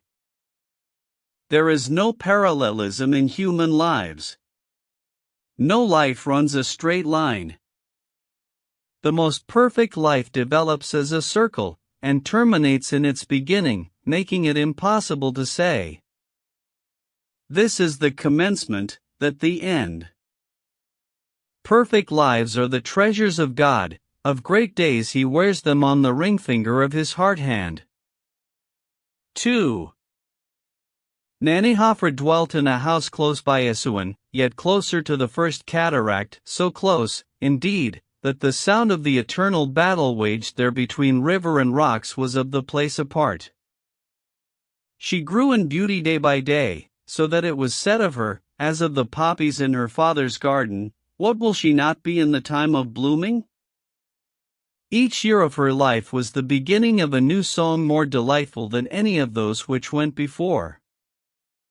Child was she of a marriage between the north, bounded by the sea, and the south, bounded by the desert beyond the Luna mountains, and one gave her its passion, the other its genius, so when they beheld her, both laughed, saying, not meanly, she is mine, but generously, ha, ha. She is ours. All excellences in nature contributed to her perfection and rejoiced in her presence. Did she come or go, the birds ruffled their wings in greeting, the unruly winds sank to cooling zephyrs, the white lotus rose from the water's depth to look at her, the solemn river loitered on its way, the palm trees, nodding, shook all their plumes, and they seemed to say, this one, I gave her of my grace, that, I gave her of my brightness, the other, I gave her of my purity, and so each as it had a virtue to give.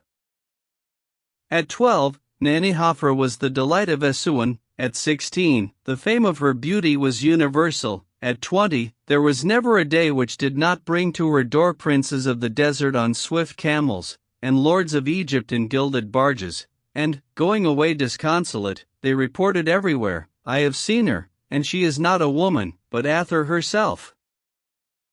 3.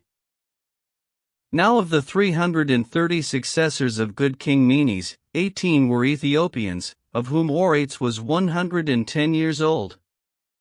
He had reigned 76 years. Under him the people thrived, and the land groaned with fatness of plenty. He practiced wisdom because, having seen so much, he knew what it was. He dwelt in Memphis, having there his principal palace, his arsenals, and his treasure house. Frequently he went down to Butos to talk with Latona.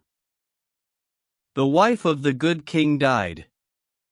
Too old was she for perfect embalmment, yet he loved her, and mourned as the inconsolable, seeing which, a Colchite presumed one day to speak to him. O Orates, I am astonished that one so wise and great should not know how to cure a sorrow like this. Tell me a cure, said the king. 3 times the Colchite kissed the floor, and then he replied, knowing the dead could not hear him, at Essuan lives Nanihoffer, beautiful as Ather the beautiful. Send for her. She has refused all the lords and princes, and I know not how many kings, but who can say no to Orates? 4. Nanihoffer descended the Nile in a barge richer than any ever before seen, attended by an army in barges each but a little less fine. All Nubia and Egypt, and a myriad from Libya, and a host of troglodytes, and not a few Macrobii from beyond the mountains of the moon, lined the tented shores to see the cortege pass, wafted by perfumed winds and golden oars. Through a dramos of sphinxes and couchant double-winged lions she was borne, and set down before Orates sitting on a throne specially erected at the sculptured pylon of the palace. He raised her up, gave her place by his side, clasped the uraeus upon her arm, kissed her, and Nanihoffer was queen of all queens. That was not enough for the wise Orates, he wanted love, and a queen happy in his love. So he dealt with her tenderly, showing her his possessions, cities, palaces, people, his armies, his ships, and with his own hand he led her through his treasure house, saying, Ona ene hafra. But kiss me in love, and they are all thine. And, thinking she could be happy, if she was not then, she kissed him once, twice, thrice, kissed him thrice, his 110 years notwithstanding. The first year she was happy, and it was very short, the third year she was wretched, and it was very long, then she was enlightened, that which she thought love of Orates was only days of his power. Well for her had the days endured. Her spirits deserted her, she had long spells of tears, and her women could not remember when they heard her laugh, of the roses on her cheeks only ashes remained, she languished and faded gradually, but certainly. Some said she was haunted by the Erinyes for cruelty to a lover, others, that she was stricken by some god envious of Orates. Whatever the cause of her decline, the charms of the magicians availed not to restore her, and the prescript of the doctor was equally without virtue. Naenihafra was given over to die. Orates chose a crypt for her up in the tombs of the queens, and, calling the master sculptors and painters to Memphis, he set them to work upon designs more elaborate than any even in the great galleries of the dead kings. O thou beautiful as Ather herself, my queen, said the king, whose 113 years did not lessen his ardor as a lover, tell me, I pray, the ailment of which, alas! Thou art so certainly perishing before my eyes. You will not love me any more if I tell you, she said, in doubt and fear. Not love you. I will love you the more. I swear it, by the genii of Amenti. By the eye of Osiris, I swear it. Speak, he cried, passionate as a lover, authoritative as a king. Here, then, she said. There is an anchorite, the oldest and holiest of his class, in a cave near Essuan. His name is Manofa. He was my teacher and guardian. Send for him, O Orates, and he will tell you that you seek to know, he will also help you find the cure for my affliction. Orates arose rejoicing. He went away in spirit 100 years younger than when he came. V. Speak, said Orates to Manofa, in the palace at Memphis. And Manofa replied, Most mighty king, if you were young, I should not answer, because I am yet pleased with life. As it is, I will say the queen, like any other mortal, is paying the penalty of a crime. A crime, exclaimed Orates, angrily. Manofa bowed very low. Yes, to herself. I am not in mood for riddles, said the king. What I say is not a riddle, as you shall hear. Naenihafra grew up under my eyes, and confided every incident of her life to me, among others, that she loved the son of her father's gardener, Barbie by name. Orates' frown, strangely enough, began to dissipate. With that love in her heart, O king, she came to you, of that love she is dying. Where is the gardener's son now? Asked Orates. In Essuan. The king went out and gave 2 orders. To one Oris he said, Go to Essuan and bring hither a youth named Barbie.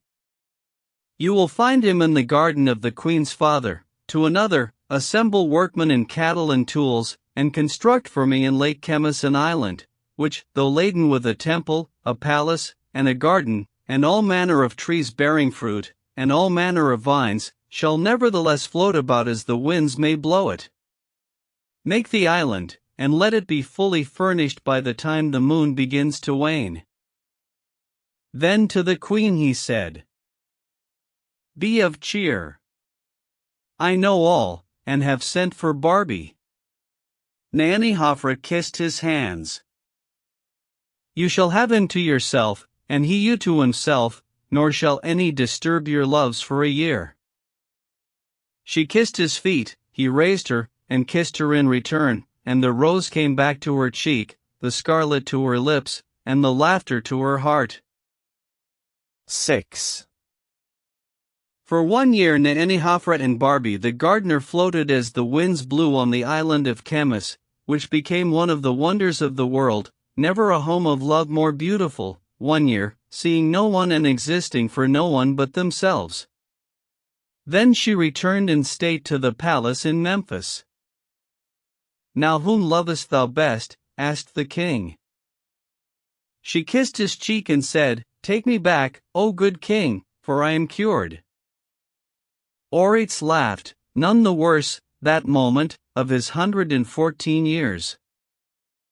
Then it is true, as Manofa said, ha, ha, ha. It is true, the cure of love is love. Even so, she replied. Suddenly his manner changed, and his look became terrible. I did not find it so, he said. She shrank affrighted.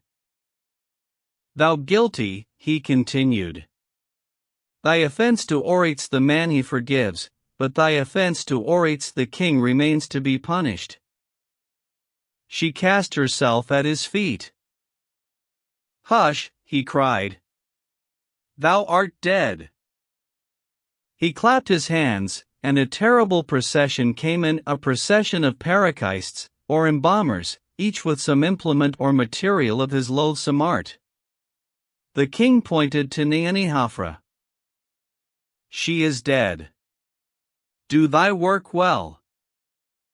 7.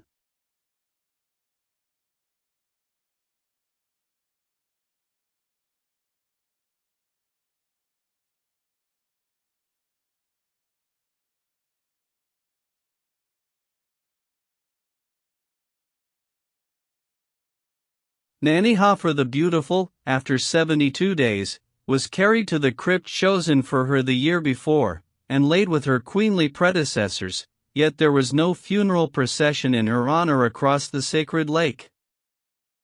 At the conclusion of the story, Ben-Hur was sitting at the Egyptian's feet, and her hand upon the tiller was covered by his hand. Manofa was wrong, he said. How? Love lives by loving. Then there is no cure for it? Yes. Oreitz found the cure. What was it? Death. You are a good listener, O son of Arius. And so with conversation and stories, they whiled the hours away. As they stepped ashore, she said, Tomorrow we go to the city. But you will be at the games? He asked. Oh yes. I will send you my colors. With that they separated. Chapter 4. Ilderim returned to the Dower next day about the 3rd hour. As he dismounted, a man whom he recognized as of his own tribe came to him and said, O Sheik, I was bidden give thee this package, with request that thou read it at once. If there be answer, I was to wait thy pleasure. Ilderim gave the package immediate attention. The seal was already broken. The address ran, to Valerius Gratus at Caesarea. Abaddon take him, growled the sheik, at discovering a letter in Latin. Had the missive been in Greek or Arabic, he could have read it. As it was, the utmost he could make out was the signature in bold Roman letters, Messala, whereat his eyes twinkled. Where is the young Jew? He asked. In the field with the horses, a servant replied. The sheik replaced the papyrus in its envelopes, and, tucking the package under his girdle, remounted the horse.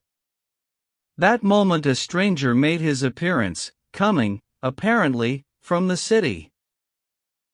I am looking for Sheik Ilderim, surnamed the Generous, the stranger said. His language and attire bespoke him a Roman. What he could not read, he yet could speak, so the old Arab answered, with dignity, I am Sheik Ilderim. The man's eyes fell, he raised them again, and said, with forced composure, "I heard you had need of a driver for the games." Ilderim's lip under the white mustache curled contemptuously. "Go thy way," he said.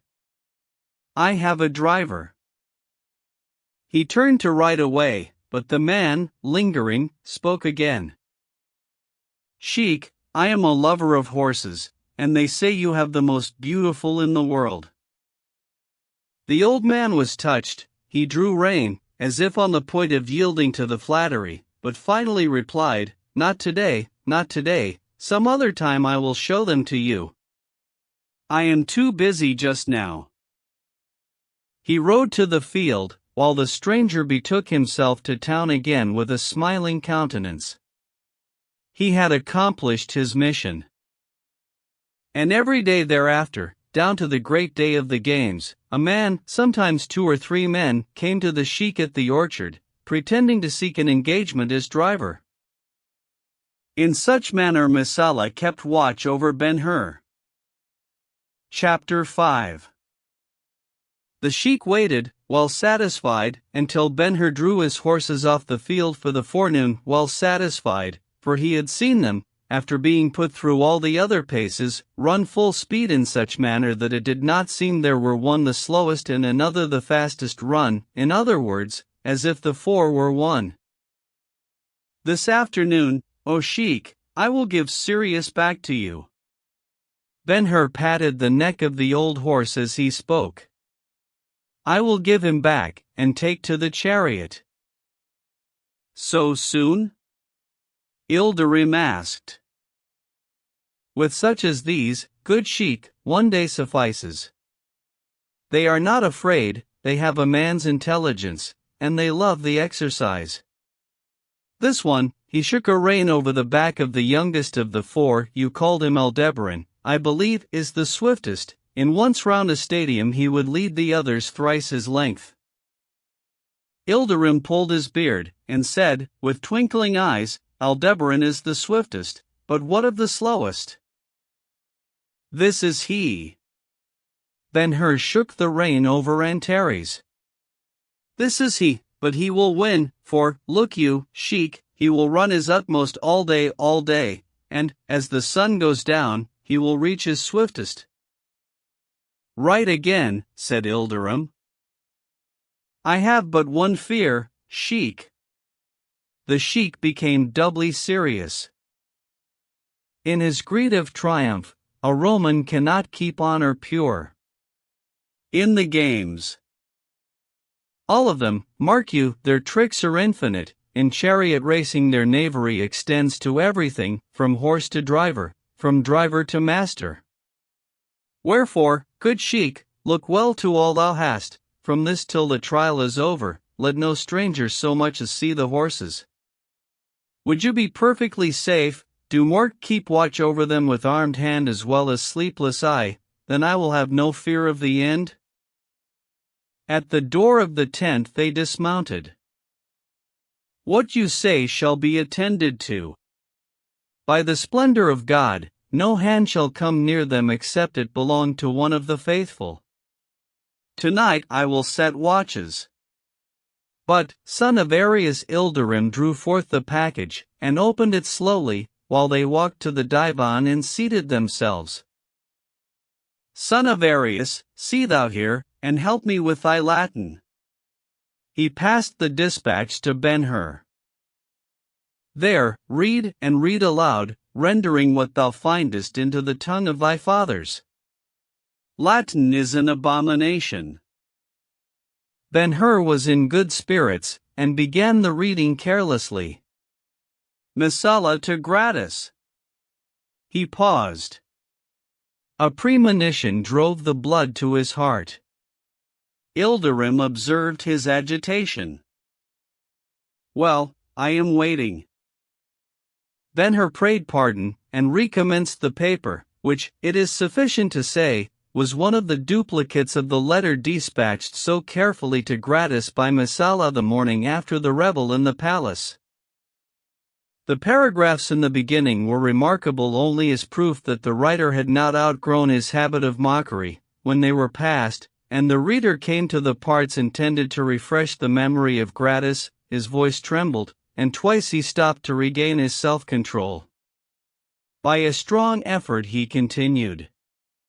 I recall further, he read, that thou didst make disposition of the family of her. There the reader again paused and drew a long breath, both of us at the time supposing the plan hit upon to be the most effective possible for the purposes in view, which were silence and delivery over to inevitable but natural death. Here Ben-Hur broke down utterly. The paper fell from his hands, and he covered his face. They are dead, dead. I alone am left. The sheik had been a silent but not unsympathetic witness of the young man's suffering. Now he arose and said, Son of Arius, it is for me to beg thy pardon. Read the paper by thyself. When thou art strong enough to give the rest of it to me, send word, and I will return. He went out of the tent, and nothing in all his life became him better. Ben-Hur flung himself on the divan and gave way to his feelings. When somewhat recovered, he recollected that a portion of the letter remained unread, and, taking it up, he resumed the reading. Thou wilt remember, the missive ran, what thou didst with the mother and sister of the malefactor. Yet, if now I yield to a desire to learn if they be living or dead. Ben-Hur started, and read again, and then again, and at last broke into exclamation. He does not know they are dead, he does not know it. Blessed be the name of the Lord. There is yet hope. He finished the sentence, and was strengthened by it, and went on bravely to the end of the letter. They are not dead, he said, after reflection, they are not dead, or he would have heard of it. A second reading, more careful than the first, confirmed him in the opinion. Then he sent for the sheik. In coming to your hospitable tent, a sheik, he said, calmly, when the Arab was seated and they were alone, it was not in my mind to speak of myself further than to assure you I had sufficient training to be entrusted with your horses.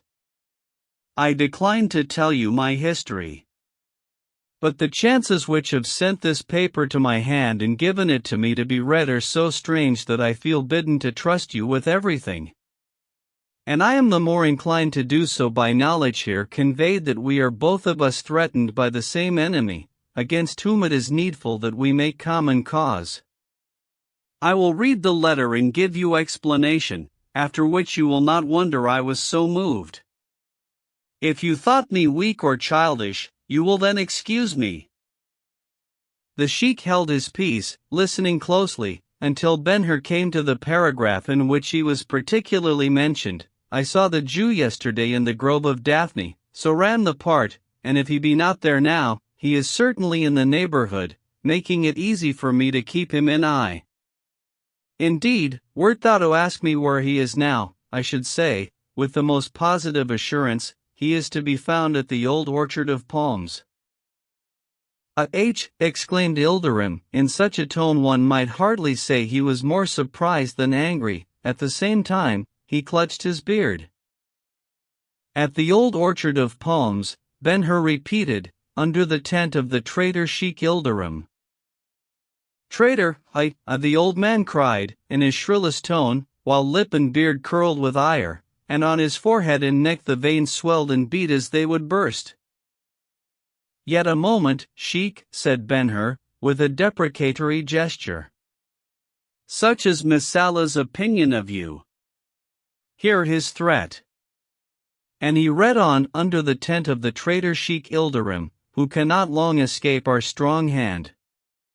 Be not surprised if Maxentius, as his first measure, places the Arab on ship for forwarding to Rome. To Rome. Me Ilderim, Sheik of 10,000 horsemen with spears, me to Rome. He leaped rather than rose to his feet, his arms outstretched, his fingers spread and curved like claws, his eyes glittering like a serpent's. O God, nay, by all the gods except of Rome, when shall this insolence end? A freeman am I, free are my people. must we die slaves? Or worse, must I live a dog, crawling to a master's feet? Must I lick his hand lest he lash me? What is mine is not mine, I am not my own, for breath of body I must be beholden to a Roman. Oh, if I were young again! Oh, could I shake off 20 years, or 10, or 5? He ground his teeth and shook his hands overhead, then, under the impulse of another idea, he walked away and back again to Ben-Hur swiftly, and caught his shoulder with a strong grasp. If I were as thou, son of Areus, as young, as strong, as practiced in arms, if I had a motive hissing me to revenge, a motive, like thine, great enough to make hate wholly away with disguise on thy part and on mine. Son of her, I say. At that name all the currents of Ben-Hur's blood stopped, surprised, bewildered, he gazed into the Arab's eyes, now close to his, and fiercely bright. Son of her, I say, were I as thou, with half thy wrongs, bearing about with me memories like thine, I could not, rest. Never pausing, his words following each other torrent-like, the old man swept on. To all my grievances, I would add those of the world, and devote myself to vengeance. From land to land I would go firing all mankind. No war for freedom but should find me engaged, no battle against Rome in which I would not bear a part. I would turn Parthian, if I could not better. If men failed me, still I would not give over the effort, ha, ha, ha. By the splendor of God! I would herd with wolves, and make friends of lions and tigers, in hope of marshalling them against the common enemy. I would use every weapon. So my victims were Romans, I would rejoice in slaughter. Quarter. I would not ask, quarter I would not give. To the flames everything Roman, to the sword every Roman born. Of nights I would pray the gods, the good and the bad alike, to lend me their special terrors, tempests, drought, heat, cold, and all the nameless poisons they let loose in air, all the thousand things of which men die on sea and on land. Oh, I could not sleep. The sheik stopped for want of breath, panting, wringing his hands. And, sooth to say, of all the passionate burst Ben-Hur retained but a vague impression wrought by fiery eyes, a piercing voice, and a rage too intense for coherent expression. For the first time in years, the desolate youth heard himself addressed by his proper name. One man at least knew him, and acknowledged it without demand of identity, and he an Arab fresh from the desert. How came the man by his knowledge? The letter? No. It told the cruelties from which his family had suffered, it told the story of his own misfortunes, but it did not say he was the very victim whose escape from doom was the theme of the heartless narrative. That was the point of explanation he had notified the sheik would follow the reading of the letter. He was pleased, and thrilled with hope restored, yet kept an air of calmness. Good sheik, tell me how you came by this letter. My people keep the roads between cities, Ilderim answered bluntly. They took it from a courier. Are they known to be thy people? No. To the world they are robbers, whom it is mine to catch and slay. Again, sheik. You call me son of her, my father's name. I did not think myself known to a person on earth. How came you by the knowledge? Ilderim hesitated, but, rallying, he answered, I know you, yet I am not free to tell you more. Someone holds you in restraint? The sheik closed his mouth, and walked away, but, observing Ben-Hur's disappointment, he came back, and said, Let us say no more about the matter now. I will go to town. When I return, I may talk to you fully. Give me the letter. Ilderim rolled the papyrus carefully, restored it to its envelopes, and became once more all energy. "What sayest thou?" he asked, while waiting for his horse and retinue. "I told what I would do, were I thou, and thou hast made no answer." "I intended to answer, Sheik, and I will." Ben-Hur's countenance and voice changed with the feeling invoked. "All thou hast said, I will do, all at least in the power of a man. I devoted myself to vengeance long ago. Every hour of the 5 years past I have lived with no other thought. I have taken no respite. I have had no pleasures of youth. The blandishments of Rome were not for me. I wanted her to educate me for revenge. I resorted to her most famous masters and professors, not those of rhetoric or philosophy, alas! I had no time for them. The arts essential to a fighting man were my desire. I associated with gladiators, and with winners of prizes in the circus, and they were my teachers. The drill masters in the great camp accepted me as a scholar, and were proud of my attainments in their line. O Sheik, I am a soldier, but the things of which I dream require me to be a captain. With that thought, I have taken part in the campaign against the Parthians. When it is over, then, if the Lord spare my life and strength, then," he raised his clenched hands, and spoke vehemently. "Then I will be an enemy Roman taught in all things, then Rome shall account to me in Roman lives for her ills." "You have my answer, Sheik." Ilderim put an arm over his shoulder, and kissed him, saying, passionately, "If thy God favor thee not, son of her, it is because he is dead. Take thou this from me, sworn to, if so thy preference run, thou shalt have my hands, and their fullness in men, horses, camels, and the desert for preparation. I swear it. For the present, enough. Thou shalt see or hear from me before night." Turning abruptly off, the sheik was speedily on the road to the city. Chapter 6. The intercepted letter was conclusive upon a number of points of great interest to Ben-Hur. It had all the effect of a confession that the writer was a party to the putting away of the family with murderous intent, that he had sanctioned the plan adopted for the purpose, that he had received a portion of the proceeds of the confiscation, and was yet in enjoyment of his part, that he dreaded the unexpected appearance of what he was pleased to call the chief malefactor, and accepted it as a menace, that he contemplated such further action as would secure him in the future, and was ready to do whatever his accomplice in Caesarea might advise. And, now that the letter had reached the hand of him really its subject, it was notice of danger to come, as well as a confession of guilt. So when Ilderim left the tent, Ben-Hur had much to think about, requiring immediate action. His enemies were as adroit and powerful as any in the East. If they were afraid of him, he had greater reason to be afraid of them.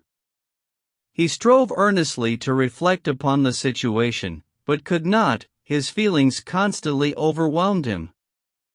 There was a certain qualified pleasure in the assurance that his mother and sister were alive, and it mattered little that the foundation of the assurance was a mere inference. That there was one person who could tell him where they were seemed to his hope so long deferred as if discovery were now close at hand. These were mere causes of feeling. Underlying them, it must be confessed he had a superstitious fancy that God was about to make ordination in his behalf, in which event faith whispered him to stand still. Occasionally, referring to the words of Ilderim, he wondered whence the Arab derived his information about him, not from Malek certainly, nor from Simonides, whose interests, all adverse, would hold him dumb.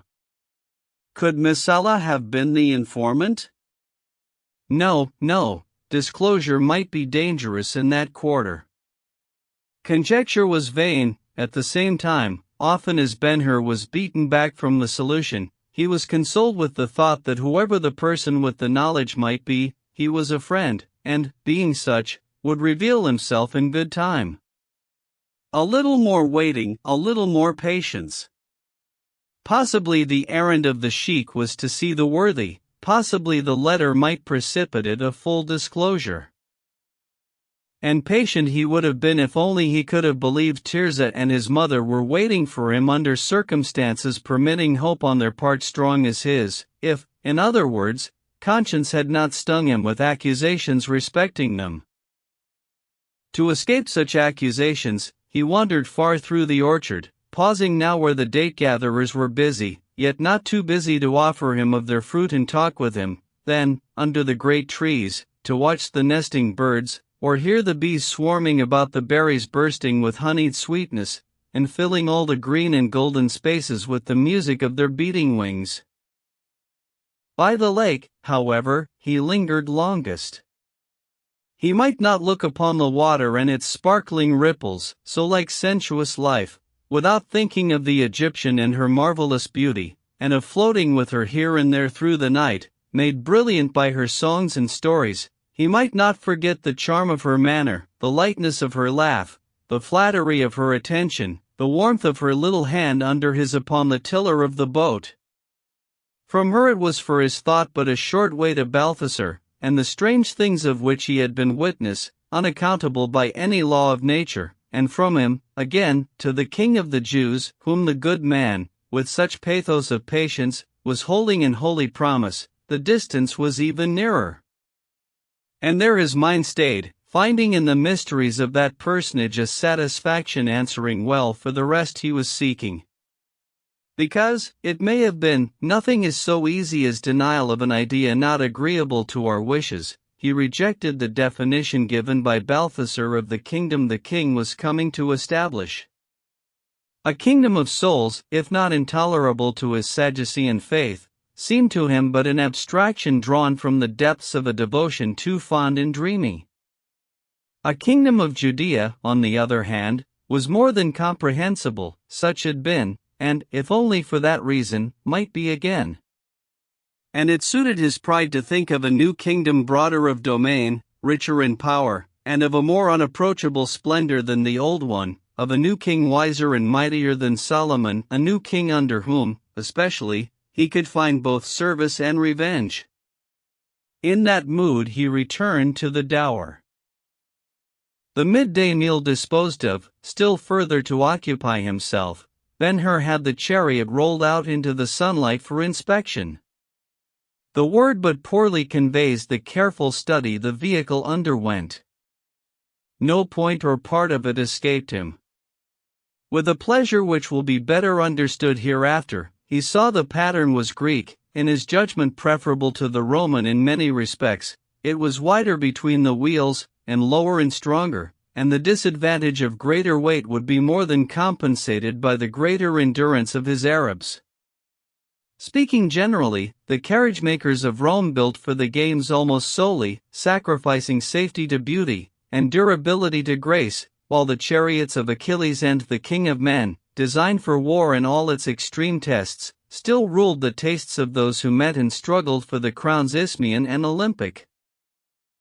Next he brought the horses, and, hitching them to the chariot, drove to the field of exercise, where, hour after hour, he practiced them in movement under the yoke. When he came away in the evening, it was with restored spirit, and a fixed purpose to defer action in the matter of Masala until the race was won or lost. He could not forego the pleasure of meeting his adversary under the eyes of the East. That there might be other competitors seemed not to enter his thought. His confidence in the result was absolute, no doubt of his own skill, and as to the four, they were his full partners in the glorious game. Let him look to it, let him look to it. Antares, Aldebaran. Shall he not, O honest Rigel? And thou, Ater, king among coursers, shall he not beware of us?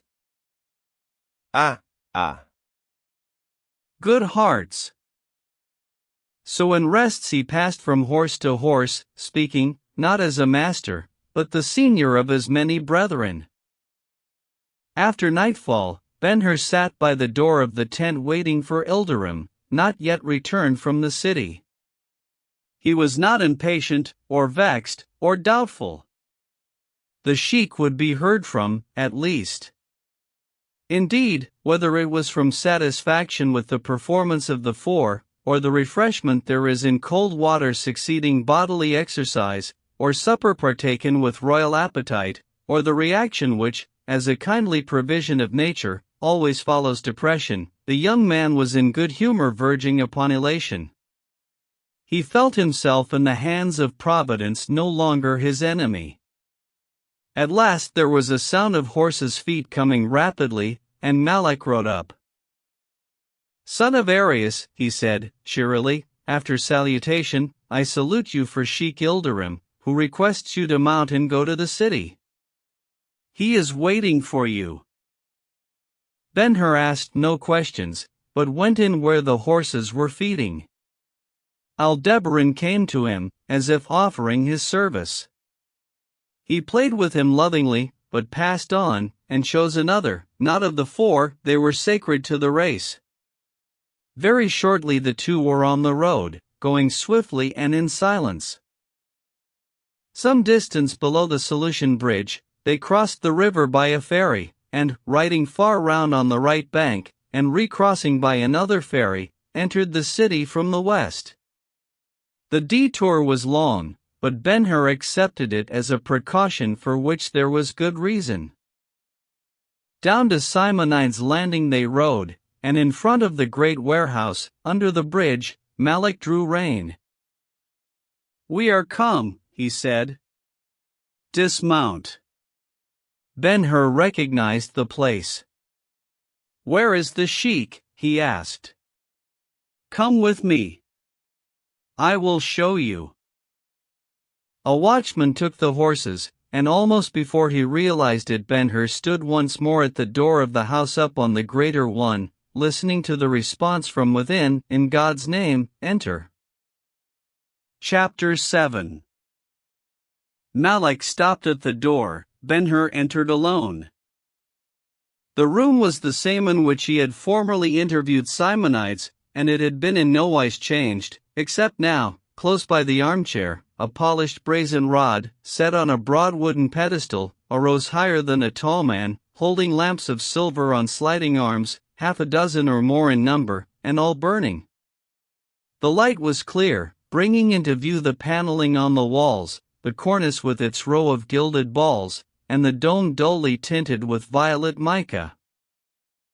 Within a few steps, Ben-Hur stopped. 3 persons were present, looking at him: Simonides, Ilderim, and Esther. He glanced hurriedly from one to another, as if to find answer to the question half formed in his mind: "What business can these have with me?" He became calm, with every sense on the alert, for the question was succeeded by another: "Are they friends or enemies?" At length his eyes rested upon Esther. The men returned his look kindly. In her face there was something more than kindness, something too spirituel for definition, which yet went to his inner consciousness without definition. Shall it be said, good reader? Back of his gaze there was a comparison in which the Egyptian arose and set herself over against the gentle Jewess, but it lived an instant, and, as is the habit of such comparisons, passed away without a conclusion. Son of Hur. The guest turned to the speaker. "Son of Hur," said Simonides, repeating the address slowly, and with distinct emphasis, as if to impress all its meaning upon him most interested in understanding it, "take thou the peace of the Lord God of our fathers, take it from me." He paused, then added, "from me and mine." The speaker sat in his chair. There were the royal head, the bloodless face, the masterful air, under the influence of which visitors forgot the broken limbs and distorted body of the man. The full black eyes gazed out under the white brows steadily, but not sternly. A moment thus, then he crossed his hands upon his breast. The action, taken with the salutation, could not be misunderstood, and was not. Simonides, Ben-Hur answered, much moved, the holy peace you tender is accepted. As son to father, I return it to you. Only let there be perfect understanding between us. Thus delicately he sought to put aside the submission of the merchant, and, in place of the relation of master and servant, substitute one higher and holier. Simonides let fall his hands, and, turning to Esther, said, "A seat for the master, daughter." She hastened, and brought a stool, and stood, with suffused face, looking from one to the other, from Ben-Hur to Simonides, from Simonides to Ben-Hur, and they waited, each declining the superiority direction would imply. When at length the pause began to be embarrassing, Ben-Hur advanced, and gently took the stool from her, and, going to the chair, placed it at the merchant's feet. "I will sit here," he said. His eyes met hers an instant only, but both were better of the look. He recognized her gratitude, his generosity and forbearance. Simonides bowed his acknowledgment. "Esther, child, bring me the paper," he said, with a breath of relief. She went to a panel in the wall, opened it, took out a roll of papyri, and brought and gave it to him. "Thou saidst well, son of Hur," Simonides began, while unrolling the sheets. "Let us understand each other. In anticipation of the demand, which I would have made hadst thou waived it, I have here a statement covering everything necessary to the understanding required. I could see but 2 points involved, the property first, and then our relation. The statement is explicit as to both. Will it please thee to read it now?" Ben-Hur received the papers, but glanced at Ilderim. "Nay," said Simonides, "the sheet shall not deter thee from reading. The account, such thou wilt find it, is of a nature requiring a witness. In the attesting place at the end thou wilt find, when thou comest to it, the name. Ilderim, Sheik. He knows all. He is thy friend. All he has been to me, that will he be to thee also." Simonides looked at the Arab, nodding pleasantly, and the latter gravely returned the nod, saying, "Thou hast said." Ben-Hur replied, "I know already the excellence of his friendship, and have yet to prove myself worthy of it." Immediately he continued, later, "O Simonides, I will read the papers carefully. For the present, do thou take them, and if thou be not too weary, give me their substance." Simonides took back the roll. "Here, Esther, stand by me and receive the sheets, lest they fall into confusion."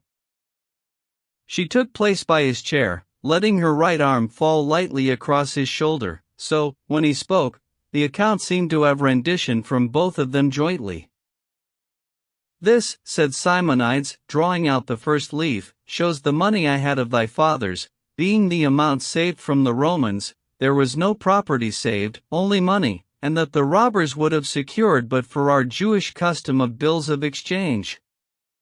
The amount saved, being sums I drew from Rome, Alexandria, Damascus, Carthage, Valentia, and elsewhere within the circle of trade, was 120 talents Jewish money."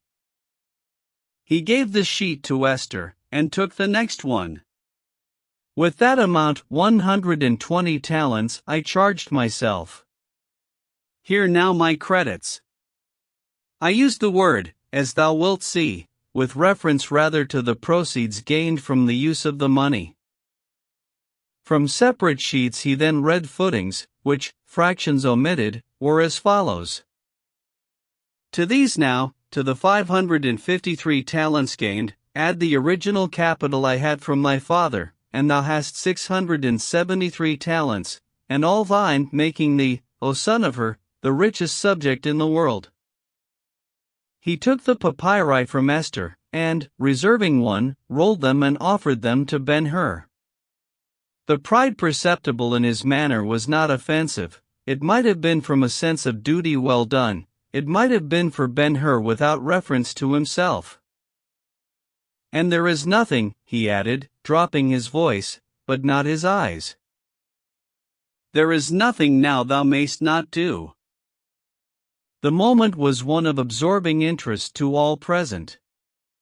Simonides crossed his hands upon his breast again. Esther was anxious, Ilderim nervous.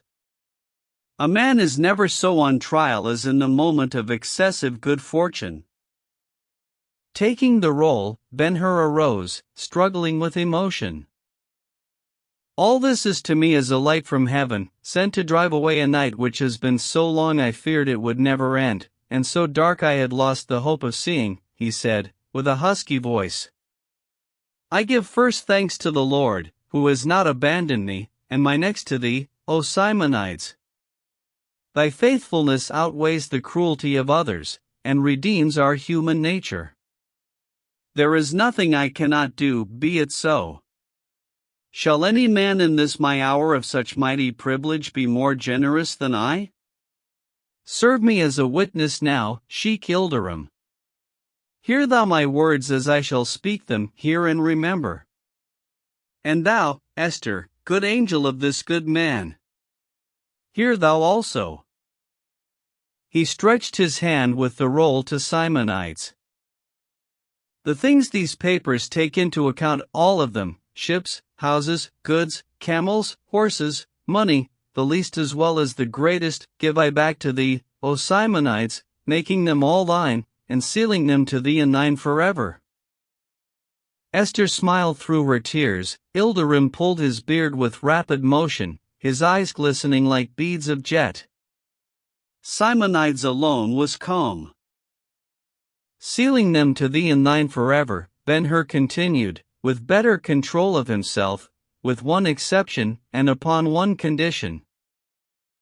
The breath of the listeners waited upon his words. The 120 talents which were my father's thou shalt return to me. Ilderim's countenance brightened. And thou shalt join me in search of my mother and sister, holding all thine subject to the expense of discovery, even as I will hold mine. Simonides was much affected. Stretching out his hand, he said, I see thy spirit, son of her, and I am grateful to the Lord that he hath sent thee to me such as thou art. If I served well thy father in life, and his memory afterwards, be not afraid of default to thee, yet must I say the exception cannot stand.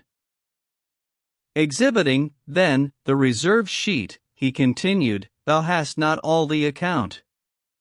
Take this and read aloud.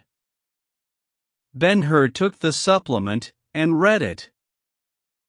Statement of the servants of her, rendered by Simonides, steward of the estate.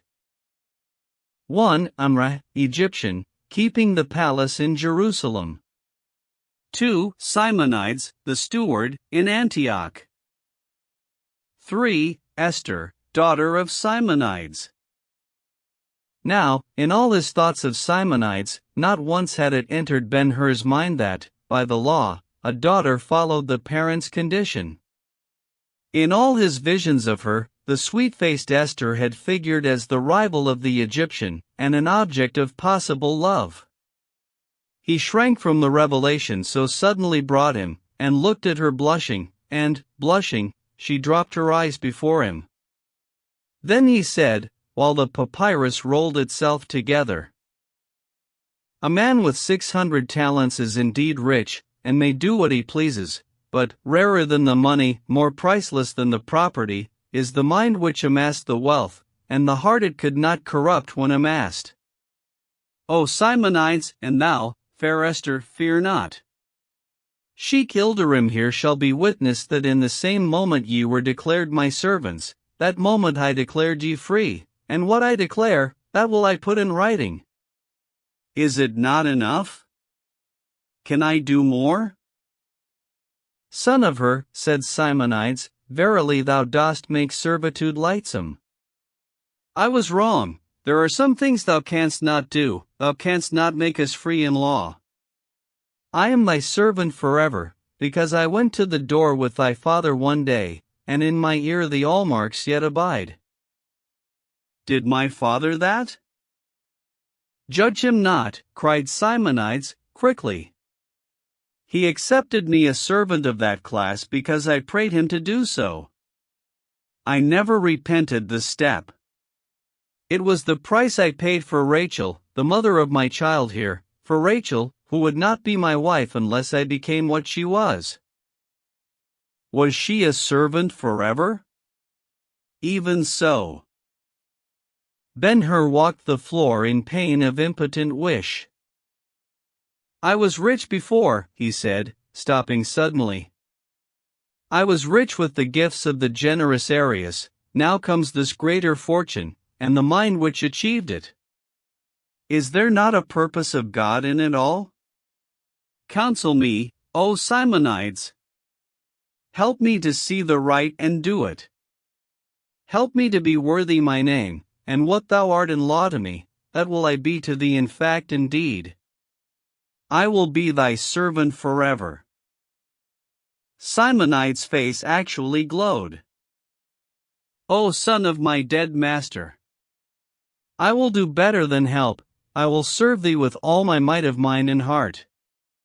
Body, I have not, it perished in thy cause, but with mind and heart I will serve thee. I swear it, by the altar of our God, and the gifts upon the altar. Only make me formally what I have assumed to be. Name it, said Ben-Hur, eagerly. As steward, the care of the property will be mine. Count thyself steward now, or wilt thou have it in writing? Thy word simply is enough, it was so with the Father, and I will not more from the Son. And now, if the understanding be perfect, Simonides paused.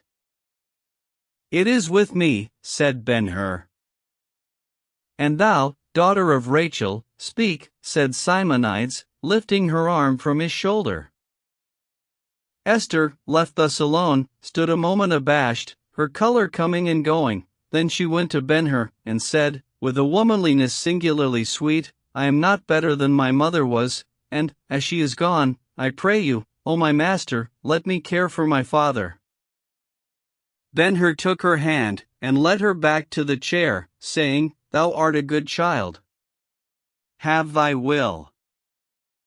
Simonides replaced her arm upon his neck, and there was silence for a time in the room. Chapter 8.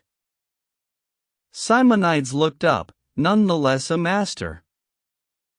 Esther, he said, quietly, the night is going fast, and, lest we become too weary for that which is before us, let the refreshments be brought. She rang a bell. A servant answered with wine and bread, which she bore round. The understanding, good my master, continued Simonides, when all were served, is not perfect in my sight. Henceforth our lives will run on together like rivers which have met and joined their waters. I think their flowing will be better if every cloud is blown from the sky above them. You left my door the other day with what seemed a denial of the claims which I have just allowed in the broadest terms, but it was not so, indeed it was not. Esther is witness that I recognized you, and that I did not abandon you, let Malak say. Malak, exclaimed Ben-Hur. One bound to a chair, like me, must have many hands far-reaching, if he would move the world from which he is so cruelly barred. I have many such, and Malak is one of the best of them. And, sometimes, he cast a grateful glance at the sheik, sometimes I borrow from others good of heart, like Ilderim the generous, good and brave. Let him say if I either denied or forgot you. Ben-Hur looked at the Arab. This is he, good Ilderim, this is he who told you of me? Ilderim's eyes twinkled as he nodded his answer. How, O my master, said Simonides, may we without trial tell what a man is? I knew you, I saw your father in you, but the kind of man you were I did not know. There are people to whom fortune is a curse in disguise. Were you of them? I sent Malak to find out for me, and in the service he was my eyes and ears. Do not blame him. He brought me report of you which was all good. I do not, said Ben-Hur, heartily. There was wisdom in your goodness. The words are very pleasant to me, said the merchant, with feeling, very pleasant. My fear of misunderstanding is laid. Let the rivers run on now as God may give them direction. After an interval he continued. I am compelled now by truth. The weaver sits weaving, and, as the shuttle flies, the cloth increases, and the figures grow, and he dreams dreams meanwhile, so to my hands the fortune grew, and I wondered at the increase, and asked myself about it many times. I could see a care not my own went with the enterprises I set going. The simoons which smote others on the desert jumped over the things which were mine. The storms which heaped the seashore with wrecks did but blow my ships the sooner into port. Strangest of all, I, so dependent upon others, fixed to a place like a dead thing, had never a loss by an agent, never. The elements stooped to serve me, and all my servants, in fact, were faithful. It is very strange, said Ben-Hur. So I said, and kept saying. Finally, O my master, finally I came to be of your opinion God was in it, and, like you, I asked, what can his purpose be? Intelligence is never wasted, intelligence like God's never stirs except with design. I have held the question in heart, lo, these many years, watching for an answer. I felt sure, if God were in it, some day, in his own good time, in his own way, he would show me his purpose, making it clear as a whited house upon a hill. And I believe he has done so. Ben-Hur listened with every faculty intent. Many years ago, with my people, thy mother was with me, Esther, beautiful as morning over old Olivet. I sat by the wayside out north of Jerusalem, near the tombs of the kings, when 3 men passed by riding great white camels, such as had never been seen in the holy city. The men were strangers, and from far countries. The first one stopped and asked me a question. Where is he that is born King of the Jews? As if to allay my wonder, he went on to say, we have seen his star in the east, and have come to worship him. I could not understand, but followed them to the Damascus gate, and of every person they met on the way, of the guard at the gate, even they asked the question. All who heard it were amazed like me. In time I forgot the circumstance, though there was much talk of it as a presage of the Messiah. Alas, alas! What children we are, even the wisest! When God walks the earth, his steps are often centuries apart. You have seen Balthasar? And heard him tell his story, said Ben-Hur. A miracle, a very miracle, cried Simonides. As he told it to me, good my master, I seemed to hear the answer I had so long waited. God's purpose burst upon me. Poor will the king be when he comes, poor and friendless, without following, without armies, without cities or castles, a kingdom to be set up, and Rome reduced and blotted out.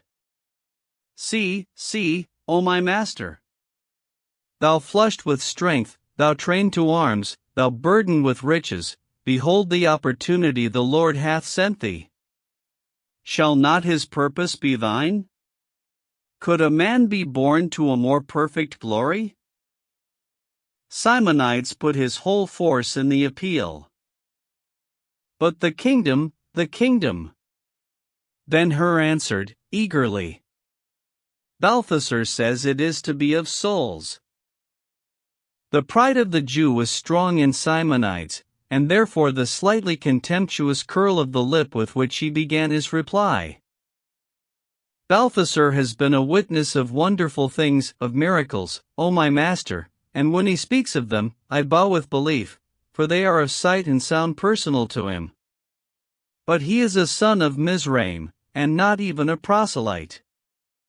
Hardly may he be supposed to have special knowledge by virtue of which we must bow to him in a matter of God's dealing with our Israel. The prophets had their light from heaven directly, even as he had his many to one, and Jehovah the same forever.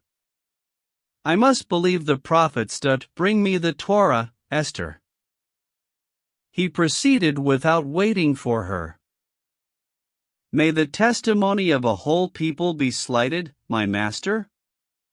Though you travel from Tyre, which is by the sea in the north, to the capital of Edom, which is in the desert south, you will not find a lisper of the Shema, an almsgiver in the temple, or anyone who has ever eaten of the lamb of the Passover, to tell you the kingdom the king is coming to build for us, the children of the covenant, is other than of this world, like our father David's.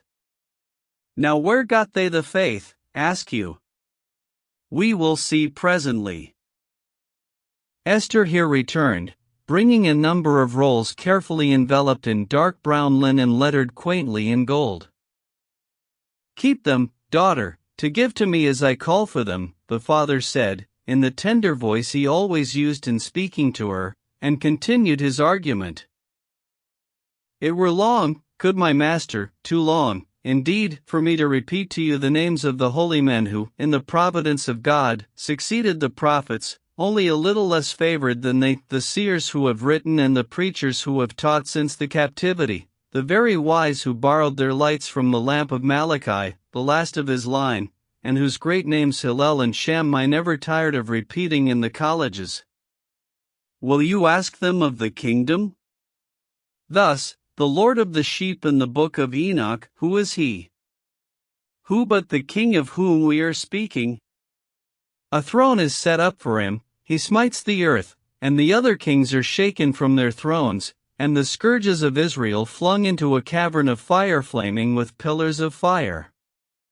So also the singer of the Psalms of Solomon, behold, O Lord, and raise up to Israel their king, the son of David, at the time thou knowest, O God, to rule Israel, thy children.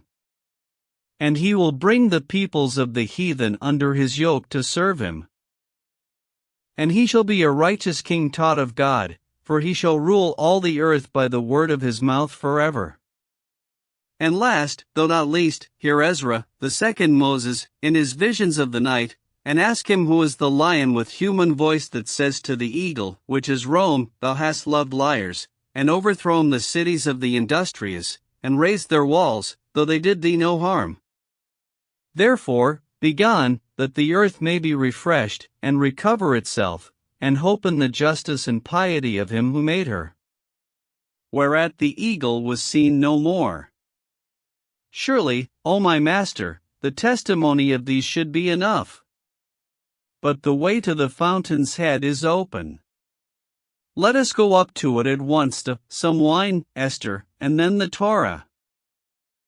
Dost thou believe the prophets, master? He asked, after drinking. I know thou dost, for if such was the faith of all thy kindred. Give me, Esther, the book which hath in it the visions of Isaiah.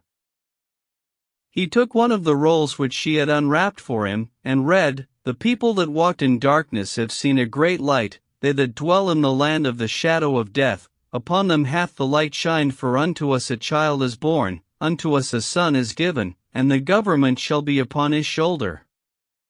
Of the increase of his government and peace there shall be no end, upon the throne of David, and upon his kingdom, to order it, and to establish it with judgment and with justice from henceforth even forever. Believest thou the prophets, O my master, now, Esther, the word of the Lord that came to Micah? She gave him the roll he asked. But thou, he began reading, but thou, Bethlehem Ephrath, though thou be little among the thousands of Judah, yet out of thee shall he come forth unto me that is to be ruler in Israel. This was he, the very child Balthasar saw and worshipped in the cave. Believest thou the prophets, O my master? Give me, Esther, the words of Jeremiah. Receiving that roll, he read as before, Behold, the days come, saith the Lord, that I will raise unto David a righteous branch, and a king shall reign and prosper, and shall execute judgment and justice in the earth. In his days Judah shall be saved, and Israel shall dwell safely. As a king he shall reign. As a king, O my master. Believest thou the prophets, now, daughter, the roll of the sayings of that son of Judah in whom there was no blemish? She gave him the book of Daniel. Here, my master, he said, I saw in the night visions, and behold, one like the Son of Man came with the clouds of heaven. And there was given him dominion, and glory, and a kingdom, that all people, nations, and languages should serve him. His dominion is an everlasting dominion, which shall not pass away, and his kingdom that which shall not be destroyed. Believest thou the prophets, O my master? It is enough. I believe, cried Ben-Hur. What then? Asked Simonides. If the king come poor, will not my master, of his abundance, give him help? Help him? To the last shekel and the last breath. But why speak of his coming poor? Give me, Esther, the word of the Lord as it came to Zechariah, said Simonides. She gave him one of the rolls. Hear how the king will enter Jerusalem. Then he read, Rejoice greatly, O daughter of Zion. Behold, thy king cometh unto thee with justice and salvation, lowly, and riding upon an ass, and upon a colt, the foal of an ass. Ben-Hur looked away. What see you, O my master? Rome, he answered, gloomily Rome and her legions. I have dwelt with them in their camps. I know them. Ah, said Simonides. Thou shalt be a master of legions for the king, with millions to choose from. Millions, cried Ben-Hur. Simonides sat a moment thinking. The question of power should not trouble you, he next said. Ben-Hur looked at him inquiringly. You were seeing the lowly king in the act of coming to his own, Simonides answered, seeing him on the right hand, as it were, and on the left the brassy legions of Caesar, and you were asking, what can he do? It was my very thought. O my master. Simonides continued. You do not know how strong our Israel is. You think of him as a sorrowful old man weeping by the rivers of Babylon. But go up to Jerusalem next Passover, and stand on the Xistus or in the street of Barter, and see him as he is. The promise of the Lord to Father Jacob coming out of Padan Aram was a law under which our people have not ceased multiplying, not even in captivity. They grew under foot of the Egyptian. The clench of the Roman has been but wholesome nurture to them. Now they are indeed a nation, and a company of nations. Nor that only, my master, in fact, to measure the strength of Israel, which is, in fact, measuring what the king can do, you shall not bide solely by the rule of natural increase, but add thereto the other, I mean the spread of the faith, which will carry you to the far and near of the whole known earth. Further, the habit is, I know, to think and speak of Jerusalem as Israel, which may be likened to our finding an embroidered shred, and holding it up as a magisterial robe of Caesar's. Jerusalem is but a stone of the temple, or the heart and the body. Turn from beholding the legions, strong though they be, and count the hosts of the faithful waiting the old alarm, to your tents, O Israel. Count the many in Persia, children of those who chose not to return with the returning. Count the brethren who swarmed the marts of Egypt and farther Africa. Count the Hebrew colonists seeking profit in the West, in laudanum and the trade courts of Spain. Count the pure of blood and the proselytes in Greece and in the isles of the sea, and over in Pontus, and here in Antioch, and, for that matter, Those of that city lying accursed in the shadow of the unclean walls of Rome herself, count the worshippers of the Lord dwelling in tents along the deserts next us, as well as in the deserts beyond the Nile, and in the regions across the Caspian, and up in the old lands of Gog and Magog even, separate those who annually send gifts to the holy temple in acknowledgement of God, separate them, that they may be counted also. And when you have done counting, lo, my master, a census of the sword hands that await you, lo, a kingdom ready fashioned for him who is to do judgment and justice in the whole earth, in Rome not less than in Zion. Have then the answer, what Israel can do, that can the king. The picture was fervently given. Upon Ilderim it operated like the blowing of a trumpet. Oh, that I had back my youth, he cried, starting to his feet. Ben-Hur sat still. The speech, he saw, was an invitation to devote his life and fortune to the mysterious being who was palpably as much the center of a great hope with Simonides as with the devout Egyptian. The idea, as we have seen, was not a new one, but had come to him repeatedly, once while listening to Malak in the Grove of Daphne, afterwards more distinctly while Balthasar was giving his conception of what the kingdom was to be, still later, in the walk through the old orchard. It had risen almost, if not quite, into a resolve. At such times it had come and gone only an idea, attended with feelings more or less acute. Not so now. A master had it in charge, a master was working it up, already he had exalted it into a cause brilliant with possibilities and infinitely holy. The effect was as if a door theretofore unseen had suddenly opened, flooding Ben-Hur with light, and admitting him to a service which had been his one perfect dream, a service reaching far into the future, and rich with the rewards of duty done, and prizes to sweeten and soothe his ambition. One touch more was needed.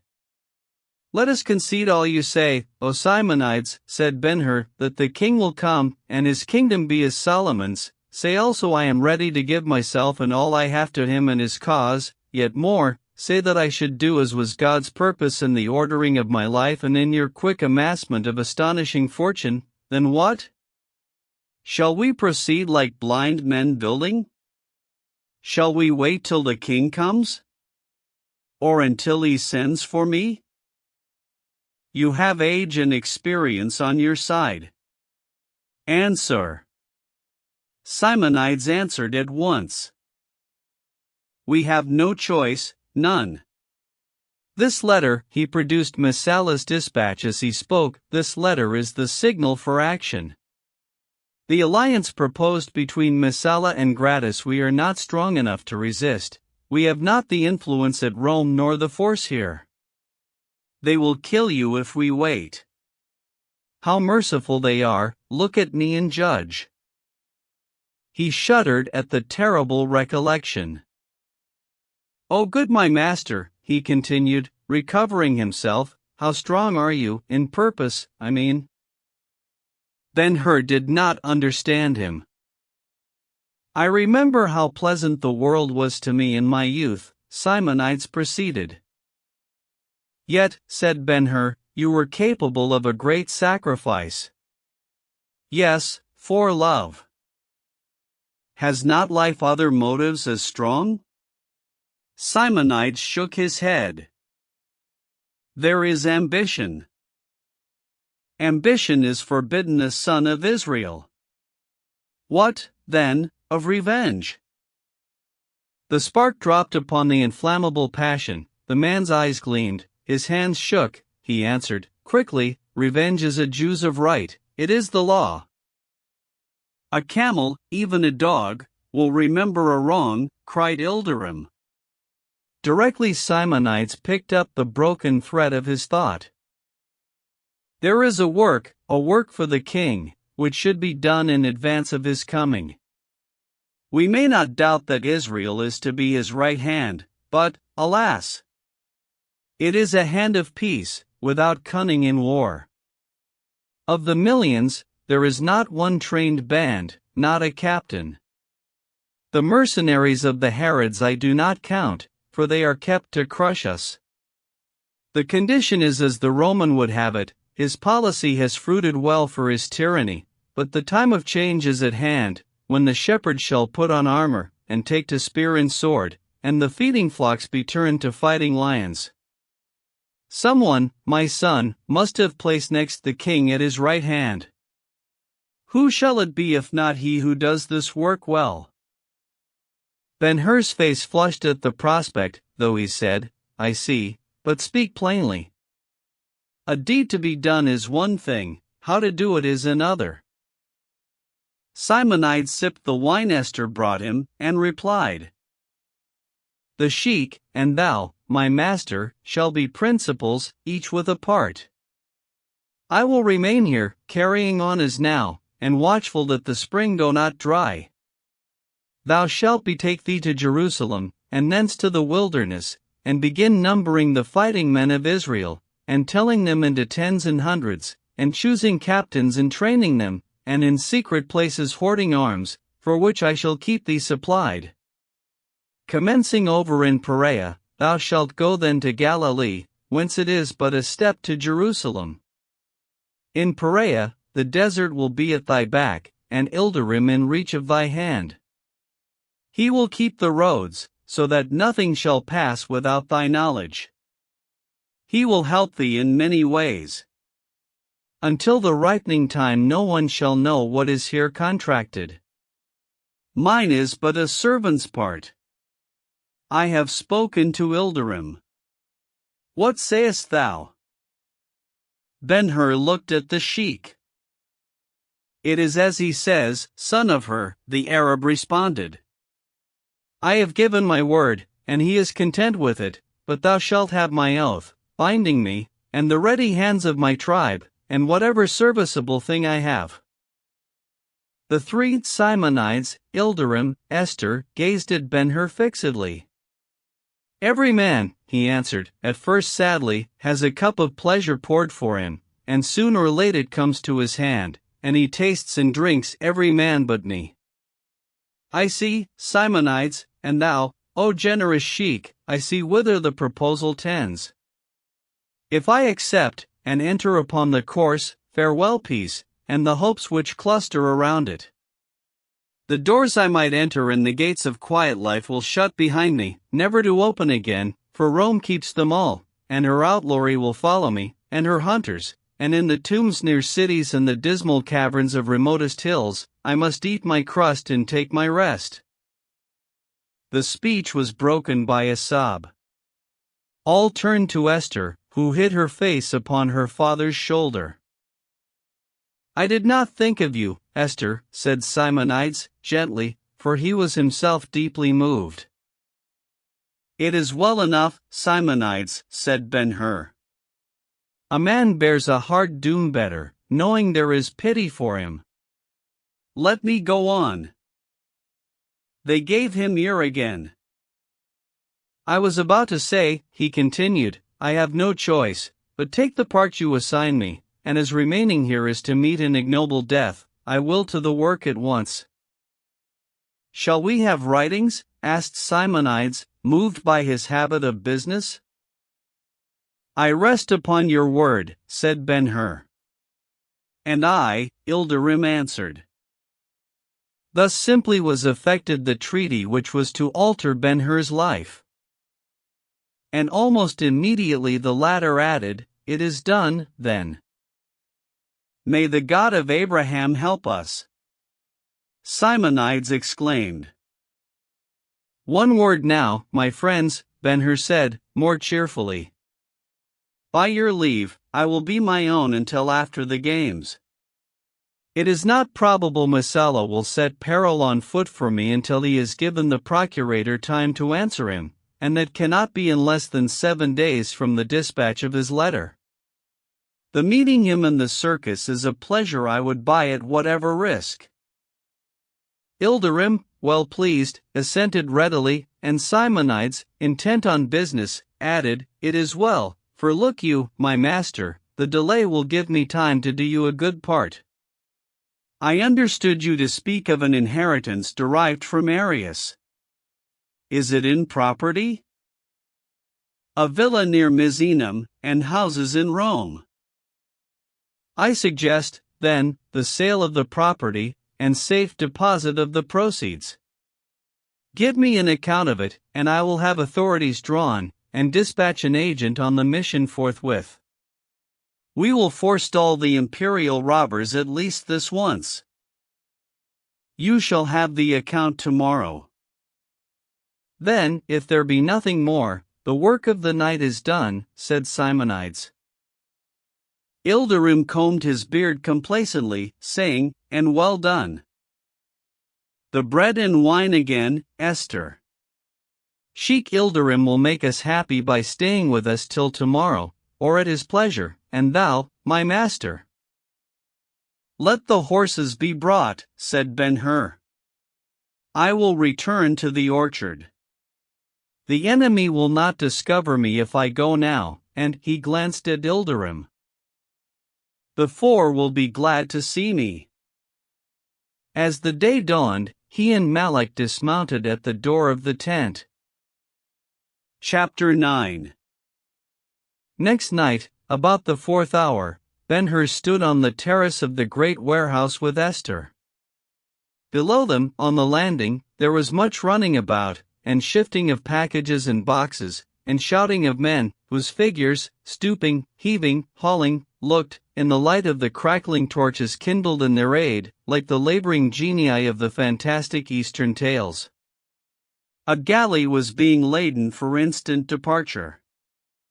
Simonides had not yet come from his office, in which, at the last moment, he would deliver to the captain of the vessel instructions to proceed without stop to Ostia, the seaport of Rome, and, after landing a passenger there, continue more leisurely to Valentia, on the coast of Spain. The passenger is the agent going to dispose of the estate derived from Arius the Duumvir. When the lines of the vessel are cast off, and she is put about, and her voyage begun, Ben-Hur will be committed irrevocably to the work undertaken the night before. If he is disposed to repent the agreement with Ilderim, a little time is allowed him to give notice and break it off. He is master, and has only to say the word. Such may have been the thought at the moment in his mind. He was standing with folded arms, looking upon the scene in the manner of a man debating with himself. Young, handsome, rich, but recently from the patrician circles of Roman society, it is easy to think of the world besetting him with appeals not to give more to onerous duty or ambition attended with outlawry and danger.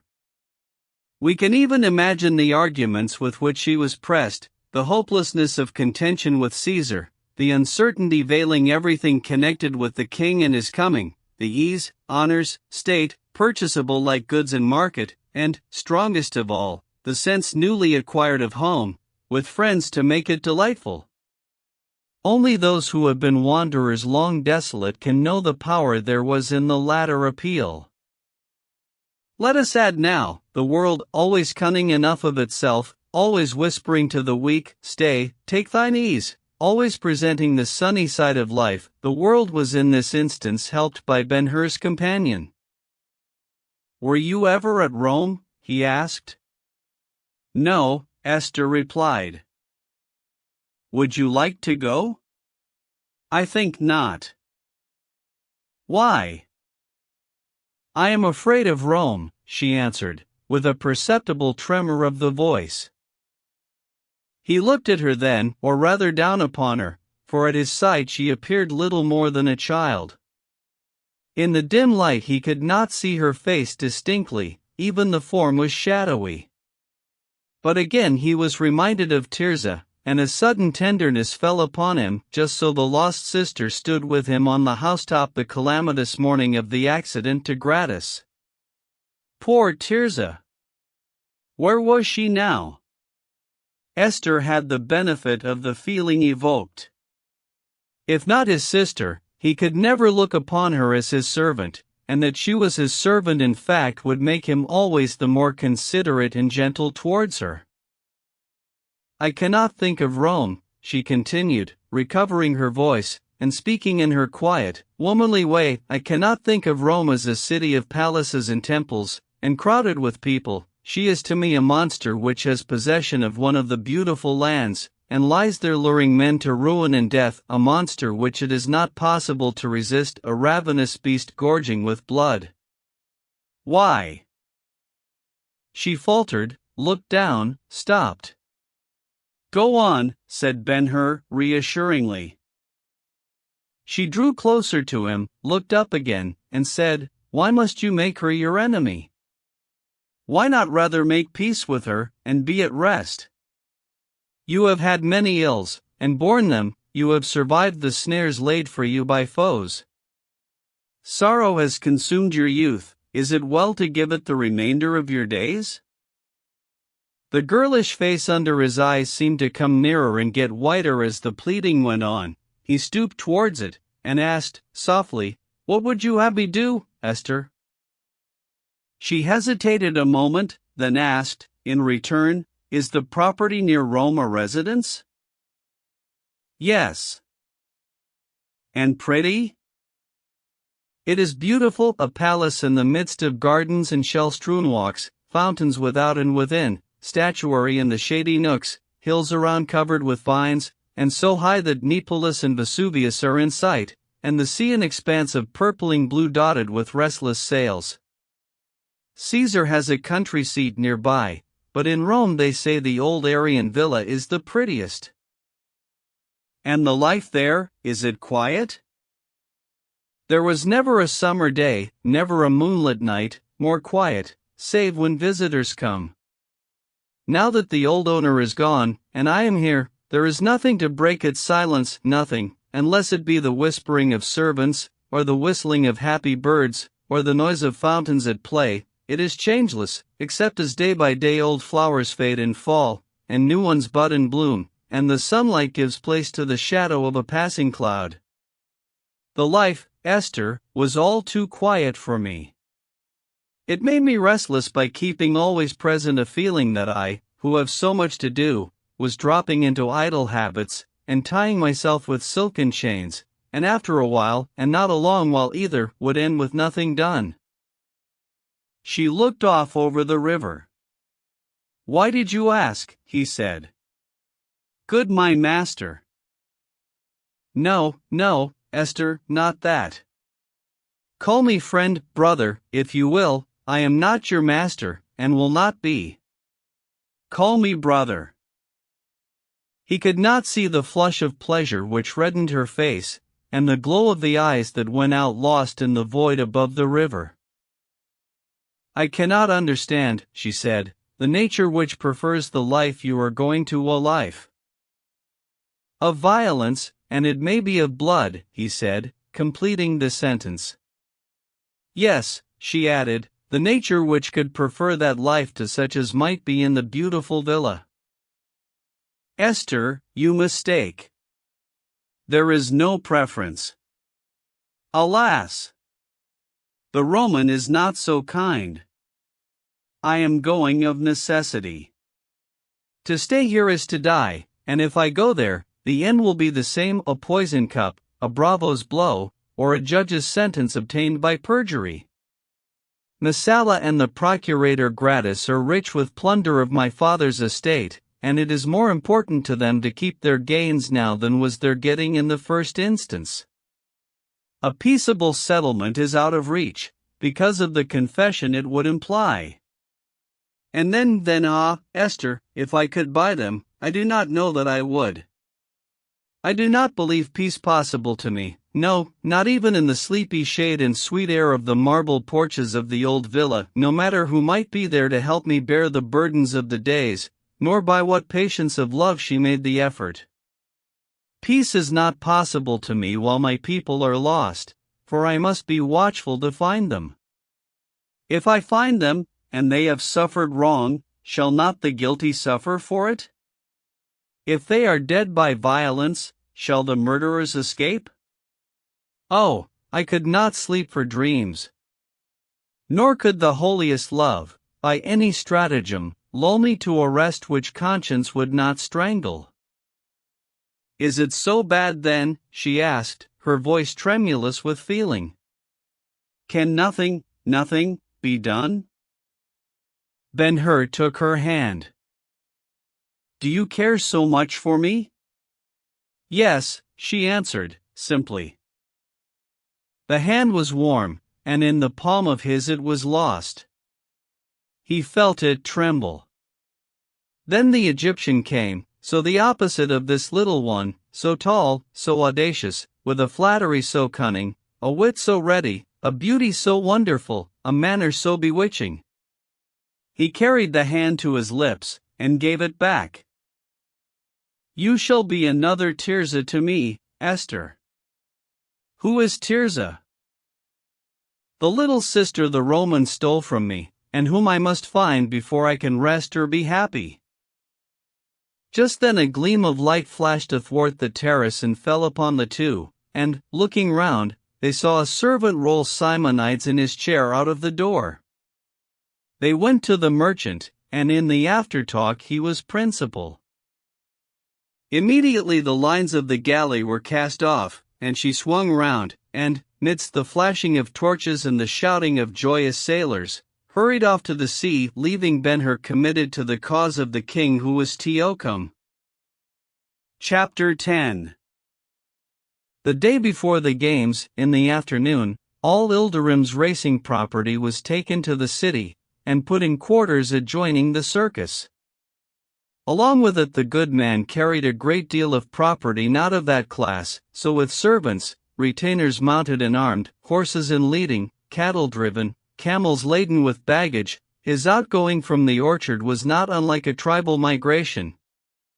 The people along the road failed not to laugh at his motley procession. On the other side, it was observed that, with all his irascibility, he was not in the least offended by their rudeness. If he was under surveillance, as he had reason to believe, the informer would describe the semi-barbarous show with which he came up to the races. The Romans would laugh, the city would be amused, but what cared he? Next morning the pageant would be far on the road to the desert, and going with it would be every movable thing of value belonging to the orchard, everything save such as were essential to the success of his four. He was, in fact, started home, his tents were all folded, the dower was no more, in 12 hours all would be out of reach, pursue who might. A man is never safer than when he is under the laugh, and the shrewd old Arab knew it. Neither he nor Ben-Hur overestimated the influence of Messala. It was their opinion, however, that he would not begin active measures against them until after the meeting in the circus. If defeated there, especially if defeated by Ben-Hur, they might instantly look for the worst he could do. He might not even wait for advices from Gratus. With this view, they shaped their course, and were prepared to betake themselves out of harm's way. They rode together now in good spirits, calmly confident of success on the morrow. On the way, they came upon Malak in waiting for them. The faithful fellow gave no sign by which it was possible to infer any knowledge on his part of the relationship so recently admitted between Ben-Hur and Simonides, or of the treaty between them and Ilderim. He exchanged salutations as usual, and produced a paper, saying to the sheik, "I have here the notice of the editor of the games, just issued, in which you will find your horses published for the race. You will find in it also the order of exercises. Without waiting, good sheik, I congratulate you upon your victory." He gave the paper over, and, leaving the worthy to master it, turned to Ben-Hur. "To you also, son of Arius, my congratulations. There is nothing now to prevent your meeting Messala. Every condition preliminary to the race is complied with. I have the assurance from the editor himself." "I thank you, Malak," said Ben-Hur. Malak proceeded. "Your color is white, and Messala's mixed scarlet and gold. The good effects of the choice are visible already. Boys are now hawking white ribbons along the streets. Tomorrow every Arab and Jew in the city will wear them. In the circus you will see the white fairly divide the galleries with the red. The galleries, but not the tribunal over the Porta Pompei. No, the scarlet and gold will rule there. But if we win, and Malak chuckled with the pleasure of the thought, if we win, how the dignitaries will tremble. They will bet, of course, according to their scorn of everything not Roman, 2, 3, 5 to 1 on Messala, because he is Roman. Dropping his voice yet lower, he added, "It'll becomes a Jew of good standing in the temple to put his money at such a hazard, yet, in confidence, I will have a friend next behind the consul's seat to accept offers of 3 to 1, or 5, or 10, the madness may go to such height. I have put to his order 6,000 shekels for the purpose." "Nay, Malak," said Ben-Hur, "a Roman will wager only in his Roman coin. Suppose you find your friend tonight, and place to his order sestertii in such amount as you choose. And look you, Malak, let him be instructed to seek wagers with Messala and his supporters, Ildirim's 4 against Messala's." Malak reflected a moment. "The effect will be to center interest upon your contest." "The very thing I seek, Malak." I see. Malak, would you serve me perfectly, help me to fix the public eye upon our race, Messala's and mine?" Malak spoke quickly, "It can be done." "Then let it be done," said Ben-Hur. "Enormous wagers offered will answer, if the offers are accepted, all the better." Malak turned his eyes watchfully upon Ben-Hur. "Shall I not have back the equivalent of his robbery?" said Ben-Hur, partly to himself. "Another opportunity may not come. And if I could break him in fortune as well as in pride, our father Jacob could take no offense." A look of determination will knit his handsome face, giving emphasis to his further speech. "Yes, it shall be. Hark, Malak!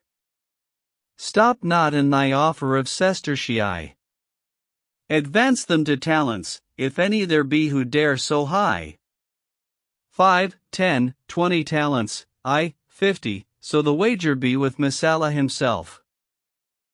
"It is a mighty sum," said Malak.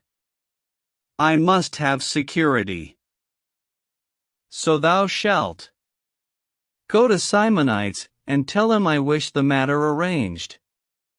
Tell him my heart is set on the ruin of my enemy, and that the opportunity hath such excellent promise that I choose such hazards.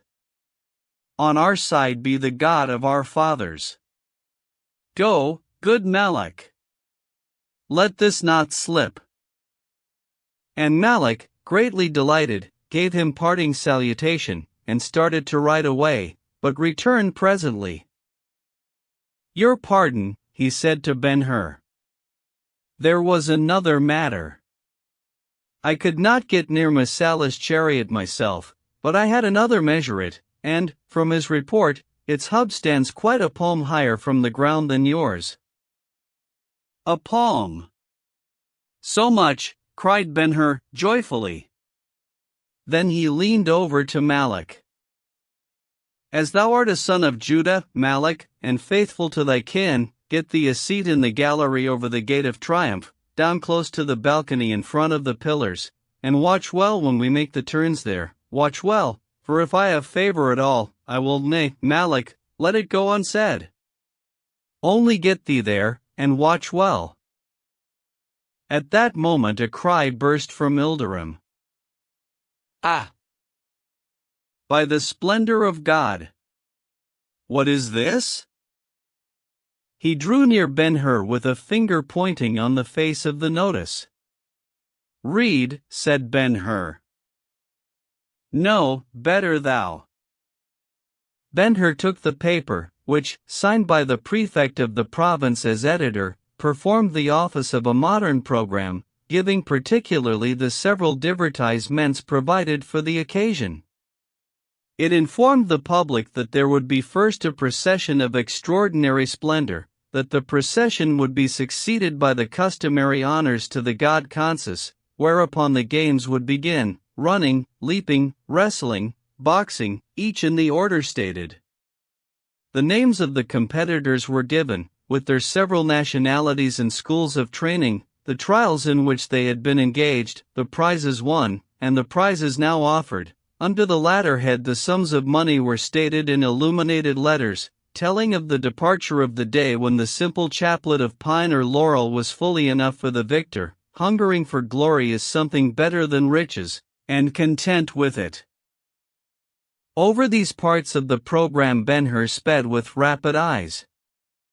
At last he came to the announcement of the race. He read it slowly. Attending lovers of the heroic sports were assured they would certainly be gratified by an Orestian struggle unparalleled in Antioch.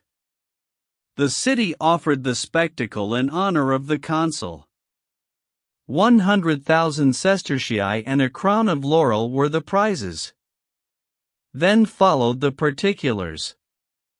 The entries were 6 in all, 4s only permitted, and, to further interest in the performance, the competitors would be turned into the course together.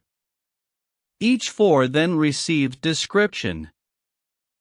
A 4 of Lysippus the Corinthian, 2 grays, a bay, and a black, entered at Alexandria last year, and again at Corinth, where they were winners. Lysippus, driver.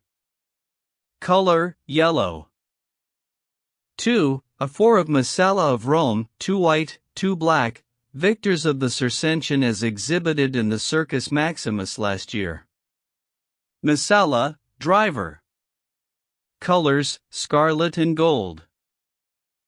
3, a 4 of Cleanthes the Athenian, 3 gray, 1 bay, winners at the Isthmian last year. Cleanthes, driver. Color, green. 4, a 4 of Dicaeus the Byzantine, 2 black, 1 gray, 1 bay, winners this year at Byzantium. Dicaeus, driver. Color, black. A 4 of Admetus the Cydonian, all grays. Thrice entered at Caesarea, and thrice victors. Admetus, driver. Color, blue. 6. A 4 of Ilderim, sheik of the desert. All bays, first race. Ben-Hur, a Jew, driver. Color, white. Ben-Hur, a Jew, driver. Why that name instead of Arius? Ben-Hur raised his eyes to Ilderim. He had found the cause of the Arabs' outcry. Both rushed to the same conclusion. The hand was the hand of Messala. Chapter 11.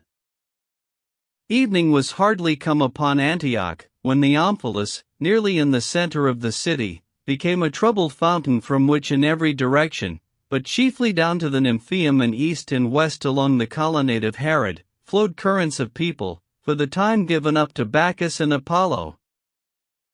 For such indulgence anything more fitting cannot be imagined than the great roofed streets, which were literally miles on miles of porticos wrought of marble, polished to the last degree of finish, and all gifts to the voluptuous city by princes careless of expenditure where, as in this instance, they thought they were eternizing themselves. Darkness was not permitted anywhere, and the singing, the laughter, the shouting, were incessant, and in compound like the roar of waters dashing through hollow grots, confused by a multitude of echoes. The many nationalities represented, though they might have amazed a stranger, were not peculiar to Antioch. Of the various missions of the great empire, one seems to have been the fusion of men and the introduction of strangers to each other. Accordingly, whole peoples rose up and went at pleasure, taking with them their costumes, customs, speech, and gods, and where they chose, they stopped, engaged in business, built houses, erected altars, and were what they had been at home. There was a peculiarity, however, which could not have failed the notice of a looker on this night in Antioch. Nearly everybody wore the colors of one or other of the charioteers announced for the morrow's race. Sometimes it was in form of a scarf, sometimes a badge, often a ribbon or a feather. Whatever the form, it signified merely the wearer's partiality. Thus, green published a friend of Cleanthes the Athenian, and black an adherent of the Byzantine. This was according to a custom, old probably as the day of the race of Orestes, a custom, by the way, worthy of study as a marvel of history, illustrative of the absurd yet appalling extremities to which men frequently suffer their follies to drag them. The observer abroad on this occasion, once attracted to the wearing of colors, would have very shortly decided that there were three in predominance: green, white, and the mixed scarlet and gold. But let us from the streets to the palace on the island. The 5 great chandeliers in the saloon are freshly lighted. The assemblage is much the same as that already noticed in connection with the place. The divan has its core of sleepers and burden of garments, and the tables yet resound with the rattle and clash of dice. Yet the greater part of the company are not doing anything. They walk about, or yawn tremendously, or pause as they pass each other to exchange idle nothings. Will the weather be fair tomorrow? Are the preparations for the games complete? Do the laws of the circus in Antioch differ from the laws of the circus in Rome? Truth is, the young fellows are suffering from ennui. Their heavy work is done, that is, we would find their tablets, could we look at them, covered with memoranda of wagers on every contest, on the running, the wrestling, the boxing, on everything but the chariot race. And why not on that?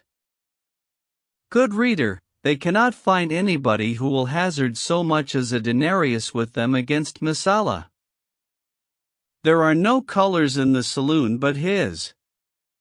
No one thinks of his defeat. Why, they say, is he not perfect in his training? Did he not graduate from an imperial lanista? Were not his horses winners at the Circensian and the Circus Maximus? And then, yes, he is a Roman. In a corner, at ease on the divan, Messala himself may be seen. Around him, sitting or standing, are his courtierly admirers, plying him with questions. There is, of course, but one topic. Enter Drusus and Caecilius. Ah, cries the young prince, throwing himself on the divan at Messala's feet. Ah, by Bacchus, I am tired. Whither away? Asks Messala. Up the street, up to the Omphalos, and beyond, who shall say how far? Rivers of people, never so many in the city before. They say we will see the whole world at the circus tomorrow. Messala laughed scornfully. The idiots! Parpole! They never beheld a Circensian with Caesar for editor. But, my Drusus, what found you? Nothing.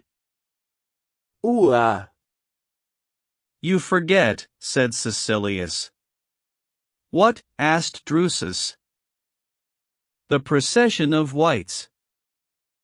Mirabile, cried Drusus, half rising. We met a faction of whites, and they had a banner. But, He fell back indolently. Cruel Drusus, not to go on, said Messala. Scum of the desert were they, my Messala, and garbage eaters from the Jacob's temple in Jerusalem. What had I to do with them? Nay, said Caecilius, Drusus is afraid of a laugh, but I am not, my Messala. Speak thou, then. Well, we stopped the faction, and Offered them a wager, said Drusus, relenting, and taking the word from the shadow's mouth. And ha ha ha, one fellow with not enough skin on his face to make a worm for a carp stepped forth, and ha ha ha said yes. I drew my tablets. Who is your man? I asked. Ben-Hur, the Jew, said he. Then what shall it be? How much? He answered, excuse me, Messala. By Jove's thunder, I cannot go on for laughter. Ah. The listeners leaned forward. Messala looked to Caecilius. A shekel, said the latter. A shekel. A shekel. A burst of scornful laughter ran fast upon the repetition. And what did Drusus? Asked Messala. An outcry over about the door just then occasioned a rush to that quarter, and, as the noise there continued, and grew louder, even Caecilius betook himself off, pausing only to say, the noble Drusus, my Messala, put up his tablets and lost the shekel. A white. A white. Let him come. This way, this way. These and like exclamations filled the saloon, to the stoppage of other speech. The dice players quit their games, the sleepers awoke, rubbed their eyes, drew their tablets, and hurried to the common center. I offer you an I. The person so warmly received was the respectable Jew, Ben-Hur's fellow voyager from Cyprus. He entered grave, quiet, observant. His robe was spotlessly white, so was the cloth of his turban. Bowing and smiling at the welcome, he moved slowly towards the central table. Arrived there, he drew his robe about him in a stately manner, took seat, and waved his hand. The gleam of a jewel on a finger helped him not a little to the silence which ensued. Romans, most noble Romans, I salute you, he said. Easy, by Jupiter. Who is he? Asked Drusus. A dog of Israel, Sanballat by name, purveyor for the army, residence, Rome, vastly rich, grown so as a contractor of furnishments which he never furnishes. He spins mischiefs, nevertheless, finer than spiders spin their webs. Come by the girdle of Venus. Let us catch him. Messala arose as he spoke, and, with Drusus, joined the mass crowded about the purveyor. It came to me on the street, said that person, producing his tablets, and opening them on the table with an impressive air of business, that there was great discomfort in the palace because offers on Messala were going without takers. The gods, you know, must have sacrifices, and here am I. You see my color, let us to the matter. Odds first, amounts next. What will you give me? The audacity seemed to stun his hearers. Haste, he said. I have an engagement with the consul. The spur was effective. 2 to 1, cried half a dozen in a voice. What? Exclaimed the purveyor, astonished. Only 2 to 1, and yours a Roman. Take 3, then. 3 say you, only 3, and mine but a dog of a Jew. Give me 4. For it is, said a boy, stung by the taunt. 5, give me 5, cried the purveyor, instantly. A profound stillness fell on the assemblage. The consul, your master and mine, is waiting for me. The inaction became awkward to the many. Give me 5, for the honor of Rome, 5. 5 let it be, said one in answer. There was a sharp cheer, a commotion, and Messala himself appeared. 5 let it be, he said. And Sanballat smiled, and made ready to write. "If Caesar die tomorrow," he said, "Rome will not be all bereft. There is at least one other with spirit to take his place. Give me 6. 6 be it," answered Messala. There was another shout louder than the first. 6 be it, repeated Messala. 6-1 the difference between a Roman and a Jew. "And, having found it, now, O Redemptor of the flesh of swine, let us on. The amount, and quickly. The consul may send for thee, and I will then be bereft." Sanballat took the laugh against him coolly, and wrote, and offered the writing to Messala. "Read, read," everybody demanded. And Messala read. Chariot race.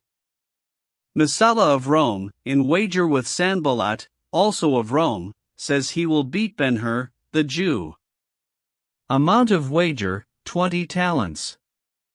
Odds to Sanballat, 6-1. Witnesses, Sanballat.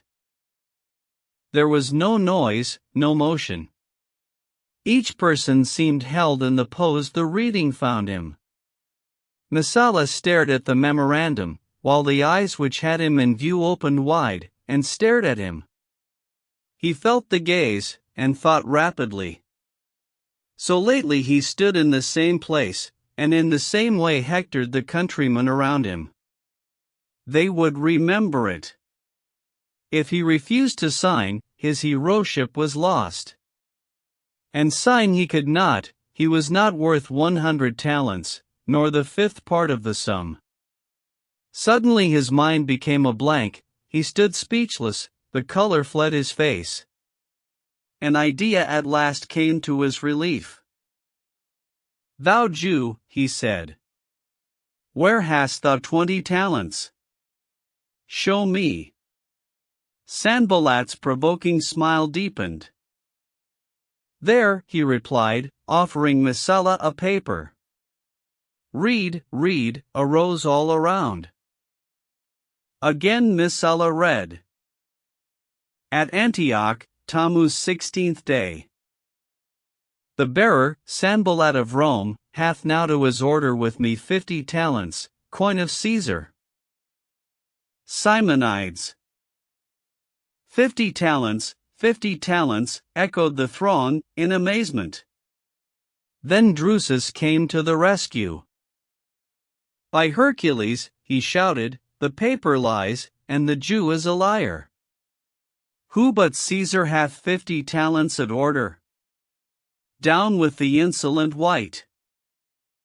The cry was angry, and it was angrily repeated, yet Sanballat kept his seat, and his smile grew more exasperating the longer he waited. At length Messala spoke. "Hush! 1-1, my countrymen, 1-1, for love of our ancient Roman name." The timely action recovered him his ascendancy. "O thou circumcised dog," he continued, to Sanballat, "I gave thee 6-1, did I not?" "Yes," said the Jew, quietly. "Well, give me now the fixing of the amount." "With reserve, if the amount be trifling, have thy will," answered Sanballat. "Right, then, 5 in place of 20. Hast thou so much? By the mother of the gods, I will show you receipts. Nay, the word of so brave a Roman must pass. Only make the sum even.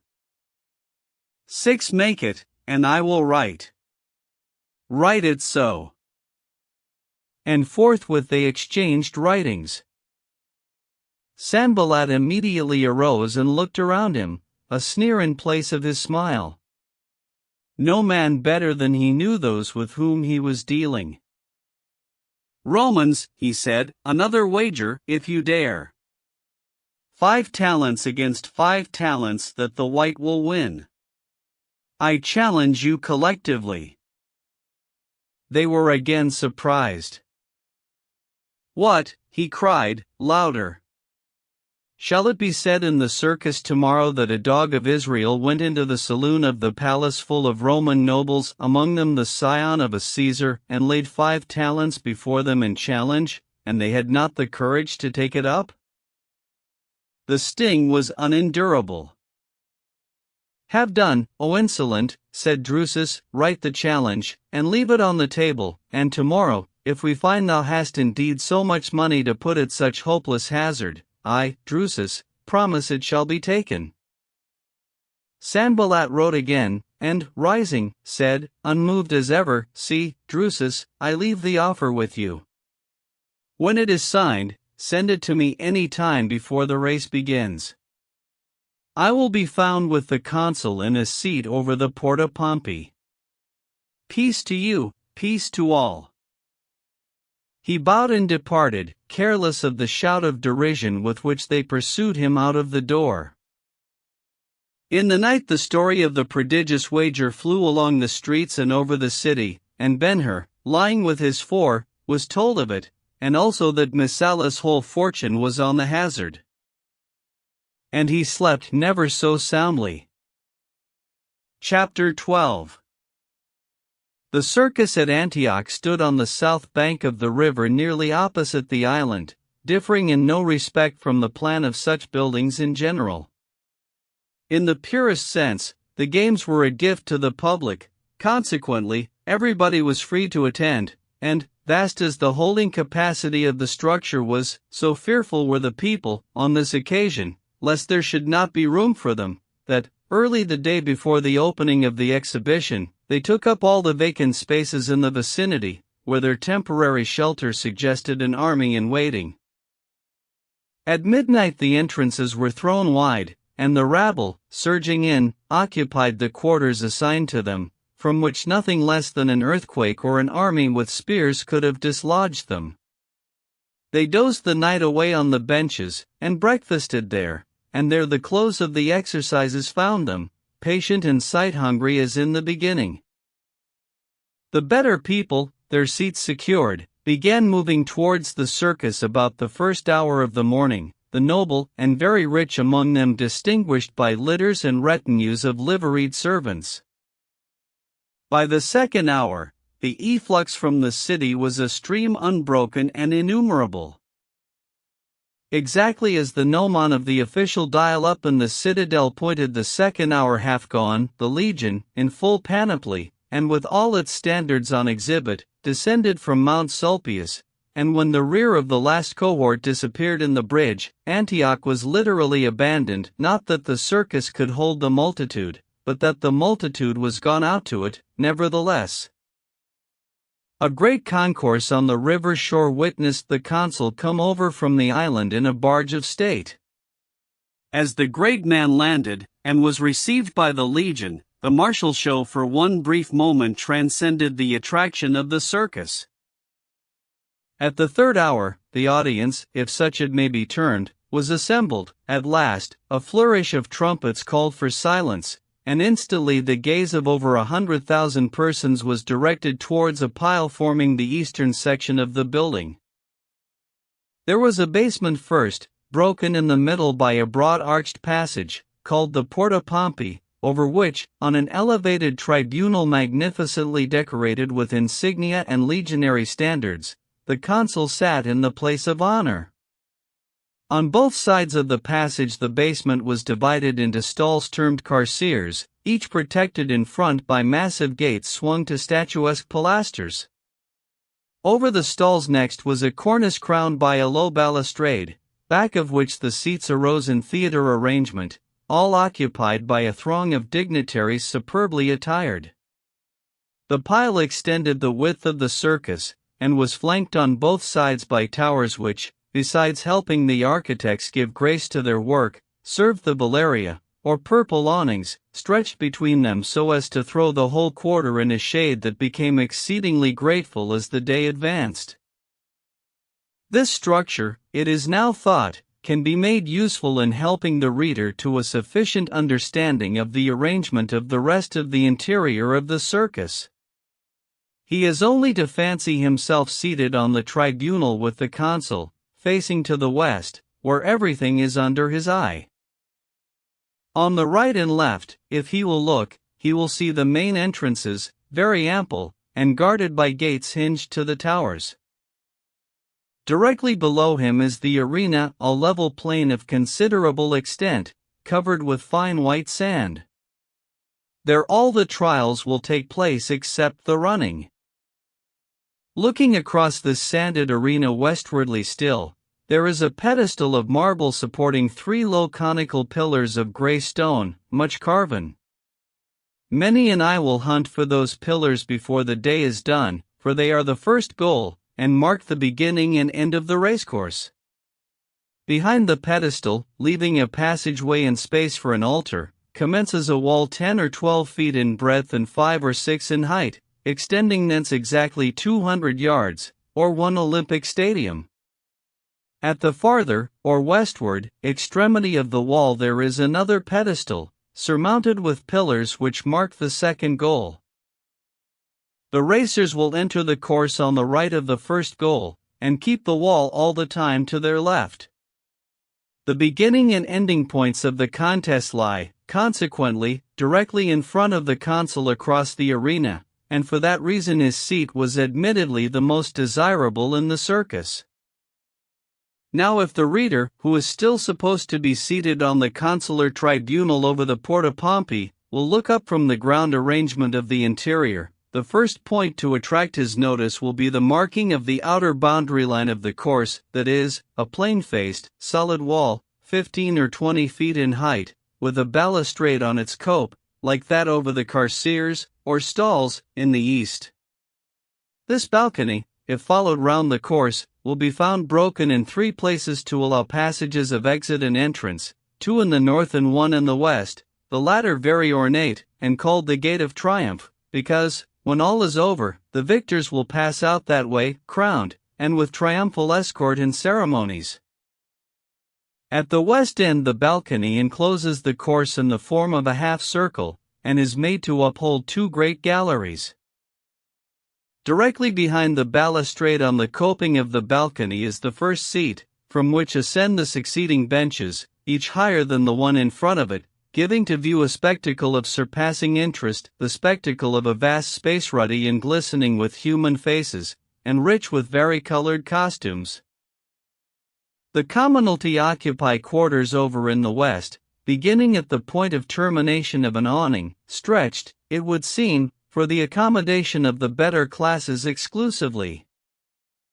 Having thus the whole interior of the circus under view at the moment of the sounding of the trumpets, let the reader next imagine the multitude seated and sunk to sudden silence, and motionless in its intensity of interest. Out of the Porta Pompei over in the east rises a sound mixed of voices and instruments harmonized.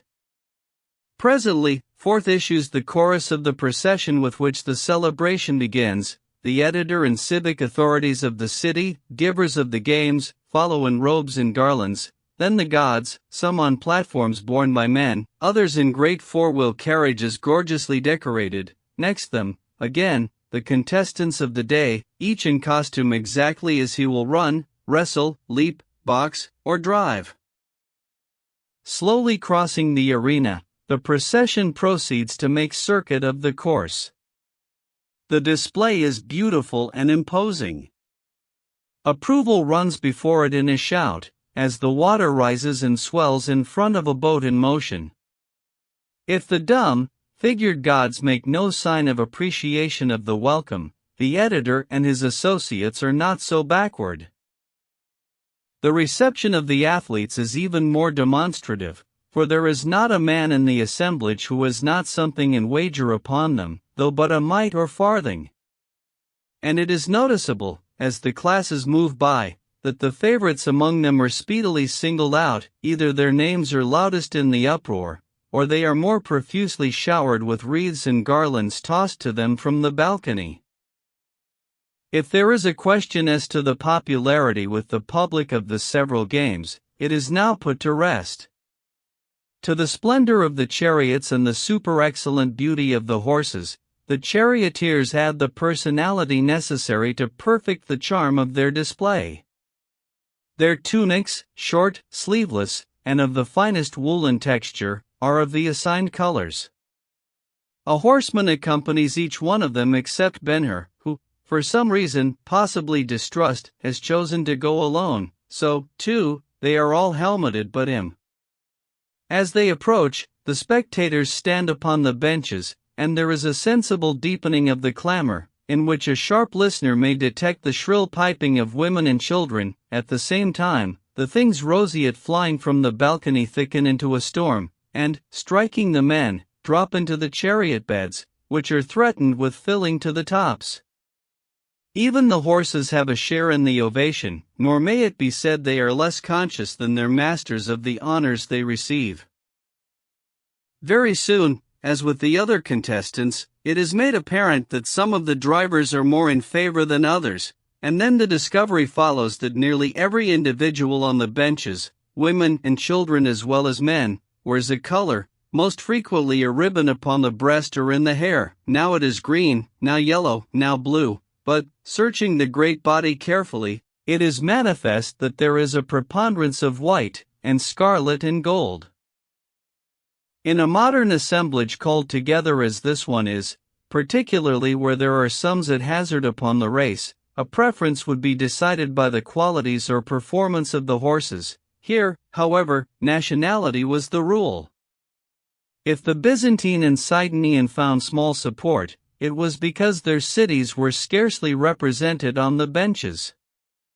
On their side, the Greeks, though very numerous, were divided between the Corinthian and the Athenian, leaving but a scant showing of green and yellow. Messala's scarlet and gold would have been but little better had not the citizens of Antioch, proverbially a race of courtiers, joined the Romans by adopting the color of their favorite.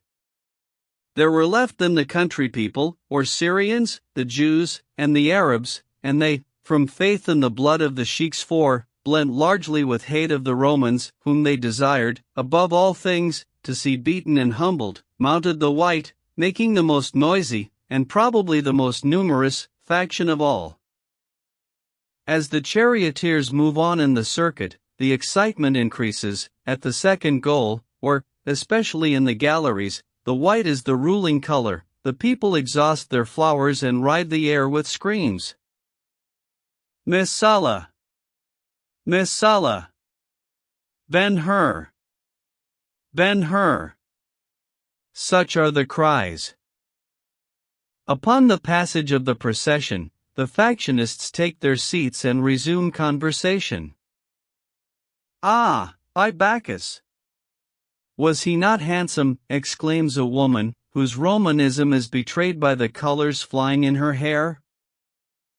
And how splendid his chariot, replies a neighbor, of the same proclivities.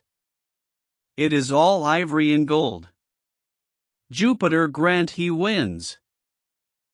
The notes on the bench behind them were entirely different. 100 shekels on the Jew.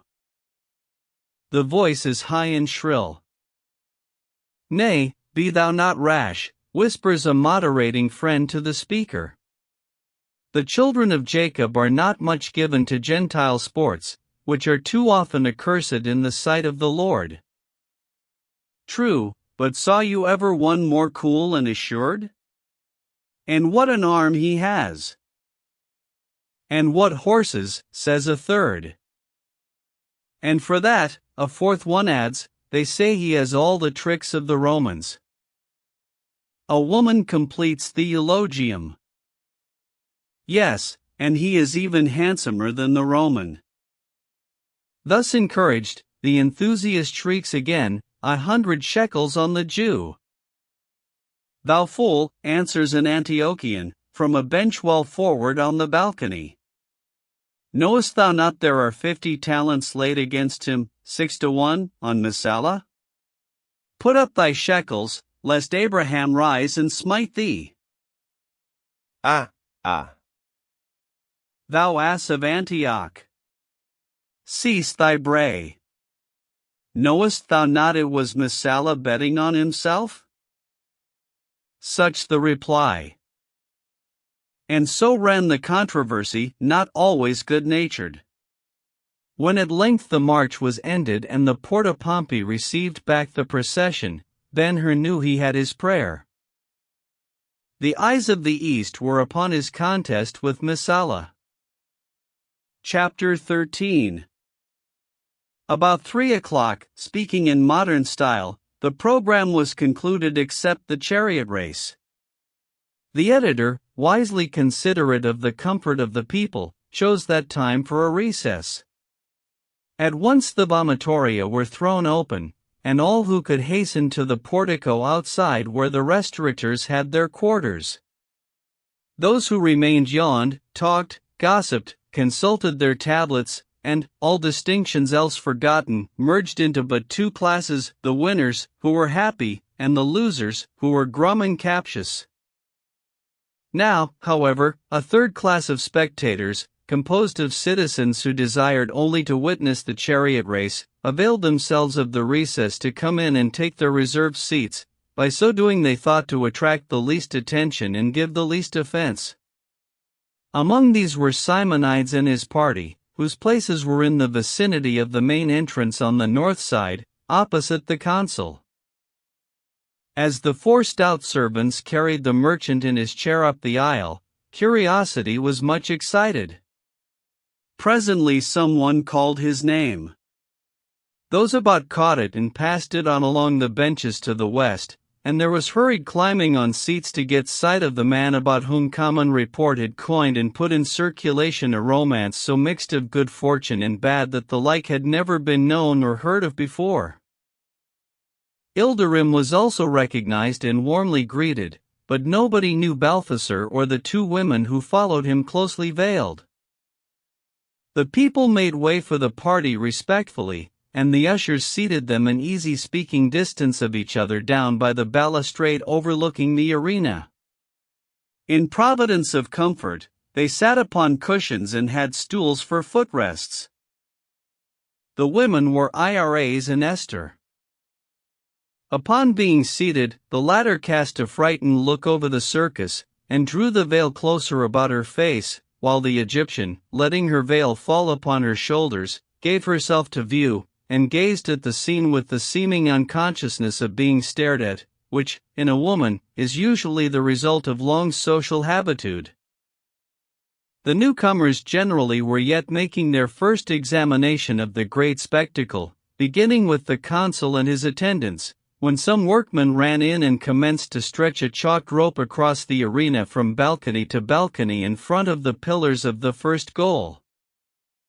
About the same time, also, 6 men came in through the Porta Pompey and took post, one in front of each occupied stall, whereat there was a prolonged hum of voices in every quarter. See. The green goes to number 4 on the right, the Athenian is there. And Messala, yes, he is in number 2. The Corinthian. Watch the white. See, he crosses over. He stops, number 1 it is, number 1 on the left. No, the black stops there, and the white at number 2. So it is. These gatekeepers, it should be understood, were dressed in tunics colored like those of the competing charioteers, so, when they took their stations, everybody knew the particular stall in which his favorite was that moment waiting. Did you ever see Messala? The Egyptian asked Esther. The Jewess shuddered as she answered no. If not her father's enemy, the Roman was Ben-Hur's. He is beautiful as Apollo. As Ira spoke, her large eyes brightened and she shook her jeweled fan. Esther looked at her with the thought, is he, then, so much handsomer than Ben-Hur? Next moment she heard Ilderim say to her father, yes, his stall is number 2 on the left of the Porta Pompey, and, thinking it was of Ben-Hur he spoke, her eyes turned that way. Taking but the briefest glance at the wattled face of the gate, she drew the veil close and muttered a little prayer. Presently Sanballat came to the party. I am just from the stalls, O Sheik, he said, bowing gravely to Ilderim, who began combing his beard, while his eyes glittered with eager inquiry. "The horses are in perfect condition." Ilderim replied simply, "If they are beaten, I pray it be by some other than Messala." Turning then to Simonides, Sanballat drew out a tablet, saying, "I bring you also something of interest." I reported, you will remember, the wager concluded with Messala last night, and stated that I left another which, if taken, was to be delivered to me in writing today before the race began. Here it is. Simonides took the tablet and read the memorandum carefully. "Yes," he said, "their emissary came to ask me if you had so much money with me." Keep the tablet close. If you lose, you know where to come. If you win, his face knit hard. If you win, friend, see to it. See the signers escape not, hold them to the last shekel. That is what they would with us. Trust me, replied the purveyor. Will you not sit with us? Asked Simonides. You are very good, the other returned, but if I leave the consul, young Rome yonder will boil over. Peace to you, peace to all. At length the recess came to an end. The trumpeters blew a call at which the absentees rushed back to their places. At the same time, some attendants appeared in the arena, and, climbing upon the division wall, went to an entablature near the second goal at the west end, and placed upon it 7 wooden balls. Then returning to the first goal, upon an entablature there they set up 7 other pieces of wood hewn to represent dolphins. What shall they do with the balls and fishes, O Sheik? Asked Balthasar. Hast thou never attended a race? Never before, and hardly know I why I am here. Well, they are to keep the count. At the end of each round run thou shalt see 1 ball and 1 fish taken down. The preparations were now complete, and presently a trumpeter in gaudy uniform arose by the editor, ready to blow the signal of commencement promptly at his order. Straightway the stir of the people and the hum of their conversation died away. Every face nearby, and every face in the lessening perspective, turned to the east, as all eyes settled upon the gates of the 6 stalls which shut in the competitors. The unusual flush upon his face gave proof that even Simonides had caught the universal excitement. Ilderim pulled his beard fast and furious.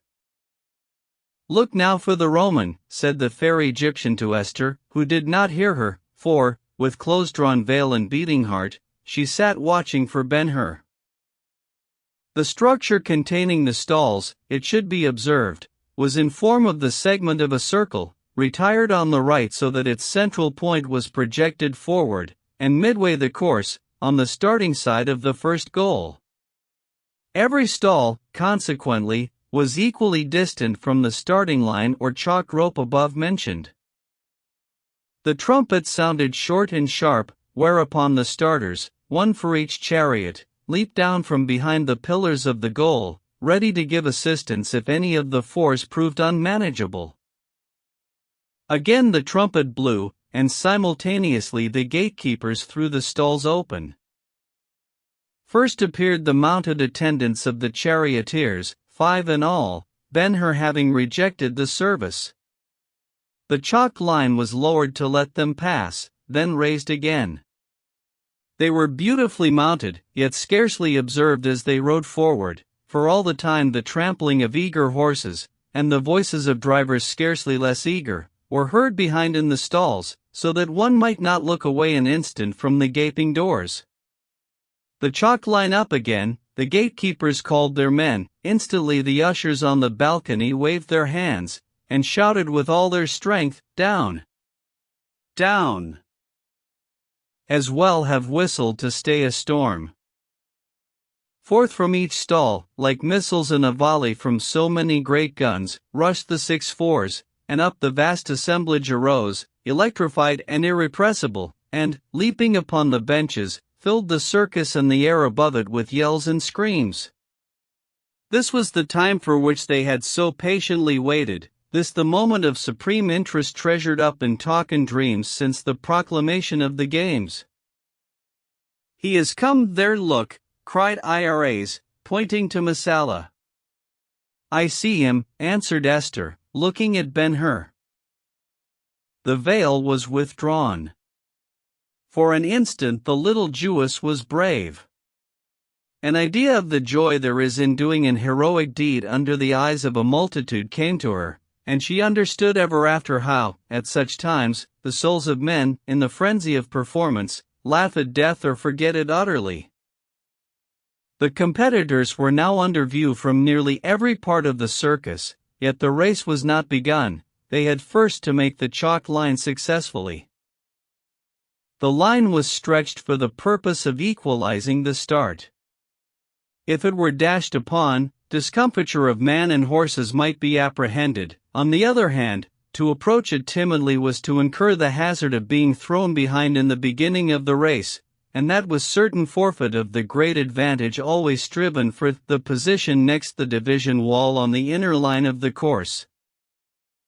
This trial, its perils and consequences, the spectators knew thoroughly, and if the opinion of old Nestor, uttered what time he handed the reins to his son, were true, "It is not strength, but art, obtained the prize, and to be swift is less than to be wise." All on the benches might well look for warning of the winner to be now given, justifying the interest with which they breathlessly watched for the result. The arena swam in a dazzle of light, yet each driver looked first thing for the rope, then for the coveted inner line. So, all six aiming at the same point and speeding furiously, a collision seemed inevitable, nor that merely. What if the editor, at the last moment, dissatisfied with the start, should withhold the signal to drop the rope? Or if he should not give it in time? The crossing was about 250 feet in width. Quick the eye, steady the hand, unerring the judgment required. If now one look away, or his mind wander, or a rein slip, and what attraction in the ensemble of the thousands over the spreading balcony? Calculating upon the natural impulse to give one glance, just one, in sooth of curiosity or vanity, malice might be there with an artifice, while friendship and love, did they serve the same result, might be as deadly as malice. The divine last touch in perfecting the beautiful is animation. Can we accept the saying, then these latter days, so tame in pastime and dull in sports, have scarcely anything to compare to the spectacle offered by the six contestants? Let the reader try to fancy it. Let him first look down upon the arena, and see it glistening in its frame of dull gray granite walls. Let him then, in this perfect field, see the chariots, light of wheel, very graceful, and ornate as paint and burnishing can make them, Messala's rich with ivory and gold. Let him see the drivers, erect and statuesque, undisturbed by the motion of the cars, their limbs naked, and fresh and ruddy with the healthful polish of the baths, in their right hands goads, suggestive of torture dreadful to the thought, in their left hands, held in careful separation, and high, that they may not interfere with view of the steeds, the reins passing taut from the four ends of the carriage poles. Let him see the fours, chosen for beauty as well as speed. Let him see them in magnificent action, their masters not more conscious of the situation and all that is asked and hoped from them, their heads tossing, nostrils in play, now distent, now contracted, limbs too dainty for the sandwich they touch, but to spurned limbs slender, yet with impact crushing as hammers every muscle of the rounded bodies instinct with glorious life, swelling, diminishing, justifying the world and taking from them its ultimate measure of force. Finally, along with chariots, drivers, horses, let the reader see the accompanying shadows fly, and, with such distinctness as the picture comes, he may share the satisfaction and deeper pleasure of those to whom it was a thrilling fact, not a feeble fancy. Every age has its plenty of sorrows. Heaven help where there are no pleasures. The competitors having started each on the shortest line for the position next the wall, yielding would be like giving up the race, and who dared yield? It is not in common nature to change a purpose in mid-career, and the cries of encouragement from the balcony were indistinguishable and indescribable, a roar which had the same effect upon all the drivers. The fours neared the rope together. Then the trumpeter by the editor's side blew a signal vigorously. 20 feet away it was not heard. Seeing the action, however, the judges dropped the rope, and not an instant too soon, for the hoof of one of Messala's horses struck it as it fell. Nothing daunted, the Roman shook out his long lash, loosed the reins, leaned forward, and, with a triumphant shout, took the wall. "Jove with us! Jove with us!" yelled all the Roman faction, in a frenzy of delight. As Messala turned in, the bronze lion's head at the end of his axle caught the foreleg of the Athenian's right-hand tracemate, flinging the brute over against its yokefellow. Both staggered, struggled, and lost their headway. The ushers had their will at least in part. The thousands held their breath with horror, only up where the consul sat was there shouting. "Jove with us!" screamed Drusus, frantically. "He wins!" "Jove with us!" answered his associates, seeing Messala speed on. Tablet in hand, Sanballat turned to them. A crash from the course below stopped his speech, and he could not but look that way. Messala having passed, the Corinthian was the only contestant on the Athenian's right, and to that side the latter tried to turn his broken fore, and then, as ill fortune would have it, the wheel of the Byzantine, who was next on the left, struck the tailpiece of his chariot, knocking his feet from under him. There was a crash, a scream of rage and fear, and the unfortunate Cleanthes fell under the hoofs of his own steeds, a terrible sight, against which Esther covered her eyes. On swept the Corinthian, on the Byzantine, on the Sidonian. Sanballat looked for Ben-Hur, and turned again to Drusus and his coterie. 100 sestertii on the Jew, he cried. Taken, answered Drusus. Another 100 on the Jew, shouted Sanballat. Nobody appeared to hear him. He called again. The situation below was too absorbing, and they were too busy shouting, Messala! Messala! Jove with us! When the Jewess ventured to look again, a party of workmen were removing the horses and broken car, another party were taking off the man himself, and every bench upon which there was a Greek was vocal with execrations and prayers for vengeance. Suddenly she dropped her hands. Ben-Hur, unhurt, was to the front, coursing freely forward along with the Roman. Behind them, in a group, followed the Sidonian, the Corinthian, and the Byzantine. The race was on, the souls of the racers were in it, over them bent the myriads. Chapter 14. When the dash for position began, Ben-Hur, as we have seen, was on the extreme left of the six. For a moment, like the others, he was half blinded by the light in the arena, yet he managed to catch sight of his antagonists and divine their purpose. At Messala, who was more than an antagonist to him, he gave one searching look. The air of passionless hauteur characteristic of the fine patrician face was there as of old, and so was the Italian beauty, which the helmet rather increased, but more it may have been a jealous fancy, or the effect of the brassy shadow in which the features were at the moment cast. Still the Israelite thought he saw the soul of the man as through a glass, darkly, cruel, cunning, desperate, not so excited as determined, a soul in a tension of watchfulness and fierce resolve. In a time not longer than was required to turn to his fore again, Ben-Hur felt his own resolution harden to a like temper.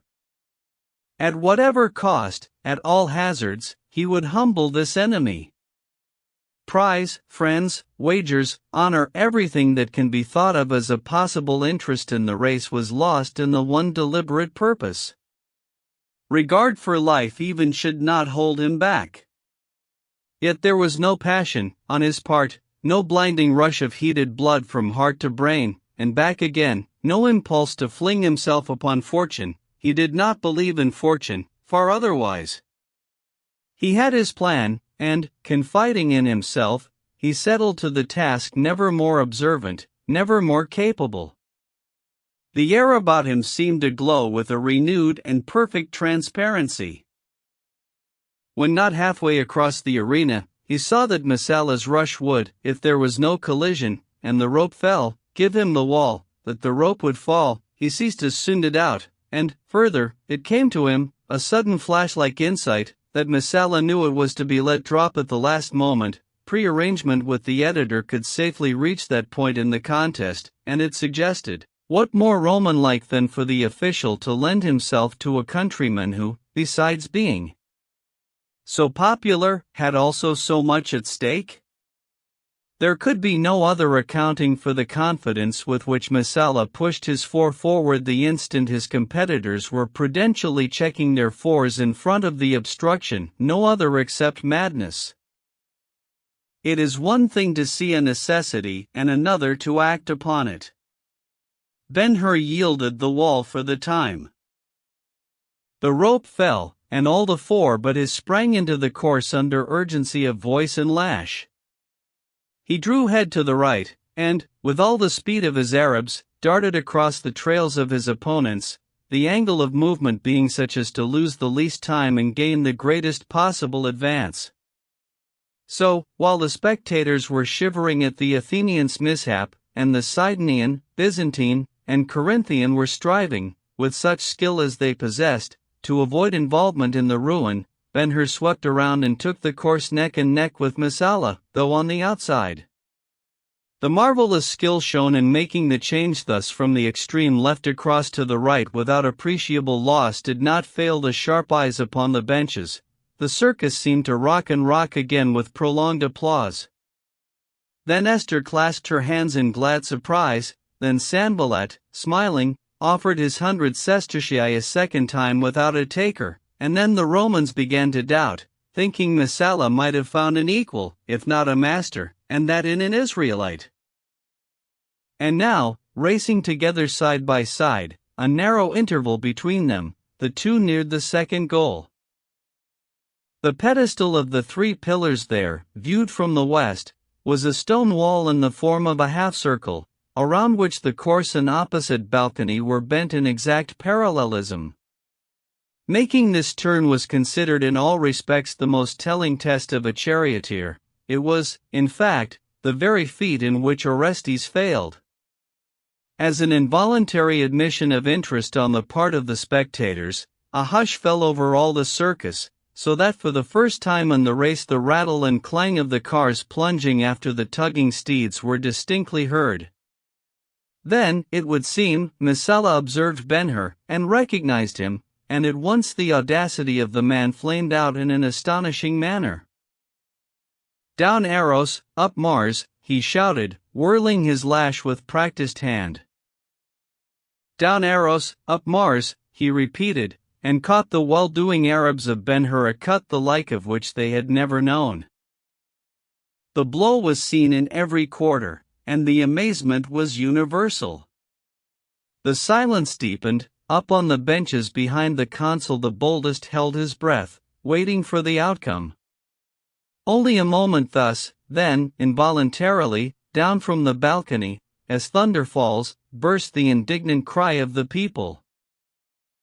The 4 sprang forward affrighted. No hand had ever been laid upon them except in love. They had been nurtured ever so tenderly, and as they grew, their confidence in man became a lesson to men beautiful to see. What should such dainty natures do under such indignity but leap as from death? Forward they sprang as with one impulse, and forward leaped the car. Past question, every experience is serviceable to us. Where got Ben-Hur the large hand and mighty grip which helped him now so well?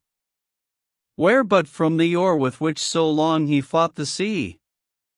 And what was this spring of the floor under his feet to the dizzy eccentric lurch with which in the old time the trembling ship yielded to the beat of staggering billows, drunk with their power?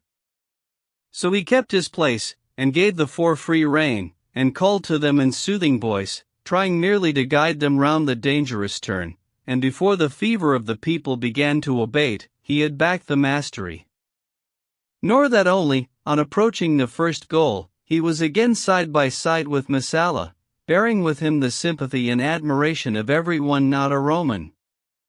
So clearly was the feeling shown, so vigorous its manifestation, that Messala, with all his boldness, felt it unsafe to trifle further. As the cars whirled round the goal, Esther caught sight of Ben-Hur's face. A little pale, a little higher raised, otherwise calm, even placid. Immediately a man climbed on the entablature at the west end of the division wall, and took down one of the conical wooden balls. A dolphin on the east entablature was taken down at the same time. In like manner, the second ball and second dolphin disappeared.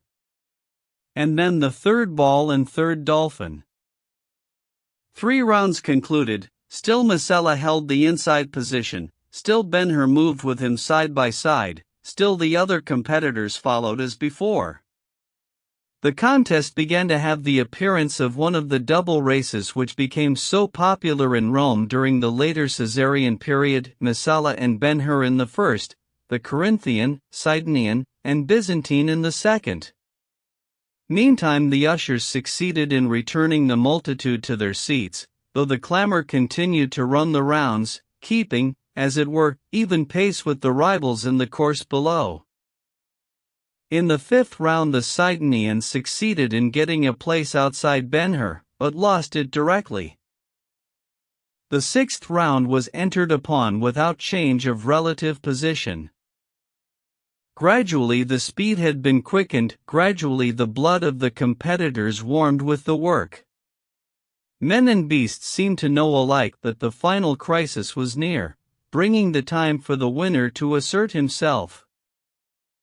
The interest which from the beginning had centered chiefly in the struggle between the Roman and the Jew, with an intense and general sympathy for the latter, was fast changing to anxiety on his account.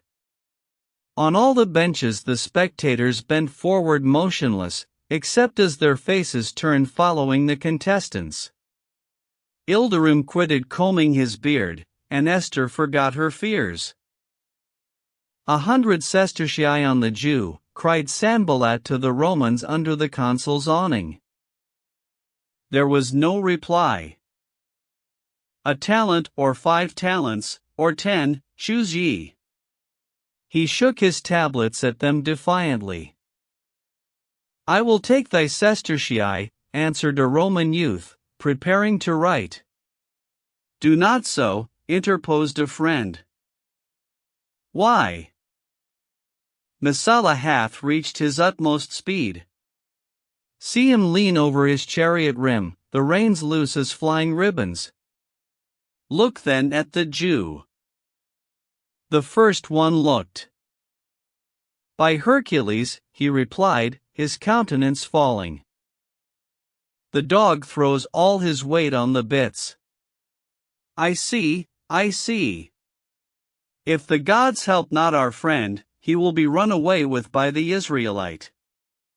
No, not yet. Look! Jove with us, Jove with us. The cry, swelled by every Latin tongue, shook the Valeria over the consul's head. If it were true that Messala had attained his utmost speed, the effort was with effect, slowly but certainly he was beginning to forge ahead. His horses were running with their heads low down, from the balcony their bodies appeared actually to skim the earth, their nostrils showed blood-red in expansion, their eyes seemed straining in their sockets. Certainly the good steeds were doing their best. How long could they keep the pace? It was but the commencement of the 6th round. On they dashed. As they neared the second goal, Ben-Hur turned in behind the Romans' car. The joy of the Messala faction reached its bound. They screamed and howled, and tossed their colors, and Sanballat filled his tablets with wagers of their tendering. Melek, in the lower gallery over the Gate of Triumph, found it hard to keep his cheer. He had cherished the vague hint dropped to him by Ben-Hur of something to happen in the turning of the western pillars. It was the 5th round, yet the something had not come, and he had said to himself, the 6th will bring it, but, lo! Ben-Hur was hardly holding a place at the tail of his enemy's car. Over in the East End, Simonides' party held their peace. The merchant's head was bent low. Ilderim tugged at his beard, and dropped his brows till there was nothing of his eyes but an occasional sparkle of light. Esther scarcely breathed. Iores alone appeared glad. Along the homestretch, 6th round, Messala leading, next him Ben-Hur, and so close it was the old story. First flew Eumelus on Phaeacian steeds, with those of Tros bold Dium succeeds. Close on Eumelus' back they puff the wind, and seem just mounting on his car behind. Full on his neck he feels the sultry breeze, and, hovering o'er, their stretching shadow sees. Thus to the first goal, and round it. Messala, fearful of losing his place, hugged the stony wall with perilous clasp, a foot to the left, and he had been dashed to pieces. Yet, when the turn was finished, no man, looking at the wheel tracks of the two cars, could have said, "Here what Messala, there the Jew." They left but one trace behind them. As they whirled by, Esther saw Ben-Hur's face again, and it was whiter than before.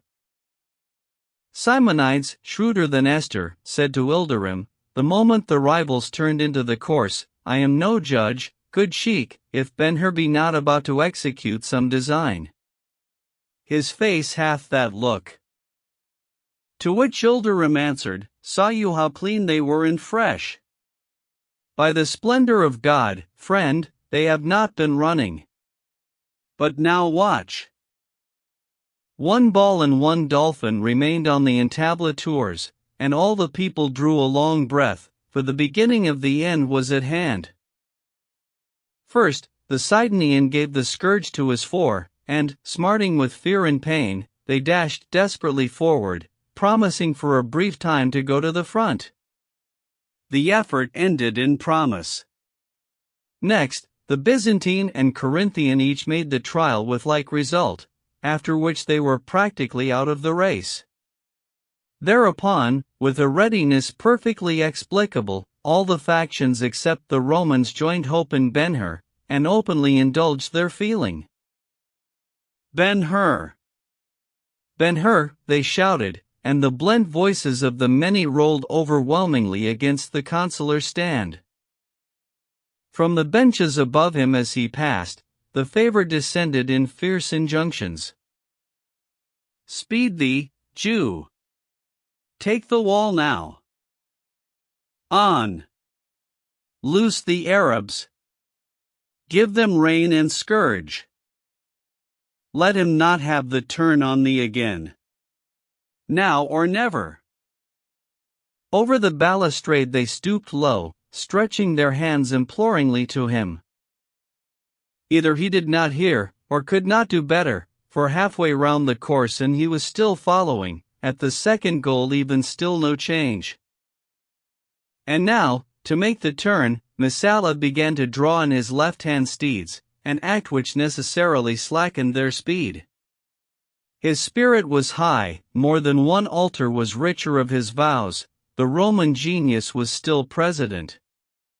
On the three pillars only 600 feet away were fame, increase of fortune, promotions, and a triumph ineffably sweetened by hate, all in store for him.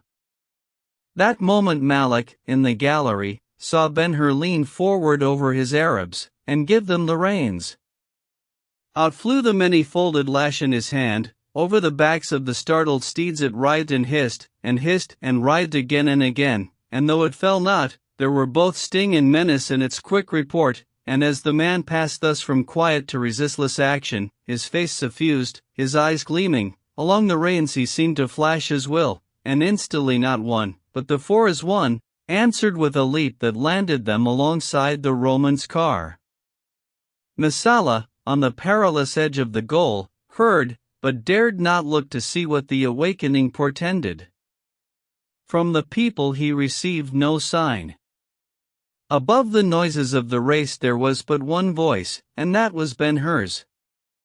In the old Aramaic, as the sheikh himself, he called to the Arabs, "On, Ater! On, Rigel! What, Antares? Dost thou linger now? Good horse! Oho, Aldebaran! I hear them singing in the tents. I hear the children singing and the women singing of the stars, of Ater, Antares, Rigel, Aldebaran, victory, and the song will never end. Well done! Home tomorrow, under the black tent, home. On, Antares! The tribe is waiting for us, and the master is waiting. 'Tis done! 'Tis done! Ah, ah. We have overthrown the proud. The hand that smote us is in the dust. Ours the glory. Ah, ah. Steady. The work is done, Soho. Rest. There had never been anything of the kind more simple, seldom anything so instantaneous. At the moment chosen for the dash, Messala was moving in a circle round the goal. To pass him, Ben-Hur had to cross the track, and good strategy required the movement to be in a forward direction, that is, on a like circle limited to the least possible increase. The thousands on the benches understood it all. They saw the signal given, the magnificent response, the four close outside Messala's outer wheel, Ben-Hur's inner wheel behind the other's car, all this they saw. Then they heard a crash loud enough to send a thrill through the circus, and, quicker than thought, out over the course a spray of shining white and yellow flinders flew. Down on its right side toppled the bed of the Roman's chariot. There was a rebound as of the axle hitting the hard earth, another and another, then the car went to pieces, and Messala, entangled in the reins, pitched forward headlong. To increase the horror of the sight by making death certain, the Sidonian, who had the wall next behind, could not stop or turn out. Into the wreck full speed he drove, then over the Roman, and into the latter's four, all mad with fear. Presently, out of the turmoil, the fighting of horses, the resound of blows, the murky cloud of dust and sand, he crawled, in time to see the Corinthian and Byzantine go on down the course after Ben-Hur, who had not been an instant delayed. The people arose, and leaped upon the benches, and shouted and screamed. Those who looked that way caught glimpses of Messala, now under the trampling of the fours, now under the abandoned cars. He was still, they thought him dead, but far the greater number followed Ben-Hur in his career. They had not seen the cunning touch of the reins by which, turning a little to the left, he caught Messala's wheel with the iron-shod point of his axle, and crushed it, but they had seen the transformation of the man, and themselves felt the heat and glow of his spirit, the heroic resolution, the maddening energy of action with which, by look, word, and gesture, he so suddenly inspired his Arabs. And such running! It was rather the long leaping of lions in harness, but for the lumbering chariot, it seemed the four were flying. When the Byzantine and Corinthian were halfway down the course, Ben-Hur turned the first goal. And the race was won. The consul arose, the people shouted themselves hoarse, the editor came down from his seat, and crowned the victors. The fortunate man among the boxers was a low-browed, yellow-haired Saxon, of such brutalized face as to attract a second look from Ben-Hur, who recognized a teacher with whom he himself had been a favorite at Rome. From him the young Jew looked up and beheld Simonides and his party on the balcony. They waved their hands to him. Esther kept her seat, but Iras arose, and gave him a smile and a wave of her fan, favors not the less intoxicating to him because we know, O reader, they would have fallen to Messala had he been the victor. The procession was then formed, and, midst the shouting of the multitude which had had its will, passed out of the gate of triumph.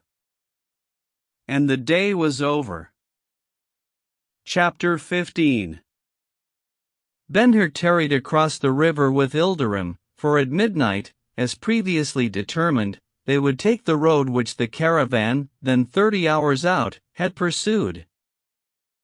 The sheik was happy, his offers of gifts had been royal, but Ben-Hur had refused everything, insisting that he was satisfied with the humiliation of his enemy. The generous dispute was long continued. "Think," the sheik would say, "what thou hast done for me. In every black tent down to the Aqaba and to the ocean, and across to the Euphrates, and beyond to the sea of the Scythians, the renown of my Mira and her children will go, and they who sing of them will magnify me, and forget that I am in the wane of life, and all the spears now masterless will come to me, and my sword hands multiply past counting. Thou dost not know what it is to have sway of the desert such as will now be mine.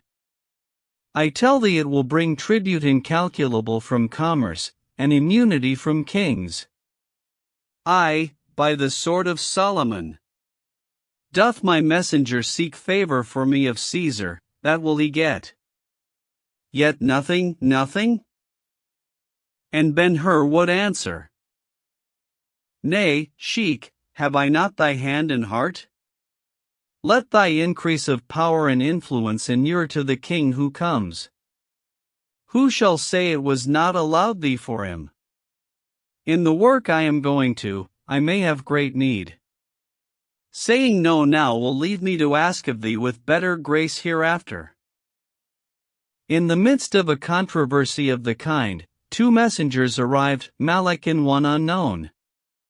The former was admitted first.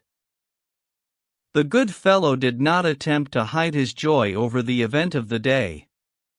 But, coming to that with which I am charged, he said, "The master Simonides sends me to say that, upon the adjournment of the games, some of the Roman faction made haste to protest against payment of the money prize." Ilderim started up, crying, in his shrillest tones, "By the splendor of God! The East shall decide whether the race was fairly won." "Nay, good sheik," said Malak, "the editor has paid the money." "'Tis well." When they said Ben-Hur struck Messala's wheel, the editor laughed, and reminded them of the blow the Arabs had at the turn of the goal. "And what of the Athenian?" "He is dead." "Dead," cried Ben-Hur.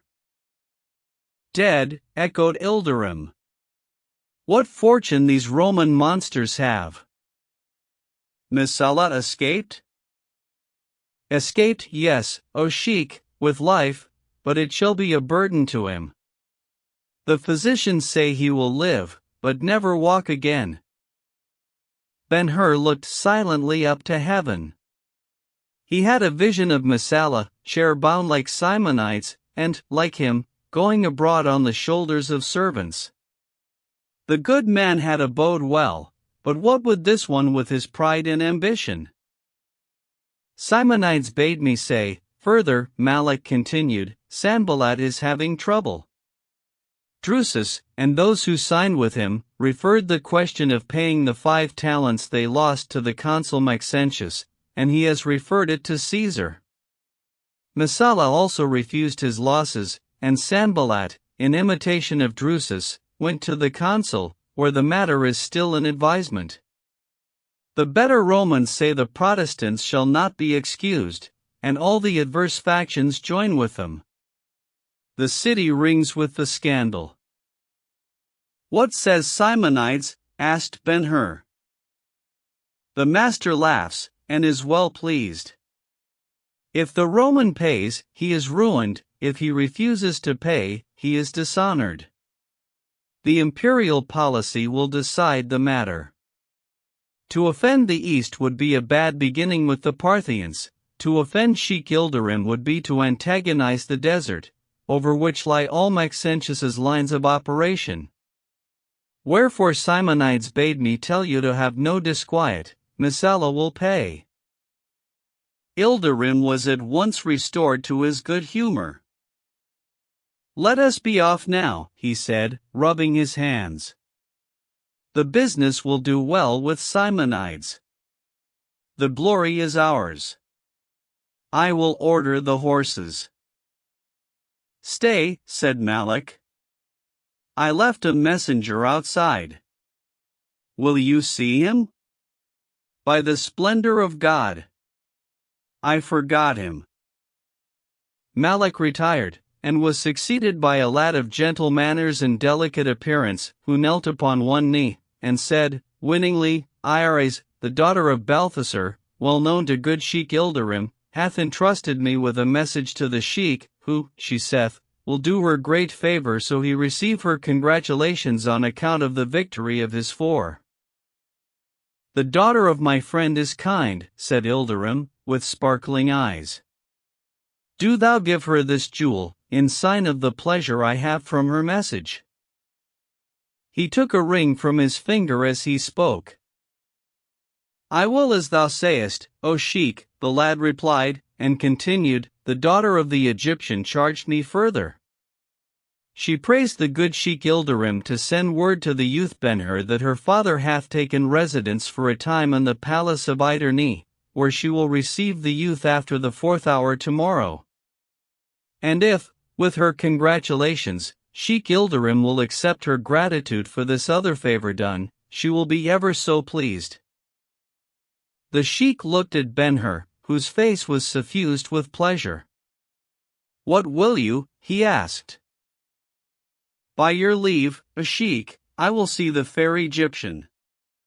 Ilderim laughed, and said, "Shall not a man enjoy his youth?" Then Ben-Hur answered the messenger.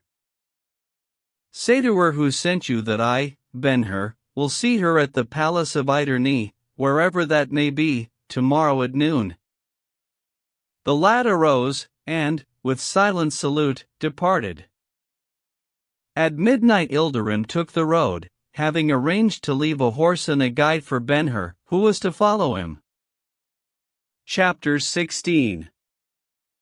Going next day to fill his appointment with Ires, Ben-Hur turned from the Omphalos, which was in the heart of the city, into the colonnade of Herod, and came shortly to the palace of Iderni.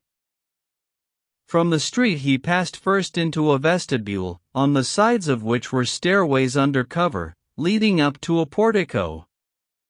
Winged lions sat by the stairs. In the middle there was a gigantic ibis spouting water over the floor. The lions, ibis, wall, and floor were reminders of the Egyptians. Everything, even the balustrading of the stairs, was of massive gray stone.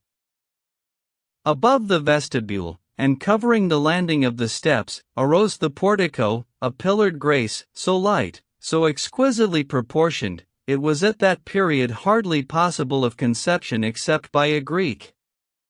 Of marble snowy white, its effect was that of a lily dropped carelessly upon a great bare rock. Ben-Hur paused in the shade of the portico to admire its tracery and finish, and the purity of its marble, then he passed on into the palace. Ample folding doors stood open to receive him. The passage into which he first entered was high, but somewhat narrow. Red tiling formed the floor, and the walls were tinted to correspond. Yet this plainness was a warning of something beautiful to come. He moved on slowly, all his faculties in repose. Presently he would be in the presence of Iris. She was waiting for him, waiting with song and story and badinage, sparkling, fanciful, capricious, with smiles which glorified her glance, and glances which lent voluptuous suggestion to her whisper. She had sent for him the evening of the boat ride on the lake in the orchard of palms. She had sent for him now, and he was going to her in the beautiful palace of Iderne. He was happy and dreamful rather than thoughtless. The passage brought him to a closed door, in front of which he paused, and, as he did so, the broad leaves began to open of themselves, without creak or sound of lock or latch, or touch of foot or finger. The singularity was lost in the view that broke upon him. Standing in the shade of the dull passage, and looking through the doorway, he beheld the atrium of a Roman house, roomy and rich to a fabulous degree of magnificence. How large the chamber was cannot be stated, because of the deceit there is in exact proportions. Its depth was vista-like, something never to be said of an equal interior. When he stopped to make survey, and looked down upon the floor, he was standing upon the breast of Alida, represented as caressing a swan, and, looking farther, he saw the whole floor was similarly laid in mosaic pictures of mythological subjects. And there were stools and chairs, each a separate design, and a work of art exquisitely composed, and tables much carven, and here and there couches which were invitations of themselves. The articles of furniture, which stood out from the walls, were duplicated on the floor distinctly as if they floated upon unrippled water. Even the paneling of the walls, the figures upon them in painting and bas-relief, and the fresco of the ceiling were reflected on the floor. The ceiling curved up towards the center, where there was an opening through which the sunlight poured without hindrance, and the sky, ever so blue, seemed in hand-reach. The impluvium under the opening was guarded by bronzed rails. The gilded pillars supporting the roof at the edges of the opening shone like flame where the sun struck them, and their reflections beneath seemed to stretch to infinite depth. And there were candelabra quaint and curious, and statuary and vases, the whole making an interior that would have befitted well the house on the Palatine hill which Caesario bought of Crassus, or that other, yet more famous for extravagance, the Tusculan villa of Scaurus. Still in his dreamful mood, Ben-Hur sauntered about, charmed by all he beheld, and waiting. He did not mind a little delay. When Iris was ready, she would come or send a servant. In every well-regulated Roman house the atrium was the reception chamber for visitors. Twice, thrice, he made the round. As often he stood under the opening in the roof, and pondered the sky in its azure depth. Then, leaning against a pillar, he studied the distribution of light and shade and its effects, here a veil diminishing objects, there a brilliance exaggerating others, yet nobody came. Time, or rather the passage of time, began at length to